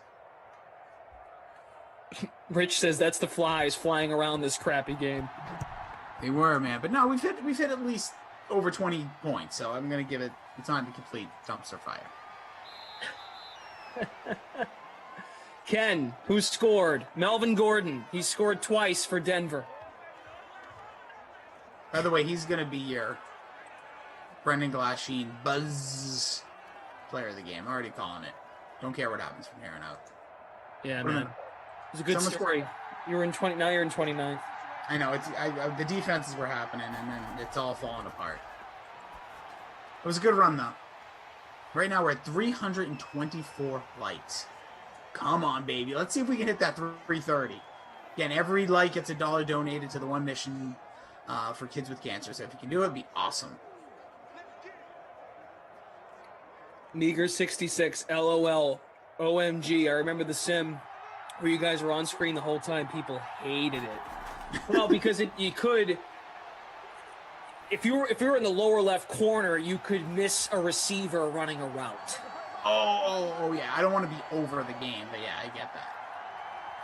Where would be the best place?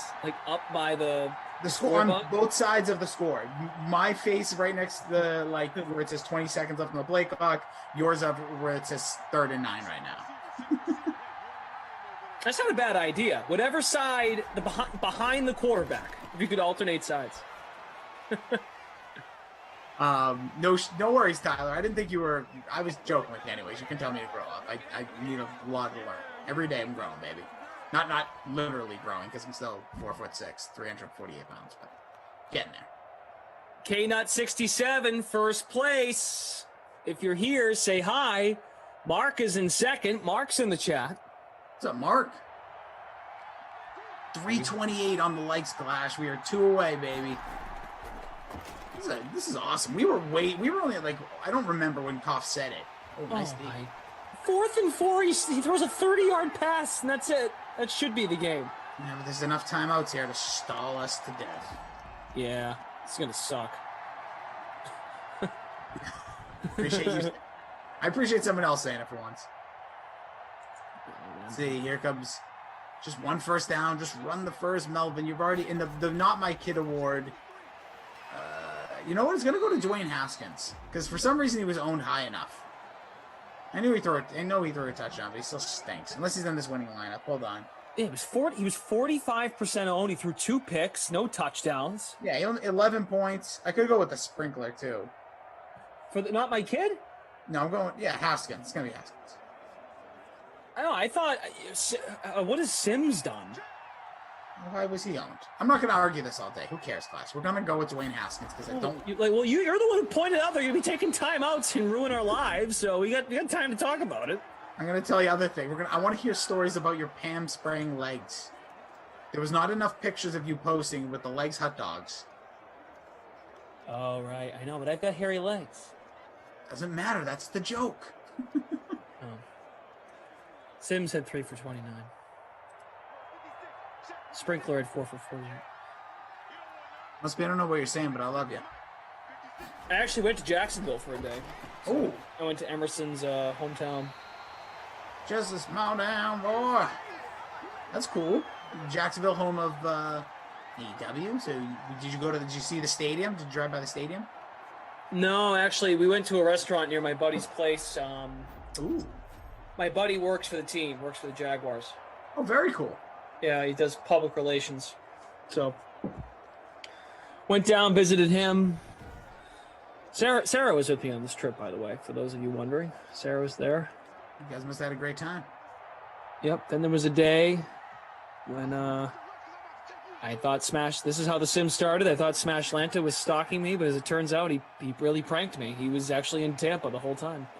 I thought he pulled into the Wawa I was going to all week and actually drove. Because I knew he didn't live in Lady Lake, but I was like, oh, maybe he lives like near here and decided to drive all the way to this Wawa. Because that's freaking hysterical. But it was. It didn't happen. All right, they didn't take timeouts. How generous. That was nice of them. Good. We got it. So we had almost 200 extra likes since we put you guys to the challenge. So still, you can smash that like on the way out. I'm going to take the screenshot, put the donation in moments, put that together, and I'll tweet it out at Jason D. Rossi. I'd be happy you guys. So appreciate you all. Legit do. My energy's dipping as we go, but I really do appreciate you. That is awesome, dude. That is tremendous. You have a big heart. Always like that about you. All right, so we're going to call it at 3:31. I'm waiting until legit we're done because I still think there's another like out there. Okay. Boom, right. Boomers. Bowman Fu says Rossi looks like Bezos' rocket. He's going to space, dude. People are going to be going to space. Gosh, maybe we'll do a sim from space. Could happen. We can make anything happen in Simland. It's very true. We should do Space Day as opposed to like Wild Weather Wednesday. We just go to space. What's the weather like in space? I don't think there is weather. I think it's always cold. Cold, right? Yeah, that's kind of what I was getting at, yeah. Okay. Kyle, look at that. I missed you, Glash. Are you on tomorrow? Look at that. He's already looking forward. This experience isn't over. That's what we love about Kyle. Kyle, I can tell you what the schedule is for tomorrow. So, okay, so real quick, though, you said Haskins, not my kid, and the player of the game is Melvin Gordon? Nailed it. Okay. Good. Awesome. 332 likes and counting. I knew it. See if we can get a few more, sneak them in. Okay. All right, in the meantime, we'll go through the schedule and get you ready for tomorrow, Monday, June 14th. So the Dream Stream starts at 11 a.m. Eastern Time. The Sweat, Emerson will be here hosting the show. That's an hour. And then Emerson will be here with you, Jason Rossi, at noon. You get a good sim to kick off the Dream Stream Madden sim schedule at noon. Bucks at the Saints. Then Rossi will be sliding over to host with Christian for the 2 o'clock sim, Cowboys at Vikings. Then you'll watch Get the Green with Reed and Emerson. They'll be breaking down all things PGA, recapping the weekend, getting you ready for the week ahead. Then at 4 o'clock, Giants at the Chiefs. I will be here with Christian. We will then send it over to Shirag Hira and Julian Edlow. They'll have the slate covering the NBA. That is a 1 hour program that goes from 5 to 6, leads into the 6 o'clock sim, Jets at Colts. I'll be with Brandon Cristal. It's the only sim Brandon works tomorrow, so I'm sure we'll discuss the Jokic stuff because I'm curious. I think he's in the building. I think he's at the game. He is. Yep. That'll be. I mean, I'm interested to hear what. Did they lose? That game's got to be over by now, right? Yeah, I thought it was done a few minutes ago, but let me. Okay, whatever. I can confirm for you. It's over. The Suns have swept the Denver Nuggets, even though they look like the Cleveland Cavaliers on the court and in uniform. Rossi hates the uniforms. He would never have to see him again. Not this year. So, okay, me and BK at 6. And then at 8 o'clock tomorrow night, 8 o'clock Eastern, Patriots at Browns. You get Kaufman and Jeff Ulrich, Moose. And then Madden After Dark, Monday evening, Browns at Bengals with Tommy Freeze, Pops, and Moose to wrap up your night. So, Rossi's on the noon and the 2. I'm here on the 4 and the 6. All right, dude. What do you say? Hey, man, we got 334 likes, and I don't like numbers like that, so I'm going to just go 350. I'm going to round it up, 350. I'm going to post that on top of the other things we've done for the one mission. So on behalf of all of you guys out there, if you follow me on social media, you'll see at Jason B. Rossi. I do it on the Insta, on Twitter. I'm going to post that in a few moments. Then I'm going to put this bald head to bed because it has been an amazing day, and I really appreciate the experience with all of you guys. And Glash, so good to be back with you, my man. Same. And the way you can help, when does this close? This technically, it never closes, if that makes any sense, but it's like a push during these times. But you can donate to the onemission.org whenever, but you can text 44321, the word buzz off to 44321. Technically, I think that some of this is probably going to close, I would imagine, the next 48 hours. But in general, the fundraising never ends. As we know, cancer is the son of a gun that just keeps coming after us all, and we need to do everything we can to especially help out the kids that just, you know, we've all seen unfortunate circumstances just being a child. Just remember your childhood, anybody's childhood, the freedom you had, you didn't even know. So this is a way we can help those kids out and just have a little more of a taste of that normalcy. Very nice. That's good stuff. Love it. All right. Thanks to producer Jordan, Andrew, and Jim. Hey, Jim. Good to see you, Jim. Great to be back in the booth with you, Jim. Good night, Jim. And good night to you, Jason Rossi. Good night to the Sim fam. Good to be back, and great to see a clean-shaved Jason Rossi. Wow. Look at that. Well, the road to hair growth continues today, tonight, and it all gets going tomorrow. And I'm going to try and put an actual shirt on and pick up my little studio here, and we'll catch you tomorrow for another day on the DraftKings Dream Stream. Good night.